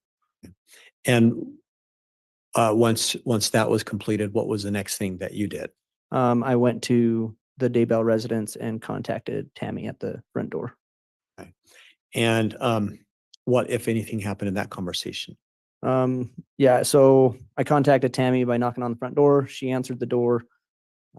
I just kind of tried to get her information, what happened. She told me that she had just got back from grocery shopping, was getting groceries out of the back seat of her car, noticed a male standing at the rear of the vehicle. She confronted him and asked him what he wanted. He didn't say anything. He just held up the gun and she heard 2 pops and then yelled for her husband, Chad, and that he eventually came outside. Okay. While you were talking to Tammy, did you have any contact with Chad? I didn't have contact. I didn't talk to him. He was there present when we were having that conversation though. Where was he relative to where you and Tammy were having the conversation? So we were standing by the front door of his residence and him and his son was actually standing back towards the kitchen area, maybe 10, 15 feet from us. Any question from your perspective that he would have been hearing the conversation you were having? Absolutely. He would have heard it. And when you were there talking to Tammy, were you wearing a uniform with a gun and a badge? Yes, I was. Did anything at any time during your interaction with Tammy, did Chad attempt to talk to you in any way? No. Anything about that unusual to you? I thought it was kind of odd that she had just been like victimized and he wasn't taking any actions to protect her in a way, I guess, but that was just my thoughts personally. Did that play into your investigation at the time at all? No, not really, just that it was odd. What did you do next, if anything? After that, I went outside. I walked around the initial area where the vehicle was, looking for any shell casings or paintball marks or anything like that in the area. Does a paintball gun typically have a shell casing? No. So why did you say you were looking for shell casings? If it was possibly a firearm and not a paintball gun. And did you find any indication either way? No, I did not. What did you do next, if anything? I went and talked to Joseph Murray, who was across the street chopping wood. I spoke to him for a brief moment, just trying to figure out what he saw. And that he told me that he heard Tammy scream and he saw a male run around the north side of the property. Was there anything contradictory between what Tammy had said and what Joe had said? No, there wasn't. At that point, did you do anything further or did you leave the property? I cleared from the scene, unable to locate any suspect or that. After that incident on the 9th of October, do you recall ever going back to that address? Not on the property at all. I might have drove past the property, but I didn't go to the home. Did you ever participate in any searches on that property? Yes, later on in the next year. To the best you recall, what was the date that you participated in that search? It was January 3rd Of what year? 2020. What were you there searching for? We did a search warrant on Mr. Daybell's home.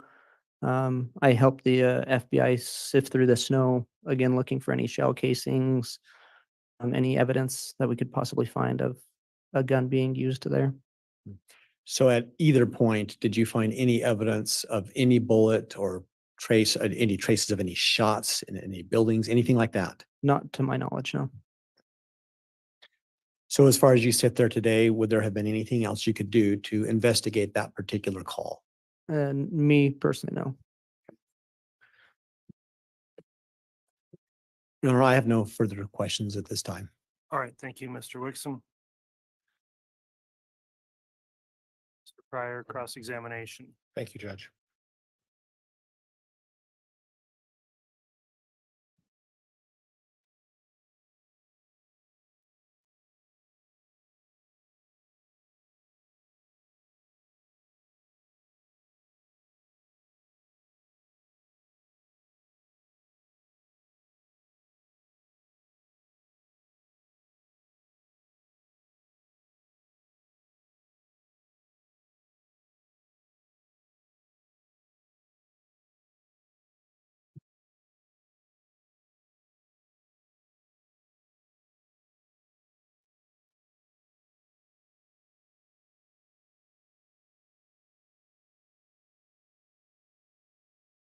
Officer Coulter, you made an initial report in regards to this case. Is that right? Yes, I did. Okay, and the initial report was relatively brief. Yes. You recall that? Yes, I do. And then you made a subsequent report afterwards. Do you recall that as well? Yes. What's the time frame between the initial report and the subsequent report? I don't recall exactly the time difference between them. Okay. I didn't look at that. Was it a week? No, I think it was further out, maybe a month or so, 2 months. I'm not 100% sure. Okay, and then you also made some comments about not wearing a body cam on that day. Is that right? Yes, I didn't have a body cam on me that day. You were a patrol officer, is that right? Yes, I was. Standard issue to have a body cam? It was lost, or it was broken and lost. So When did you break it? couldn't tell you exact date. Did you try to replace it the same time you realized that it was broken, or did you wait a little while? I informed my sergeant that it was broken. Okay. And then you went on a call and you didn't have any body cam to actually accurately reflect what was transpiring that day, correct? No, I didn't have body cam. Okay. And Judge, could we utilize the HDMI? You gonna publish something, Mr. Pryor? I want to show the officer a copy of his report if at all possible. Okay, are you gonna do that by giving him a copy or publishing it? I'd like to publish it and have him look at it while I speak to him about it, if that's acceptable to the court. From the defense, any objection to doing that? No objection, Your Honor, so long as he admits it as an exhibit. I'm not sure he should be publishing things to the jury that aren't Judge, admitted. I can do it the other way and ask the officer when he did his report, but he doesn't have a recollection of when he did the supplement, and there's 3 parts to this report. So my hope is that to show him the report, lay the proper foundation, and then I'll move to admit defense exhibit 89. But if the court prefers a different manner, we can go a different way. Okay, well, it's up to you. We just can't publish it until it's been admitted. I agree, so that in case it's not admitted, the jury doesn't already see it.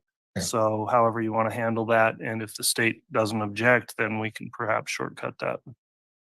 And Judge, can I have my laptop approach the witness with a copy of my laptop, show him the reports, and have him authenticate the reports?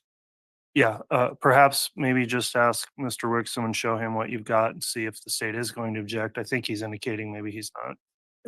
Judge, we're not going to object to that approach at all. So it's 89. 89, and the parts are A, B, and C, Judge. All right. Well, if you just want to move for the admission, then I'll move for admission then, Judge. No objection. all right. Defense exhibits 89 A, B, and C Yes, are Judge. admitted. And what are are they 3 separate reports, or what are the exhibits? If you just describe them for the record. Judge, A would be the an initial report, which is about a paragraph. B would be approximately a 2-paragraph report that was done I believe a couple months later. And C would be just the initial incident report by Officer Coulter, the face page of the incident report. Okay, and we'll just need to be able to make sure to get those submitted into the record for evidence, but you may go ahead with those now admitted and publish, and we'll make sure the court receives copies so they can be given to the jurors for deliberation. And Judge, whenever the clerk is ready to bring that up. Yes, it can be published. Okay. Now, do you recognize this report, officer? Yes, I do. And is that your report? Yes, that is. And that's a true and accurate reflection of what you prepared close in time to when the incident occurred. Is that right? Yes. Okay. So if you would do me a favor and read the very first sentence. I was dispatched to a suspicious call of a male holding a paintball gun at a lady on 1900 East and 200 North. Now, 1900 East and 200 North is Chad Daybell's property. Is that right? Well, that's the intersection. The intersection. Yeah. And Mr. Daybell's property is on the corner of which would be the northwest corner. Does that sound right? Northeast. Northeast corner. I'm sorry, I got my east and west backwards. Okay. Now, when you first testified for the prosecution, your comment was in regards to a paintball or gun incident. And you made a point of adding the word gun after paintball. Well, it's a paintball gun. So So you knew this was- she reported different things of possibly being at a gun or a paintball. When did she report that? In her 911 calls. Okay. Could we have a copy of exhibit regarding the 911 call, please? Which one? There were two. Well, Judge, I think what I'm going to do is play actually both of them. All right, those are exhibits 232A and 232B. And Judge, I'm going to get through this before we start the 911 call. Just right there is fine. Thank you, officer. So your recollection of the 911 call is that Miss Daybell said something about a gun as well? Yeah, she just said gun as well in that call. Okay. Okay. But the dispatcher said it's holding a paintball gun, correct? I believe so. And then it says that you attempted to locate suspect but couldn't find anyone in the area, right? Correct. You talked to her and she said she noticed a guy standing behind her and was holding a paintball gun again, right? Yes, sir. That's what your statement says, right? Yes, sir. So the dispatch was about a paintball gun. When you spoke to her, she said it was a paintball gun. And then pulled the trigger a couple of times and then ran off. And was described as 5'11", 190 pounds, right? Approximately, yes. Okay, and then you didn't locate anybody, right? Yes. Okay. Then you, couple of months later,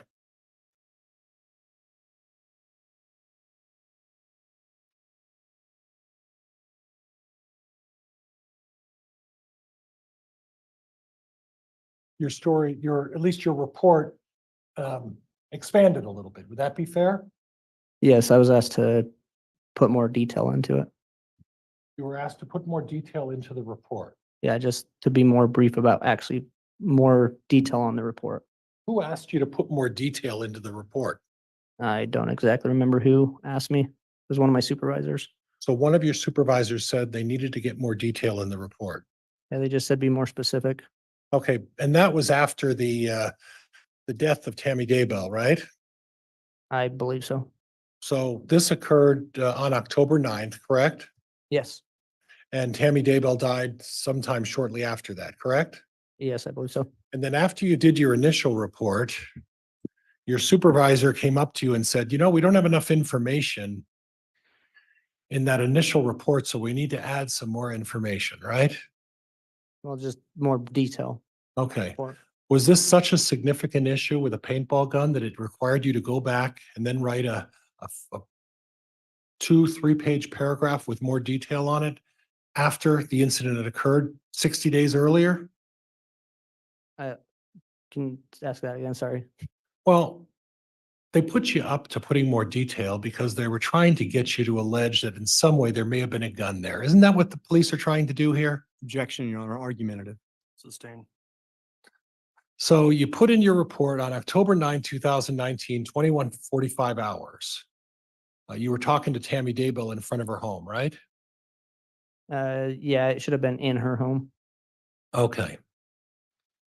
Front room of her home. Yeah. Okay. Now I listened to the 911 call and I seem to recall the 911 call coming in at 21:49. So you're not quite clear on the hours that you talked to Tammy, right? Yeah, it might have been a different timestamp. I'm not sure. Okay. So if the 911 call says 21:49, we can rely on that reasonably well, right? Yeah. Okay. And then you put in your report that at 21:45, you were talking to her 4 minutes before she ever called in the 911, right?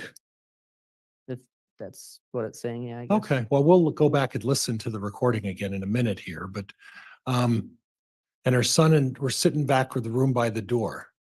Okay. That I believe that led to the kitchen. They were sitting back in a room by a door. Sitting at the back of the room by the door. They were standing there in the Okay. doorway. Okay. And then you made mention of the fact, and when you revised your report a little bit, you mentioned that she was standing at the back of her car with a gun she believed to be a paintball gun. So you've added the word gun and said believed. So what you're really doing is she told you it was a paintball gun, right? To my best knowledge, yeah. Yeah. And the 911 dispatcher said it was a paintball gun, right? Yes, I believe so. So why did you put that caveat in there saying believed to be a paintball gun?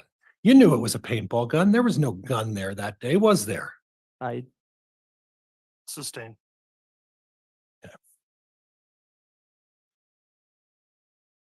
She said she screamed and her husband ran and son. So her husband and son took action. They ran out and they tried to see what was going on, correct? I'm sorry, where are you at in the Middle of the news statement.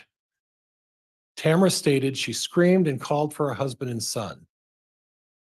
Okay. Right? Yes. And to your recollection, the husband and son went out and looked at the what was going on out there, correct? As far as I'm aware, just Chad. Okay. So from your perspective, it was unusual the way Chad acted, because when his wife said someone shot a paintball gun at him, you think it's unusual for him to run out and see what's going on, right? No, that's not what I said. All right. But you did say it's unusual because he stood there silently while Tamara talked to you, right? That was unusual? Yes, it was unusual that he didn't get involved in the. Do you know anything about Mr. Daybell's personality? I do not. Do you know that he's somewhat of a shy person? No, I do not. Okay. Do you know that he's somewhat of a humble person?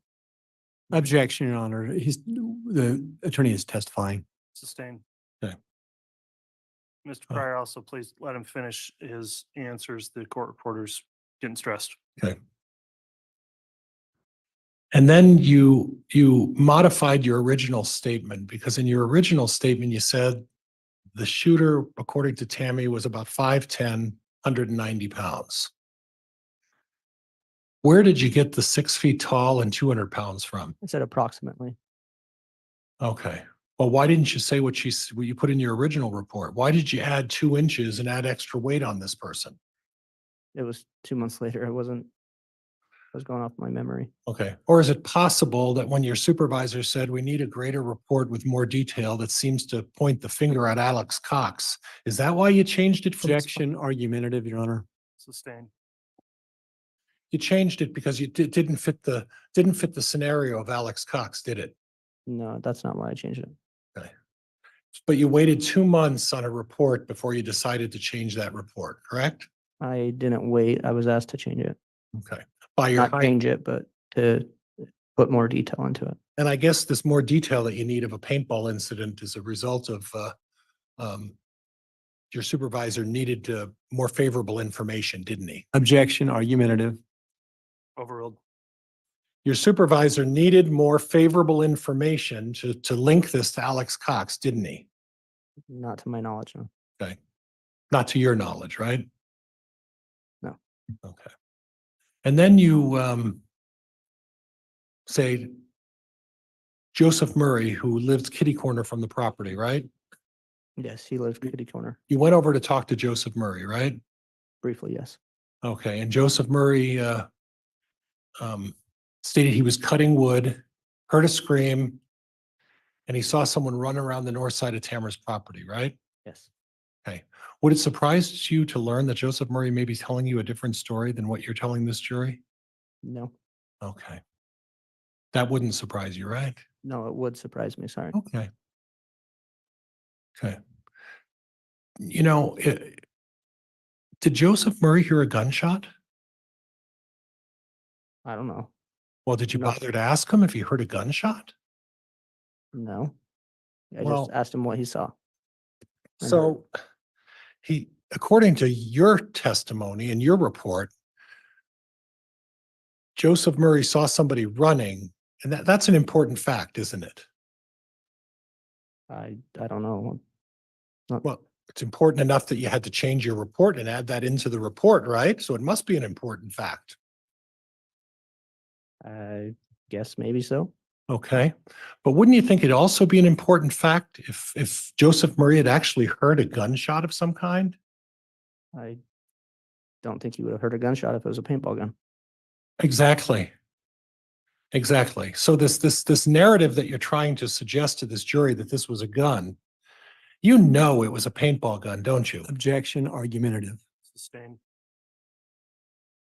All the information that's been presented to you points that this was a paintball gun, doesn't it? No, not necessarily. Okay. No, not necessarily. Yeah, what information from the reports you gleaned at the time you investigated this suggests that this was not a paintball gun? Give me a couple of reasons why you don't think this was a paintball gun.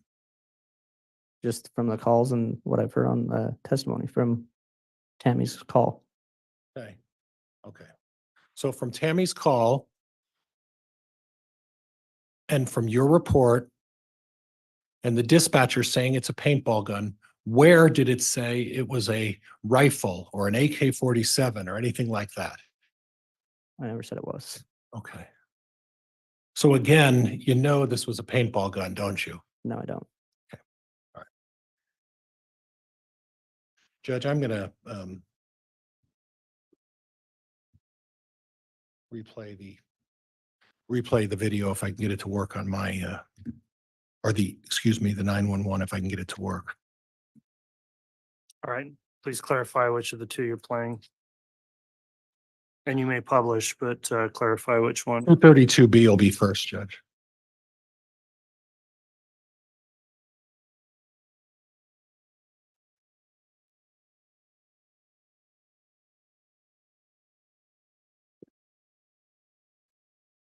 Maybe not.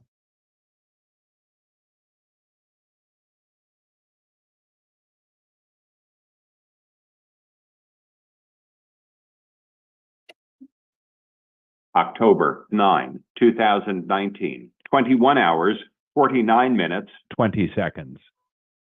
Fremont County Sheriff's Office. Hi, I need to report something. Okay, go ahead. What's the address? Okay, at 202 North, 1900 East, the corner with the blinking yellow light on Salem Highway. Is it a suspicious person? Yes. Okay, what was he wearing?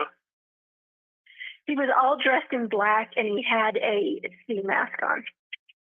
And he said the blinking light now is where you saw him? No, he's gone now because I pulled up into our driveway and I was getting stuff out of the back seat of my car and suddenly he was there and he had a paintball gun and he was and like he was going to shoot at me. And I kept asking him what he was doing because I could tell it was a paintball thing. Okay. And then he just kept doing it. So I yelled for my husband and then he took off running around the back of my house. Okay, give me just 1 minute. Stay on the line with me. Okay. October 9, 2019, 21 hours, 50 minutes, 28 seconds.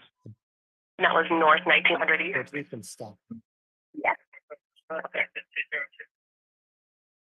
And Judge, I'm done with the, so I was listening pretty carefully. I heard the word paintball gun. And I heard the word paintball thing. Would you tell me on that tape where the word gun was used Later on later on? Mhm. Oh, are you telling me there's more evidence here? of that recording, yes. Where's that? More further on in that recording is she talks more. She talks, I didn't hear that. I heard it stop. That's because you stopped it. I So there was mention of a gun, is that right? believe so. You believe so? Yeah.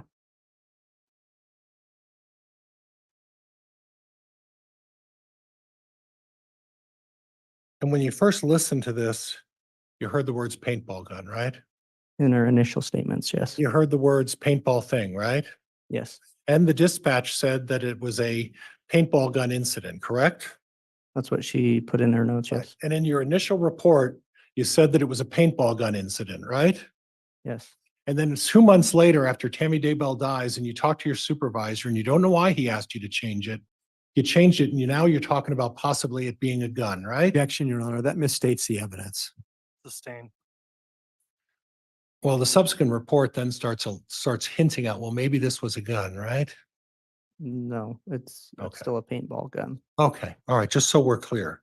Now, were you part of the other investigation that looked at some of the other possibilities of why someone on the property would be out there roaming around? Did you talk to any of the other potential suspects in this thing?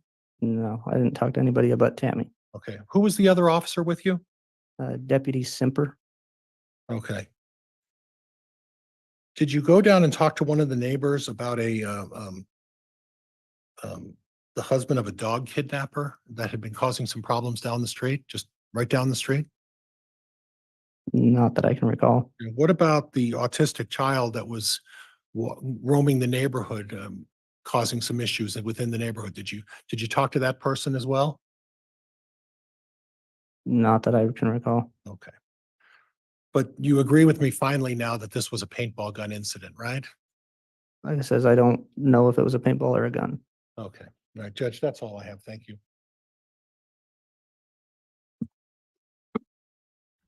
That's because you stopped it. Mr. Wexton, redirect. May I, Your Honor? Yes. Thank you.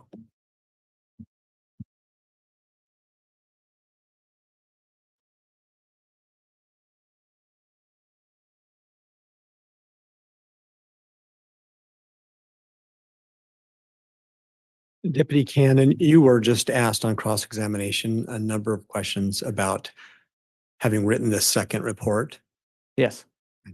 So in reference to those questions, how long after this incident was it that you wrote the second report? Like I said, I'm not 100% sure, maybe a couple months or so. Is it fair to say that over the course of a couple of months, you have a number of calls and interactions with the public as part of your job? Absolutely. And as part of law enforcement, as a deputy, is it expected that you will conform to your superiors? Absolutely. So if a superior officer says, please go write another report, is that something that you would do? Yes. But in this case, is that what you did? Yes. Is there any question in this case, were you fed information to put in the report? No, just more information about what happened. But the information that you included in the report all came from your memory, is that fair? Yes. You were asked some questions about whether or not you were wearing a body cam at the time. Yes, I was asked that. I think you explained that at the time yours was broken. Correct. Can you state, is it fair to say that at Fremont County Sheriff's Office, is there any kind of policy requirement that you wear a body cam for anything? No, And so why do you normally wear a body cam? just for my recollection and safety and different things like that. But that doesn't mean you can't perform your duties without the body cam. No, it doesn't mean that. And what else do you do when you have an incident besides recording it on your body cam? What else do you do as law enforcement to memorialize what happened in that incident? I don't understand. Sorry. Why do you write police reports? Oh, so you can remember what happens. Okay. And when you do that, do you write these reports to the best of your recollection? Yes.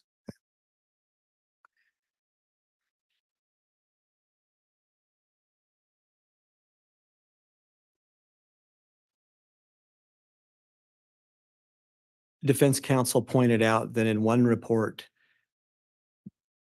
in the second report, you had noted the time that you were talking to Tammy as being 21:45. Do you remember that? Yes, But yet we heard in the call that her call came in at 21:49. yes. Can you explain that discrepancy? It was probably, I was dispatched at that time at 21:45, and she had called briefly thereafter And again, when you were when I was right, responding, sorry. finished, I'm sorry. Sorry, when I was responding to the call, she probably made that phone call.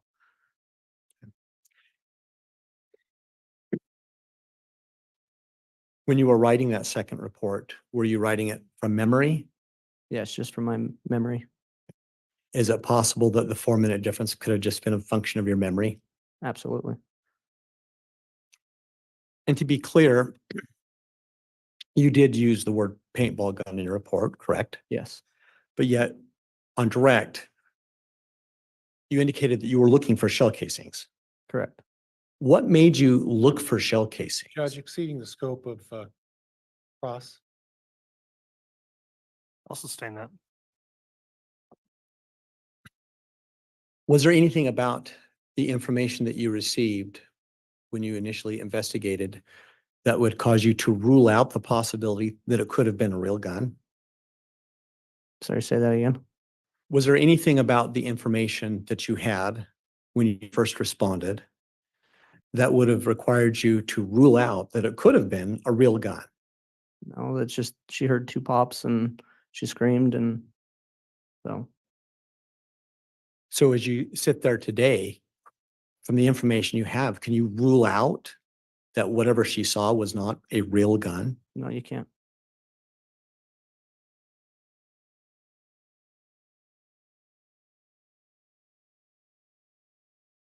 You were asked a question about whether or not Joe Murray had said if he had heard a gunshot. Do you remember that question? Yes. Why didn't you ask Joe if he'd heard a gunshot? I guess it just didn't cross my mind. It didn't seem important at the time. Did Joe bring up to you in the conversation that he'd heard a gunshot? No. Is that something that you might have assumed he would bring up? Possibly, or if he saw a gun or something.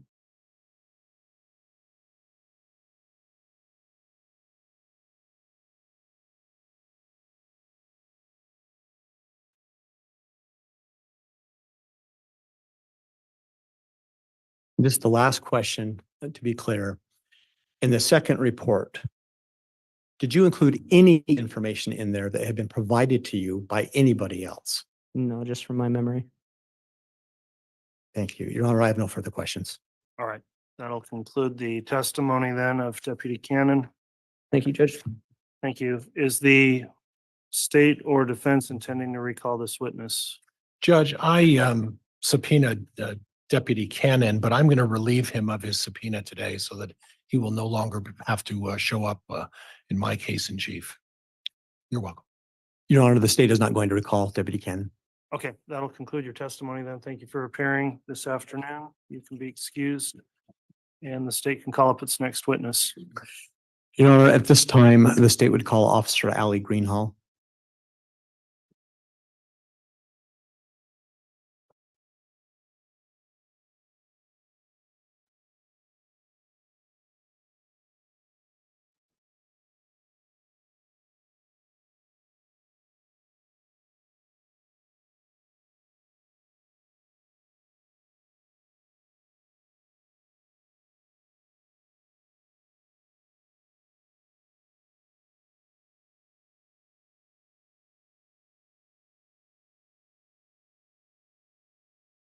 Swear or affirm the testimony you're about to give will be the truth, the whole truth, and nothing but the truth.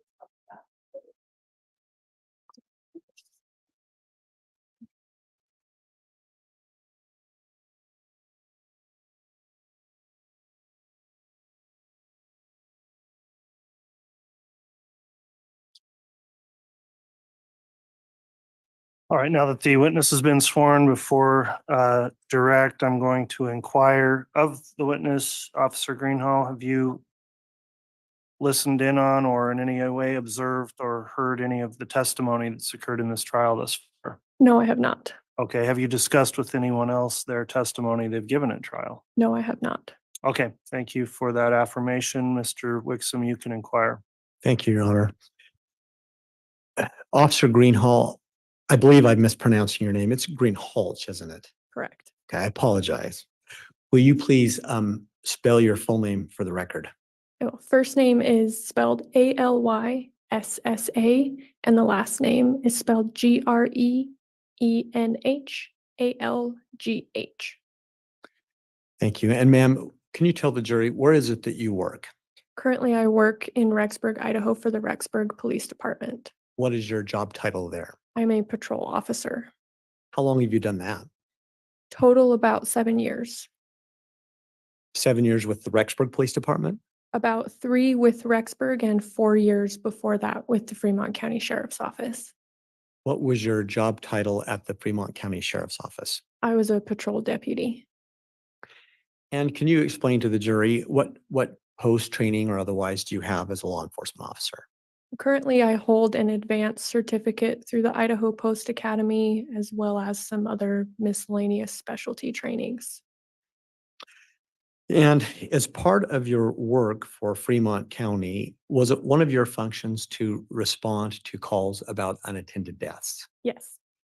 From your perspective as law enforcement, please tell the jury, what is an unattended death and what is your function as law enforcement?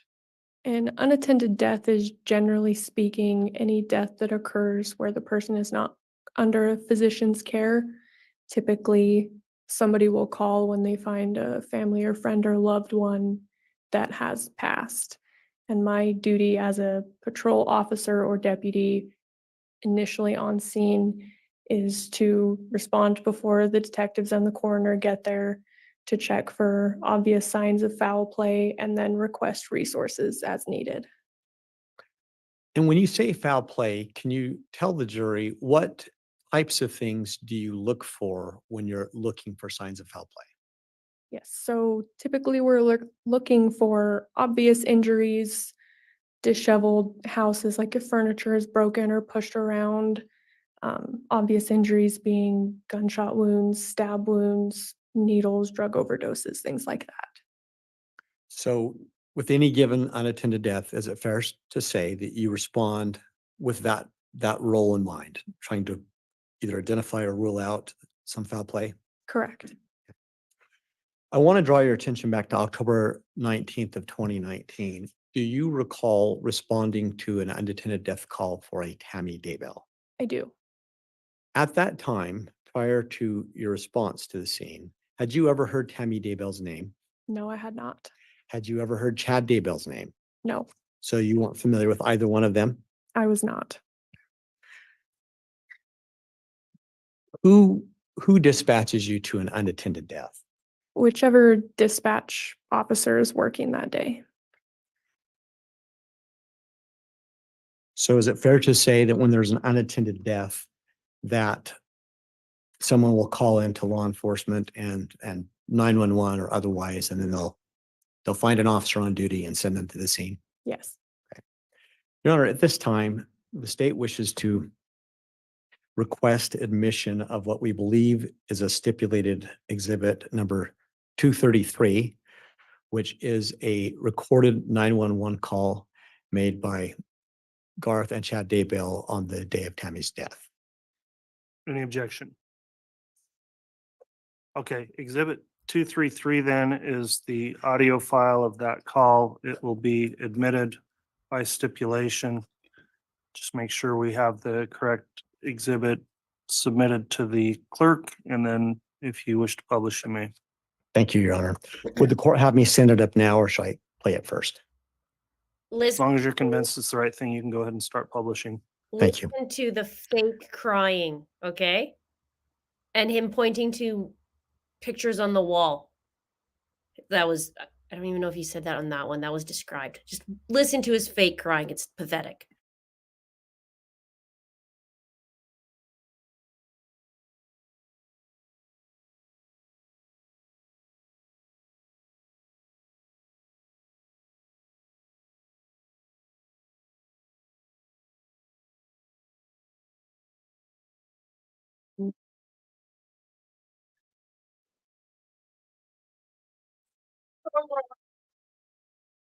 Would it be possible I think I skipped a step here, us to broadcast this over the court system by plugging my HDMI.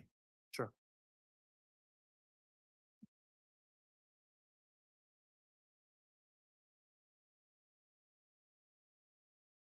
Thank you. 911, where's your emergency? We're at 202 North, 1900 East. What's going on? We just found my mom. She's on the ground frozen, or she's stiff, and I don't know.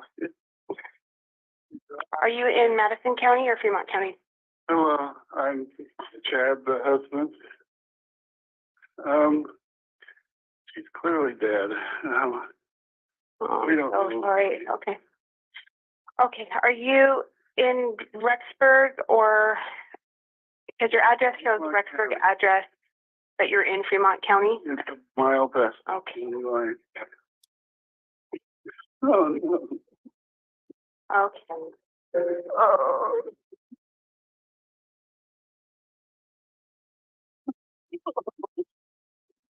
Yeah, she's not even, she's gross.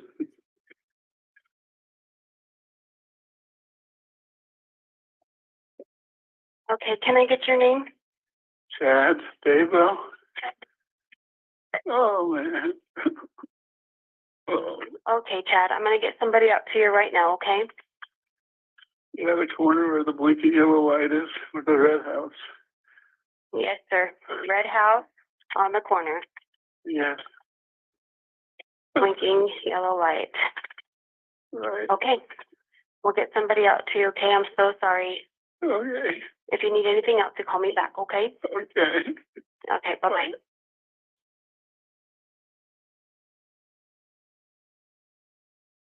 Ma'am, to the best of your recollection, was that particular phone call related to your response to Tammy Daybell? Yes, Prior to responding to this, let me withdraw that. To the best you recall, what time of day was it that you were responding? it was approximately 6 a.m. And was it light outside yet? I don't think so. Prior to your response that morning, approximately how many times had you personally been involved with responding to an unattended death? Probably 5 to 10. And when you did in fact arrive, what was the first thing that you observed?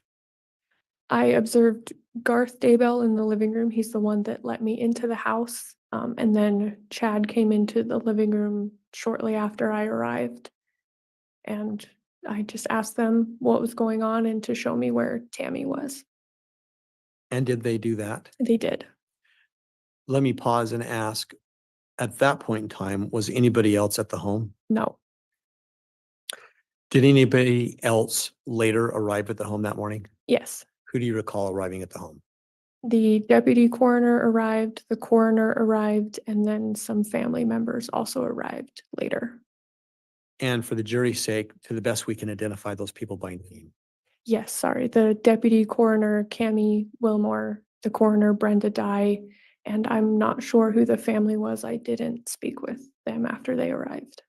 Were you aware if there was a male or female family member that arrived? I think both. Several of his children showed up as well. So you were explaining that you arrived and you made contact with Garth and then Chad? Correct. Just to help the jury have a picture in their mind, what was the layout of the home, the best that you can recall? The living room is the first room that you come into, and then there's a hallway to the right. There are several bedrooms and a bathroom. Directly behind the living room across the hallway was the kitchen, and then to the left was the garage. Okay. And relative to the front door, did you come in the front door? I did. Relative to that front door, where is the room that you ultimately saw Tammy's body in? To the right at the end of the hallway. When you came through the front door, where do you recall both Garth and or Chad being inside the home? In the living room. So could you explain again, what was the first conversation that you had with either one? I asked them where Tammy was and what had happened, and then they walked me back to the bedroom where her body was. At that point in time, did either one of them seem to have any emotion or anything like that going on? Yes.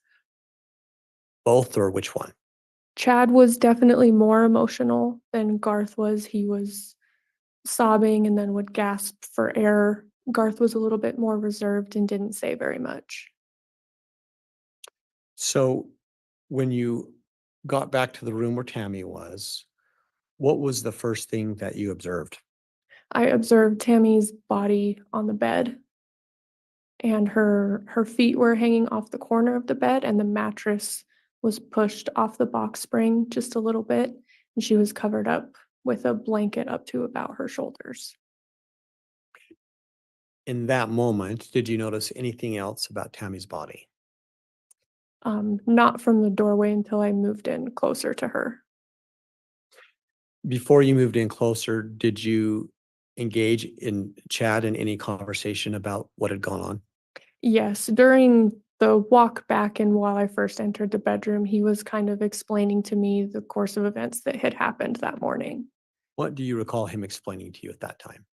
He had told me that about midnight, Tammy had woken up with a coughing fit, and he said she had vomited on the bedroom floor and then had moved into the bathroom down the hallway and had continued vomiting. And he said he got up to help her clean up and then put her back to bed. And then they both went back to sleep. And then at approximately 5:40 a.m., he had felt the blankets shift off of him in bed and had woken up, and he said that he had thought Tammy had fallen off the bed. So he told her to get back on the bed, and then when she didn't answer him, he stood back up, turned the lights on, and found that she was unresponsive. Did he indicate at that point whether Tammy had fallen all the way off the bed or just partly? He did. He indicated that she had fallen partially off the bed because her feet were wrapped in the blanket and the sheets. And so her feet were still up on top of the mattress, but the side of her head was on the floor. What did Chad do or say next, if anything?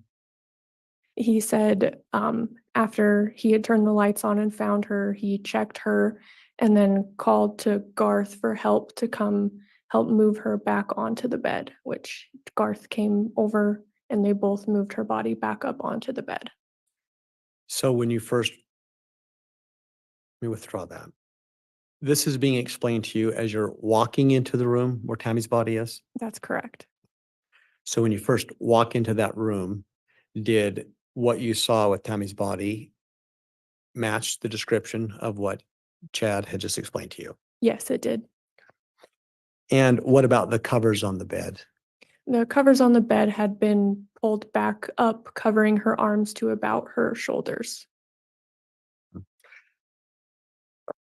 When you arrived, or when you got into the room, can you describe for the jury what your observations were about the condition of Tammy's body at that point? I first checked her for a pulse, which she did not have. Her skin was colder than the room temperature. Her body was stiff. And I recognized that she did have some pink foam coming out of her mouth and down the side of her face, and she was deceased. And you personally had made the determination for yourself that she was deceased because of her pulse, or what was the big factor? Correct. It was a combination of her body being cold and the fact that she did not have a pulse. And at this point in time, when you're investigating an unattended death, do you gather more information from family? I do. Did you do that in this case? I did. What did you do next? I asked Chad about if she had any serious medical conditions or had been sick recently. He told me that she had been suffering from a pretty bad cold and that she didn't like to see the doctor very often, so that she hadn't been diagnosed with any serious medical conditions. He did tell me she had fallen in the driveway a few weeks prior that she had seen the doctor for, and she was going through menopause. He did say that she had suffered from low blood pressure and did have fainting spells once in a while as well.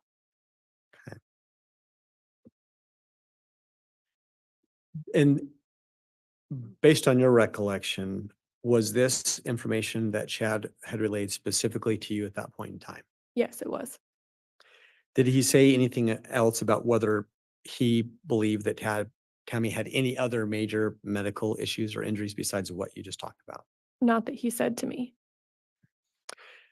Did he mention anything to you about Tammy having shaking fits at that point in time? No. Did he say anything about Tammy's sleep pattern generally? No.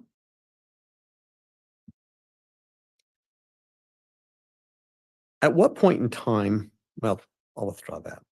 As law enforcement, is it your role to determine whether or not it would be appropriate to have an autopsy? It is not. Whose role is that? The coroner.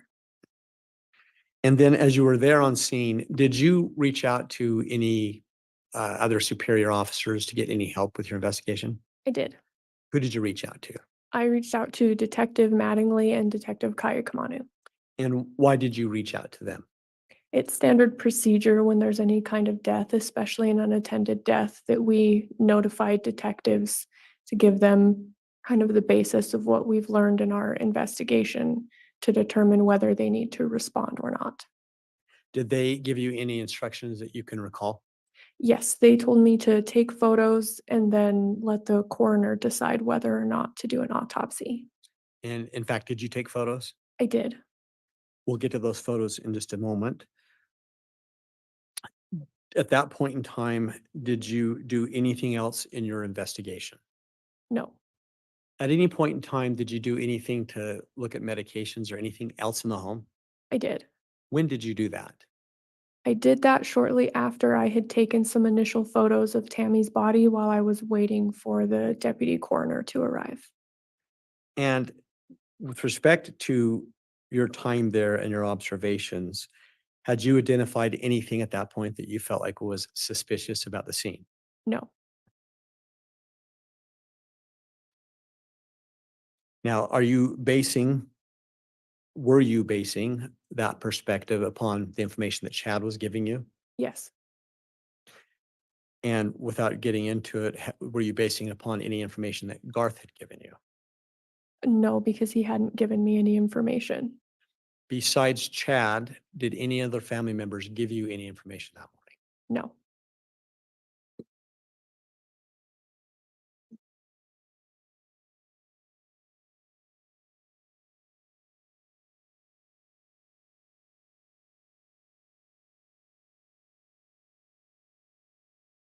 When you were talking to Chad that morning, was Garth within earshot of that conversation? Yes.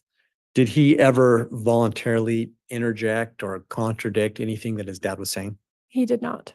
Did he try to add anything to the conversation? No.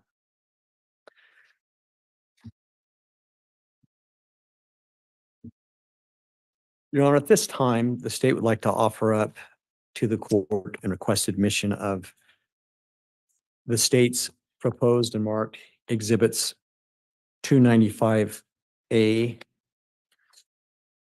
through. Sorry, Your Honor, one second.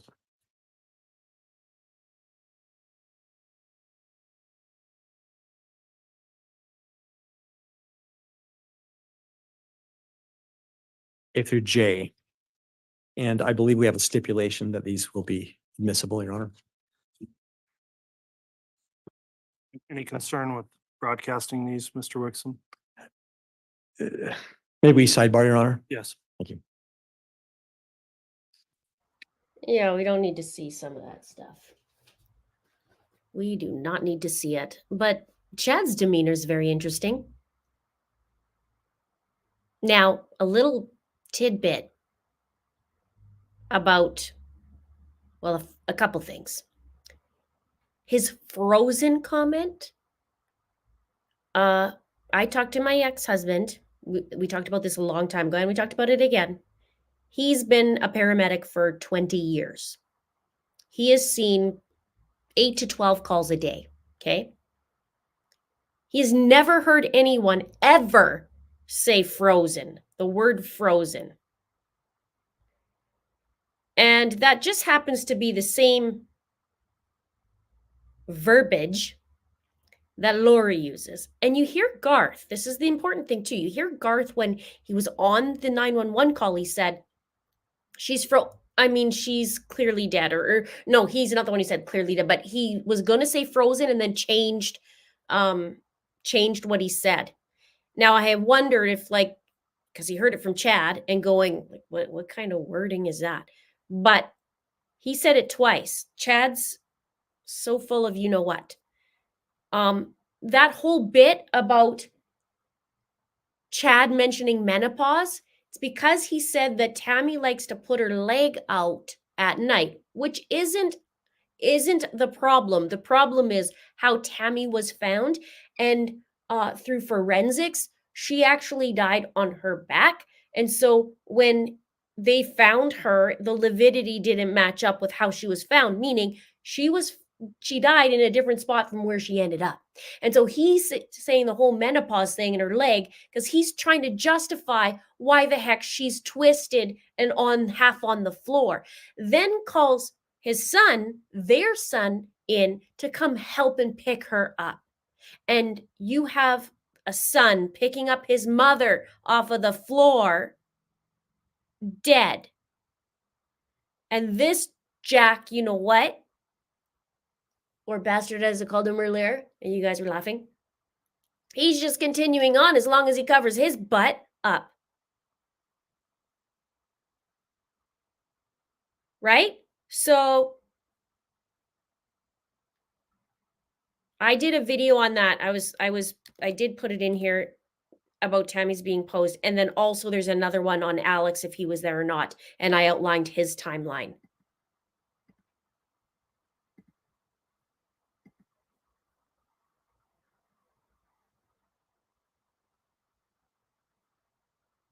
He didn't want to lift her because he wanted to have Garth to witness that she was dead. And it just happened naturally.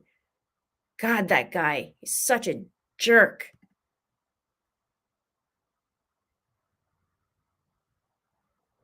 I feel like turn around and don't, like, I don't want him seeing anything because he's a sick mofo. Now, see that look? See how he keeps doing that up? He's defiant. He keeps putting his chin up whenever it comes to Tammy. Whew. I get angry.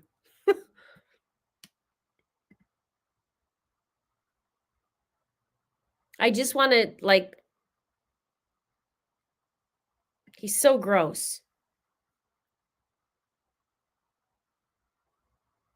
Yeah, I did rewind about the whole wiping his eyes with the tissue. I rewound it on my phone.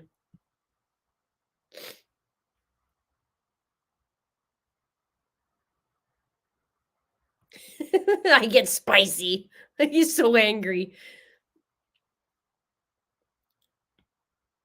Oh no, this is not mad. This Lucas, this isn't mad.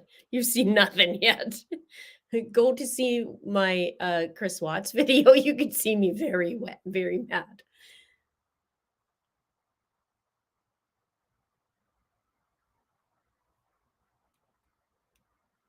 He's so gross.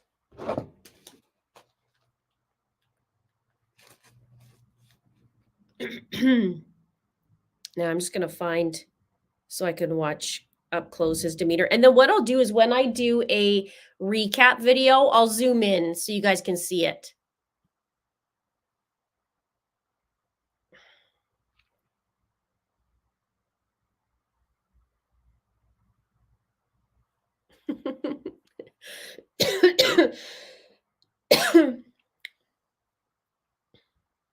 Oh yeah, I was very angry in Justin's case. I still am. I still feel I have a little bit of fire within me to keep going on that one too.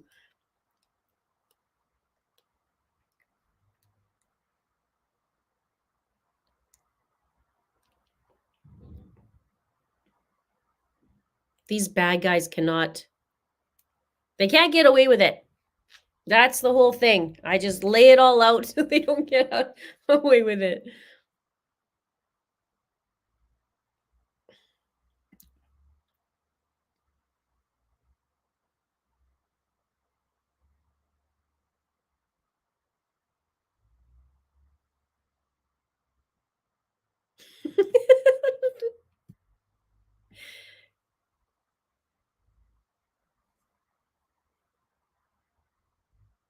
He's praying right now. Please, God, make me a bird so I can fly far, far, far away. That's what he's doing right now. Look how he's sitting. It's very interesting. Like he has his hand tucked.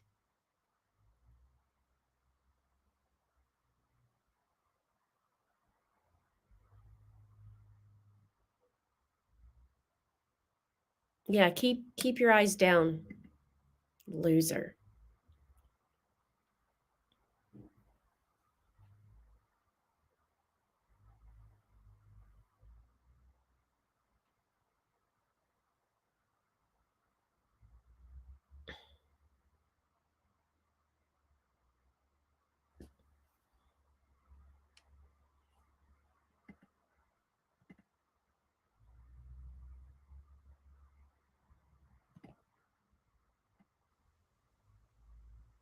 The thing is I don't want him to see any of this because he gets the dupers about all. All right, thank you, counsel. The court will note in a sidebar, we just were reviewing these exhibits that are, as I understand, going to be admitted without objection. Somewhat graphic in nature, the court's determined would be inappropriate to broadcast those publicly. However, of course, they will be published to the jurors and the parties. And so we've made those arrangements for the publication of those once they're admitted. And Mr. Wixom, if you need to take a moment to get that set up, that's fine. And that's the purpose of the sidebar we just had. Thank you, Your Honor. If I could have just a moment, please.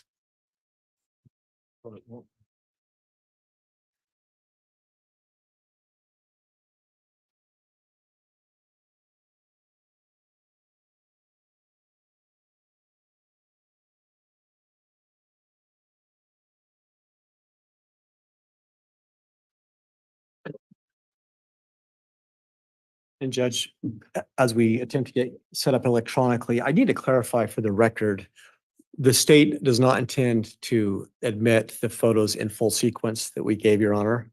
May I correct and let the court know now which exhibits we're talking about? Yeah, let's go through the admission process and then we'll go on to publication if you wish. So on the admission process, if you would set out in the record what you're being offered, and individually I'll ask defense if there's any objection.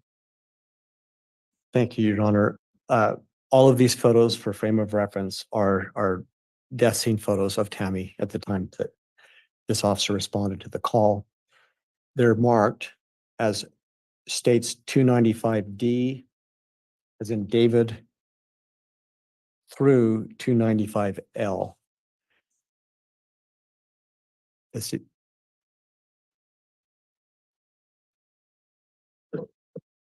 Okay.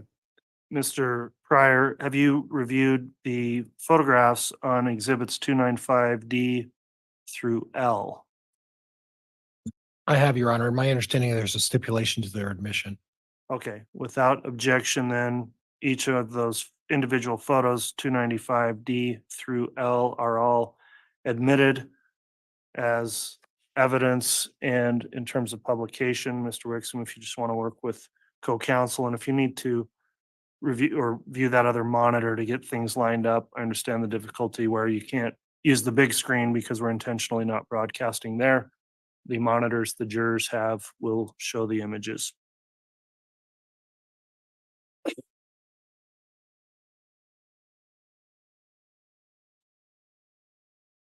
And Mr. Wixom, there's that light on the Elmo that I think helps with the shadow. If you could flip that light on. Now I feel like saying, you look at what you did, Chad.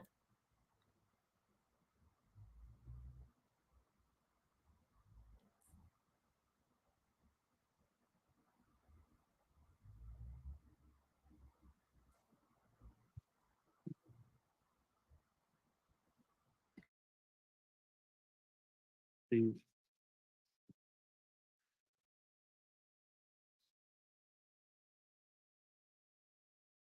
I believe I'm ready to proceed, Your Honor. Okay, go ahead Thank you. and reference each one, of course, as it's published. Will do.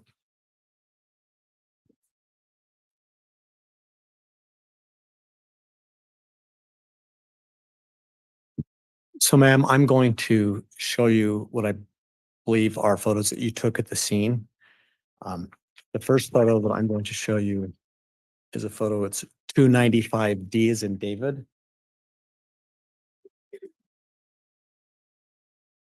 Can you see that, ma'am? I can. And ma'am, could you describe for the jury, what is that a photo of? This is a photo of Tammy's body as she was lying on the bed when I arrived. As you look at that photo, can you recall what was it that you were trying to capture in that particular photo? The position she was lying on the bed, the positions of the blanket, as well as her face.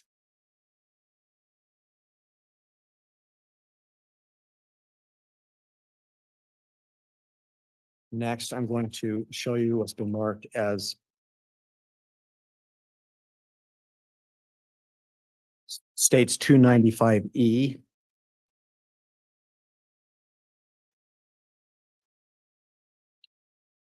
And ma'am, can you describe what you were trying to capture in that photo? With this photo, I was trying to capture a closer, more focused view of her face and the foam that was on it. Can you explain that a little bit more to the jury? Yes, so a closer view of her face to focus more on the pinkish foam that's running down the side of her cheek. Why did you feel like it was important to document that? I like to document any bodily fluids that are present.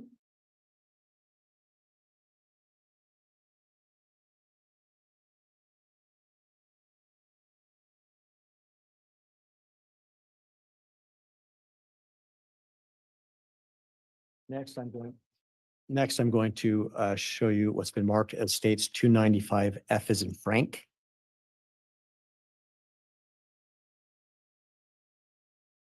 Can you tell the jury why you took that picture?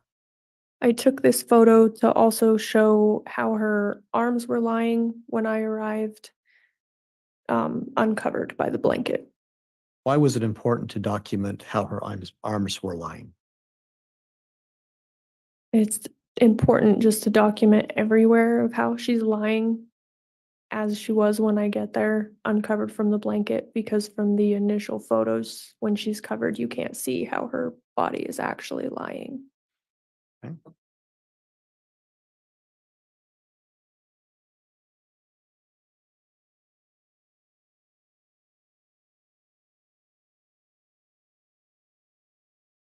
Next, I'm going to show you what's been marked as states 295G as in George.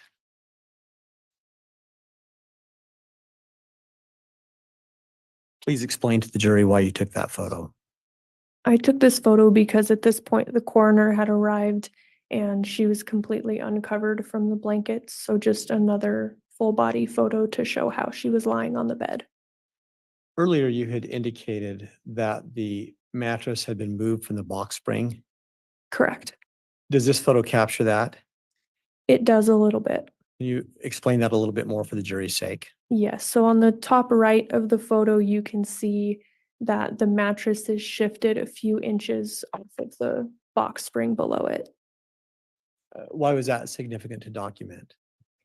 Typically, that isn't how your bed is laid out, and it was consistent with Chad stating that they had lifted her body back onto the bed, and that had shifted the mattress a little bit when they did that. When Chad explained that they put the body back on the bed, had he explained that this is the position that they'd last left it in? That's correct.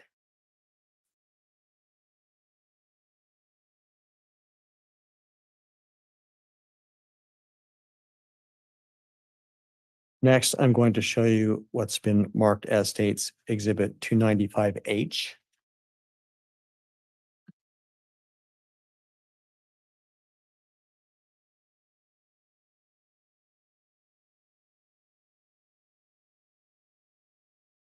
Ma'am, can you take a moment and explain to the jury why you took that picture?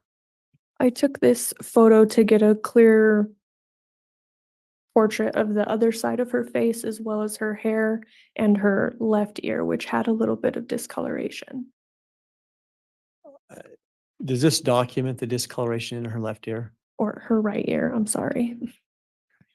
So you're noting discoloration in the right ear? Yes, it's a little bit red. Can you just be a little bit more precise for the jury's sake where you see that discoloration? Yes, the top of her ear is a little bit more red than the bottom part of her ear, which is a little bit more pale. Was that anything that cued you into anything as part of your investigation? Not particularly, no. Next, I'm going to show you states 295L. Sorry. 295I.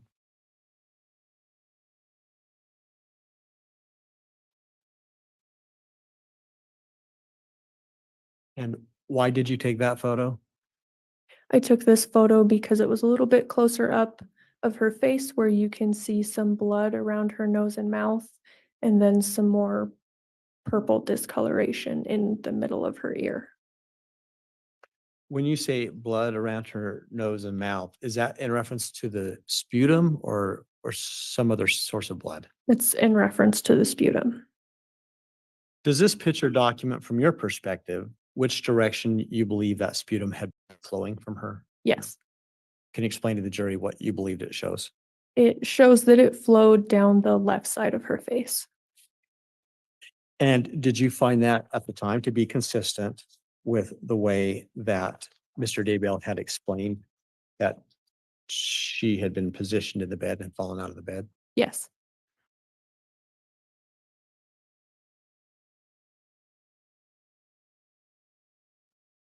Next, I'm going to show you Exhibit 295J.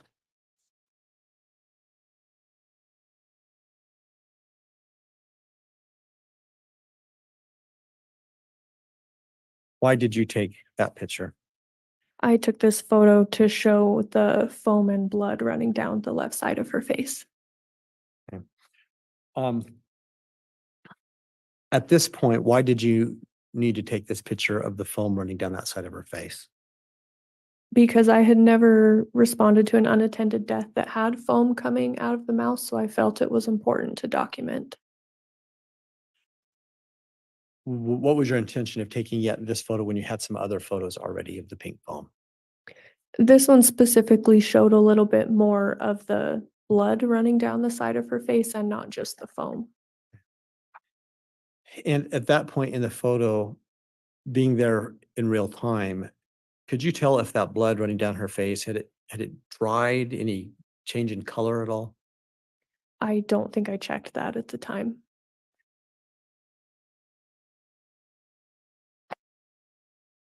Next, I'm showing you 295K.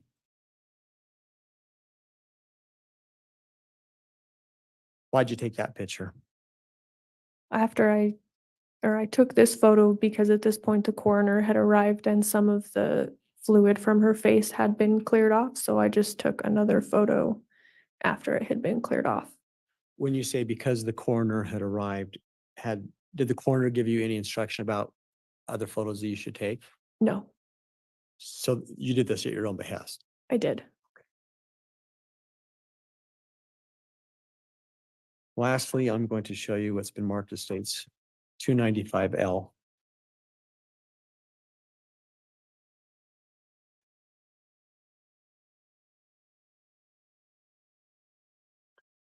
Can you please explain to the jury, please, why you took this photo?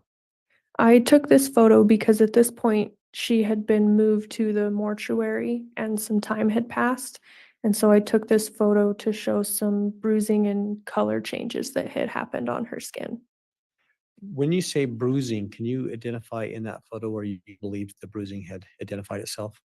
Yes, on the top of her forehead showed a little bit more bruising, as did her mouth and her neck, chest area. And at this point, do you see the pink foam in there anywhere? I do not.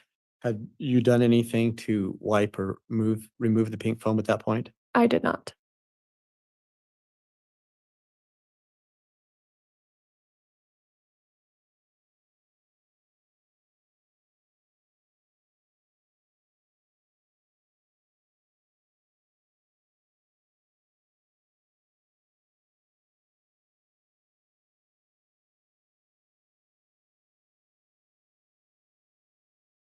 Based on your observations, did you check Tammy's body to see if it was cold? I did. And the result? Her body was colder than the room temperature when I checked it. Did you notice whether or not she had rigor mortis set in? I did. Her body was stiff, which is consistent with that being set in from my experience. In addition to noticing the pink sputum and what you thought was bruising, did you notice anything else on her body at any point? I did. What'd you notice? After the coroner arrived and we had moved the blankets off her body, I did notice lividity on the back of her legs and on the lower back as well. Can you explain to the jury, in case they don't know, what does the word lividity mean? Lividity means when you pass, the blood in your body will pool to the lowest part and cause kind of reddish bruising, which is referred to as lividity. And once again, where did you identify that lividity? On the back of her thighs and on the back of the small of her back. From your perspective, what did that tell you? That told me from my experience that she would have been lying on her back for a significant amount of time after she died.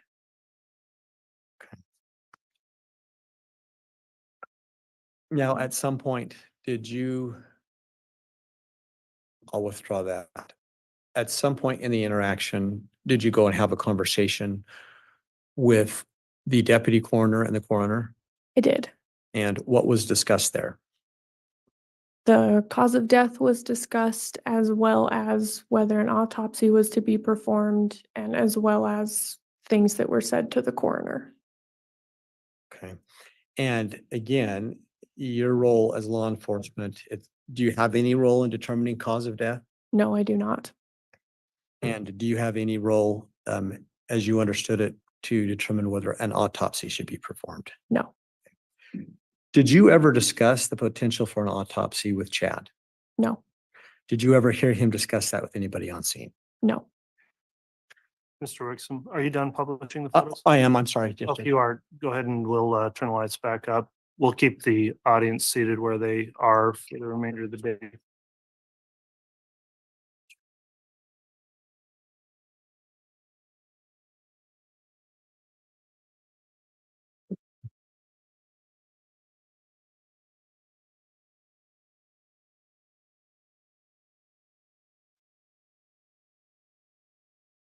So I think just the last couple of questions, ma'am.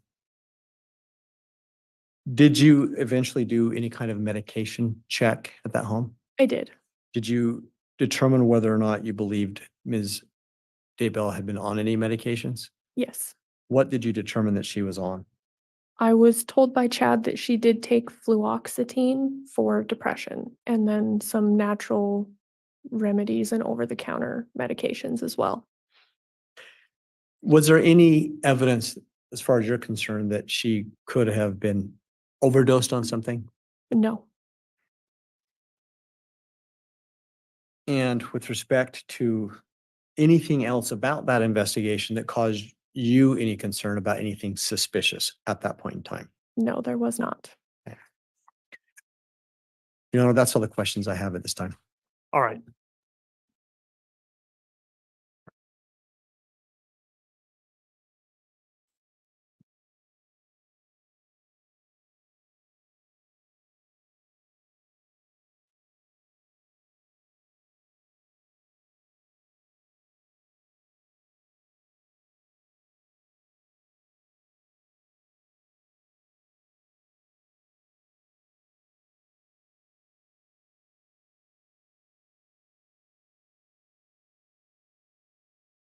I'm gonna do it over this, that's fine.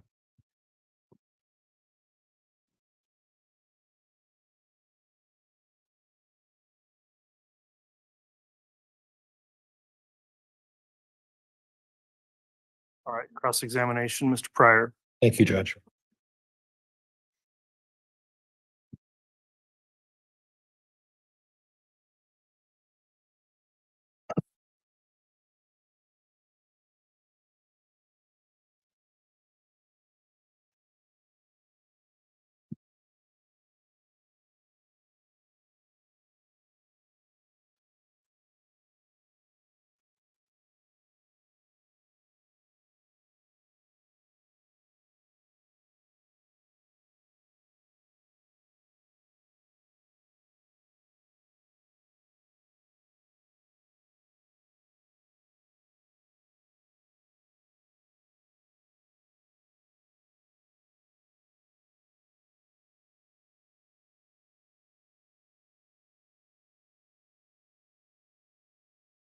Officer Greenhall,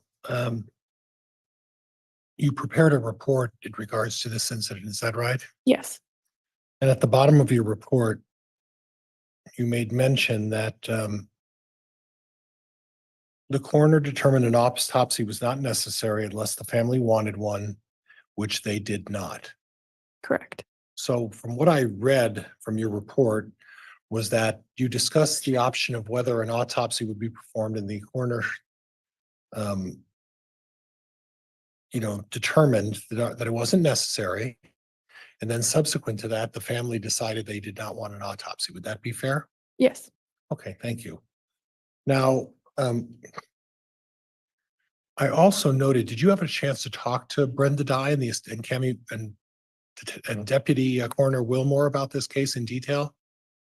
at the scene I did, yes. Okay, did you discuss the fact that there were some old bruises on Tammy's arms? Yes, And that, were you aware that Coroner Dye made note of that they were old, from some time before this incident, bruises on both of her arms as well, correct?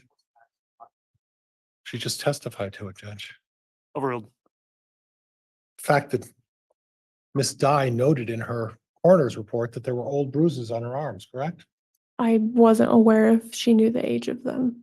Okay, but you are aware that there was a discussion with you folks about the fact that there were some old bruises on Tammy's body, correct? That there were bruises, correct. You were also aware that when you looked for the medication, you saw the it's Prozac, right? Fluoxetine? I'm not sure what the generic is. Okay. Acetaminophen, right? Some ibuprofen? Correct. Vitality extracts, which are, like non-traditional medication, correct? Correct. And like essential oils. Like essential oils that she would use. And then Chad talked to you a little bit about the fact that she was experimenting with essential oils as well, right? Correct. Okay. And then some extra strength acetaminophen. There was also some cough medicine that was found there as well, correct? Yes. And that's important because when Chad first spoke with you, he said that she was having coughing fits, right? He did. And you were able to confirm the fact that there was cough medicine as part of the medicine that was at the table at least at that evening, correct?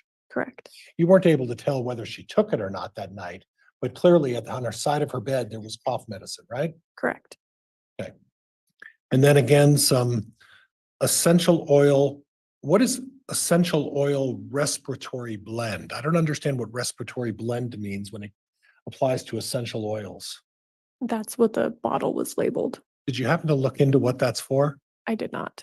Well, the word respiratory implies to me that there has something to do with breathing.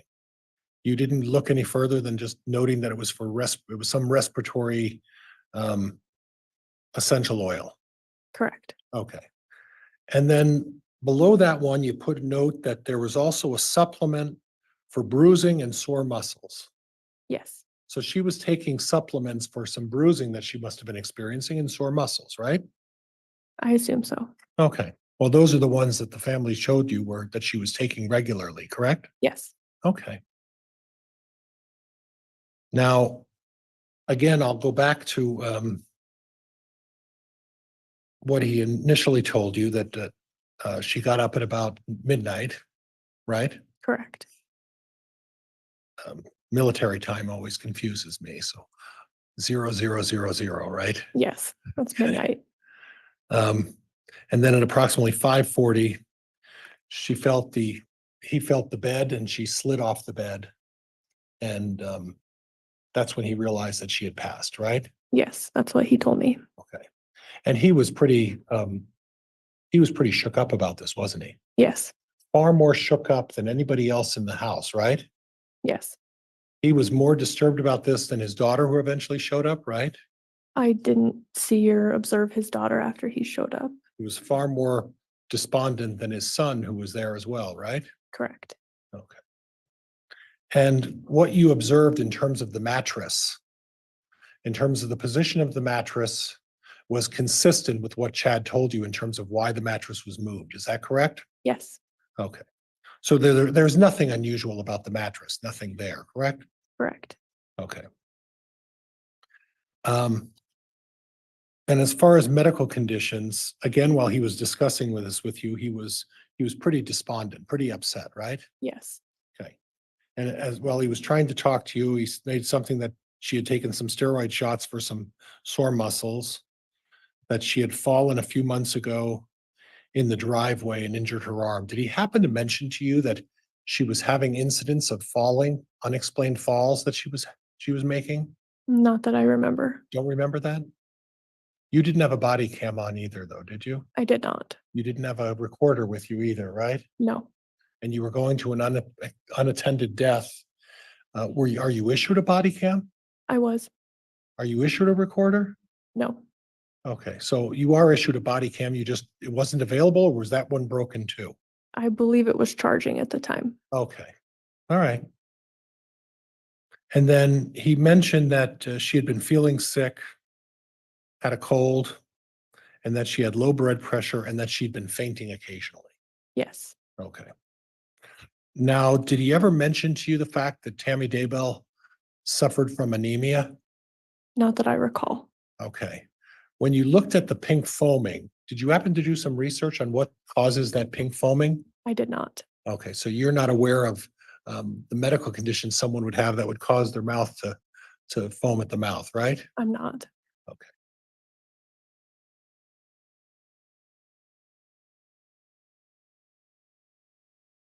At the time you showed up, there were no bruising on the neck or the arms, like recent bruising. Is that correct?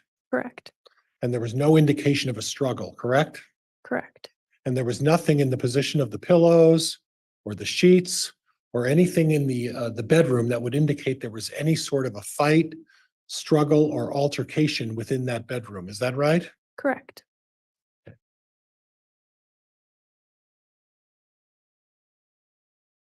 And then he also told you, Chad told you that, I'm not 100% certain what he said. and then were you there to talk to the daughter, Emma? No, But you put in your report that Emma mentioned that her and her mother were trying to do that clogging thing, and that her mother had been slowing down the last couple of months. You're aware of that as well, right? yes, that was relayed to me through the coroner. So the mother or the daughter, Emma, had confirmed that her mother had been slowing down and wasn't as active as she had been previously, right? Not to me. Okay. But Chad did talk to you about significant fainting, seizures, a number of maladies, right? He had mentioned fainting. He didn't mention seizures to me, though.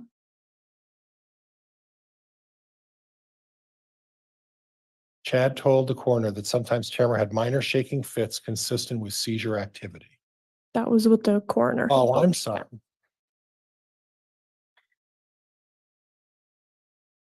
Okay. Okay. So at this point, after this was done, it was the determination made that it was not a homicide or any foul play as a result of this, correct?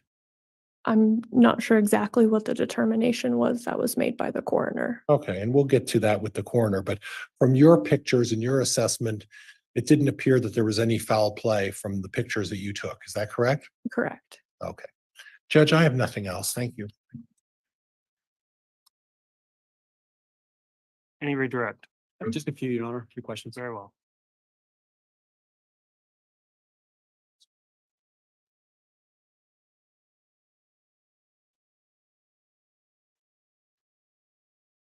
Officer Greenhall, you were just asked some questions about a body cam. Correct. At that time at the Fremont County Sheriff's Office, was there any requirement that you have and use a body cam for any purpose? No. And you said yours was charging. Yes. Does that happen sometimes during your shift? Yes. You were asking questions about, right question about by the time you showed up to the scene. Do you remember that reference from defense counsel? Yes. And you were asked questions about essential oils and some non-prescription items that were found. Yes. Now, did you have any information outside of what Chad had told you about whether it was Tammy who'd been using those things? Not outside of what Chad had told me. Did you have any information other than what Chad told you about how long those items had been in the home? No.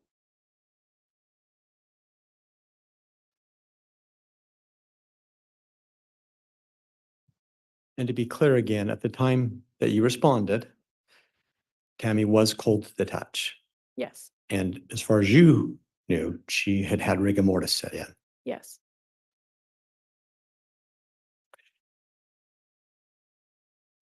You were just asked questions about having been told by Chad, the coroner having been told by Chad that Tammy had been having seizures. Remember that question? Yes, I do. But to be clear, that was never told to you directly. That's correct. So then is it accurate then that Chad told you some things and then told other things to the coroner? Yes. Your Honor, I don't have any further questions. All right, thank you. That will conclude then the testimony of this witness. Is the state intending to recall Officer Greenhall? I'm sorry. Will the state be recalling the witness? No, all right, the defense. And Judge, I also subpoenaed Officer Greenhall to be there, but I'm going to excuse her from that subpoena. She won't need to show up, and I think we've covered everything that we need to cover at this point. All right, so that excuses you from any further subpoena. You're released from those. Thank you for appearing to testify. And you may step down from the witness stand. I don't believe there were any exhibits up there with her. Counsel for the state, you want to get started on another witness? So sorry. We certainly have a witness available, but given the time, would the court have us go ahead and call that witness? Let me have a real quick sidebar to discuss whether that makes sense.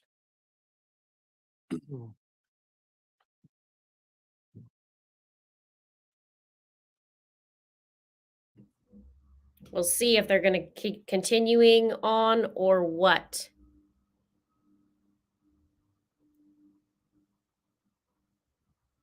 But yeah, what I was saying earlier, just because you have a cupboard full of medicine doesn't mean you're taking it.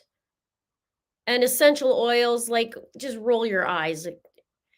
The respiratory blend is probably one that you put in a diffuser where you smell it.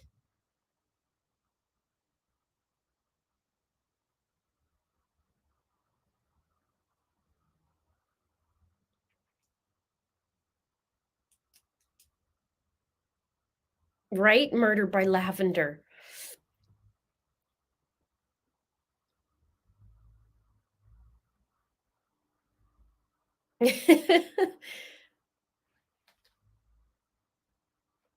Like, oh, she smelled some peppermint. Did that cause the seizure? Oh, you didn't mention seizures? You only mentioned seizures to one person and not the other? Oh. Yes, eucalyptus. All right, counsel, we just did discuss scheduling, given the next witness that's coming up, and where we are and where we would need to end for the day. I think it's a logical time to break for the afternoon and not divide that witness's testimony up over 2 days. So for that, we will go ahead and conclude for the evening a bit early. Thank you for going through without an afternoon break, ladies and gentlemen of the jury. We are going to conclude then. We'll continue tomorrow morning at 8:30 with additional testimony on the state's case in chief. I will admonish the jurors again as you break for the day.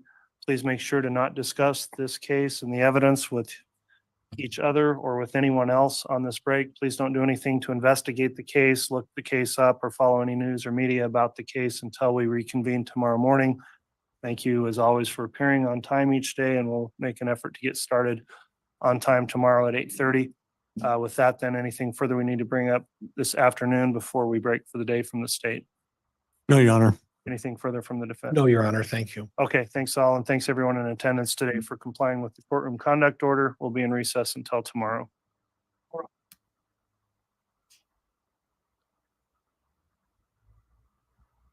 Okay, so that's just ridiculous.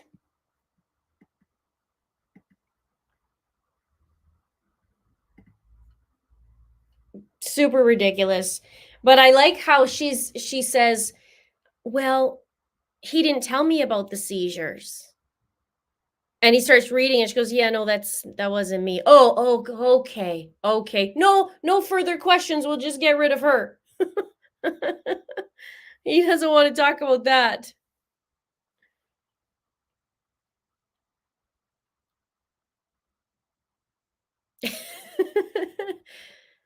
Oh, so I talked about earlier, I have a video on Tammy and the night that she died. I laid it all out on that one. And then I also laid out the timeline of Alex Cox and if he was there or not. So that'd be kind of an interesting one for you guys to see if you haven't seen it already. And then you can, compare and whatnot. Chad he's manipulative. And we're seeing that. So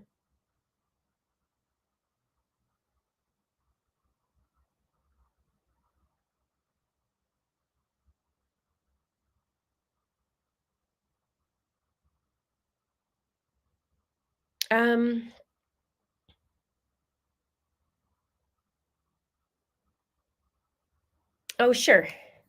I can get those for you as well. So, and the duper delight. I did one on duper delight of Chad. So let's do that. This is his dupers because he likes to see things and he gets a little smirk on his face. Tammy.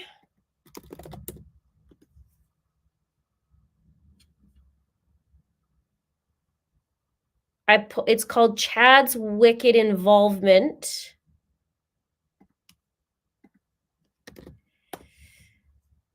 In Tammy's death. And then the other one is Alex Cox and the night Tammy Daybell died. So that'll keep you a little bit busy there.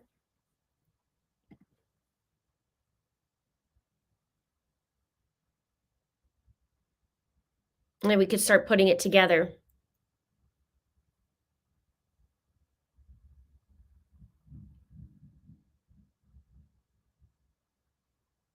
He's something else, that's for sure.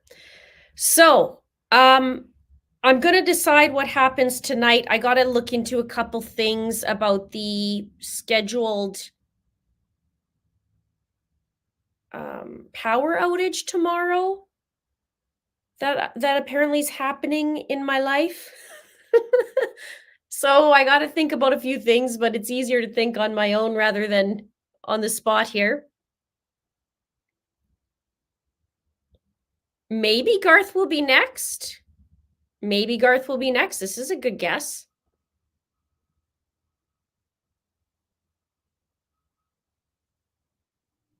Oh, yes. Linda, I have a question. Chad told the police officer or 911 call that Tammy did not like seeing a doctor and has not been diagnosed with anything, yet tells the coroner she has seizures and fainting. Not only that, but on the phone call with Melanie Gibb, he also says that Tammy has been struggling with heart issues. So it changes. I wish they would lay that all out right now, but it's coming, I hope.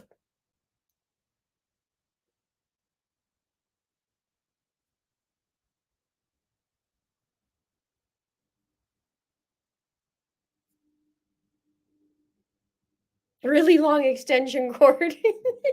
I'll see what I'll do. I did record 2 weeks ago on my phone all day. I don't know if I could still do that, and I'm wondering how dark it would be, but we could try and figure it out. Worst case is that I can't live stream tomorrow, but we'll figure that out. We'll try anyways. I'll do my best, and then I'll update you either way.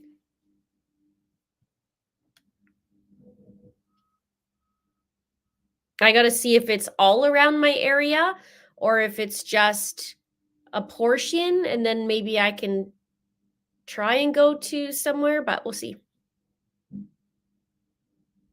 We don't realize how important internet is until it's gone.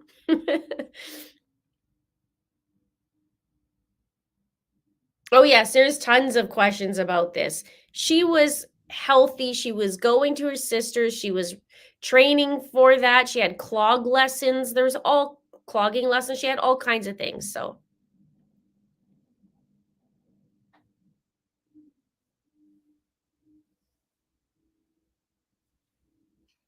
who is that? I gotta look her up.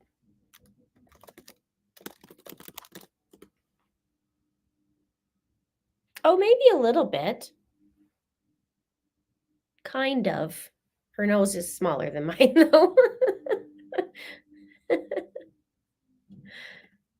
Somebody said I looked like the original girl from the Addams Family, the girl with the black hair.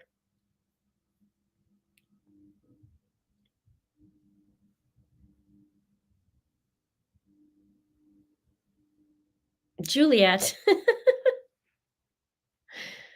Uh,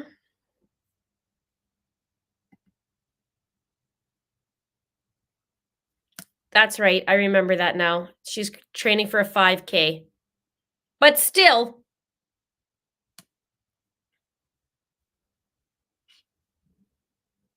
Not Tuesday. Not Tuesday. The here, let me find it. I can't remember the girl's name. Like Morticia. It's like original Morticia. It kind of looked like her.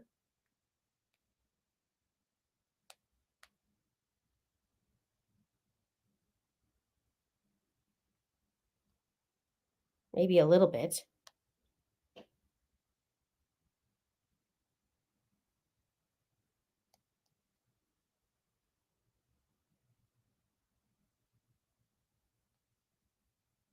Like maybe a little bit. Except older.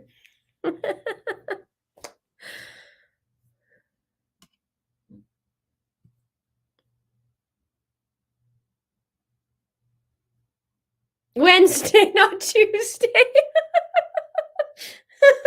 Of course. I gotta go to sleep. My son and I watched that new series on Wednesday Addams. It's Tuesday. Oh.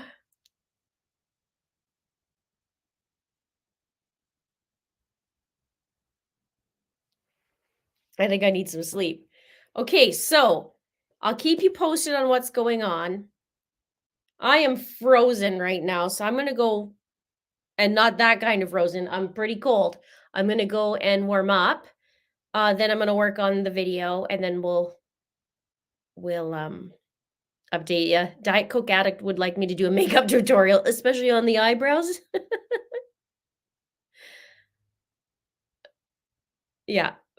I have to do some humor because if we don't do that, we're never going to make it to day 50.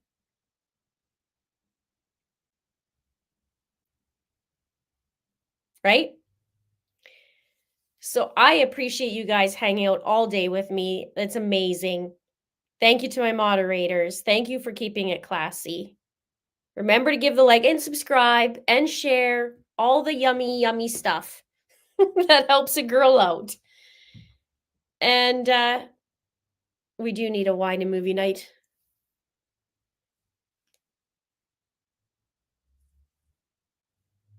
I love you guys too. All right. You guys have a good night. We'll see what time my video can get finished and edited and up. So hopefully tonight. And if not, then tomorrow morning. Check out Colby's video that I did this morning. You might not have got the notifications, especially if you're hanging out with me today. So check that out. And we're going to dive in. Talk to you soon. Bye.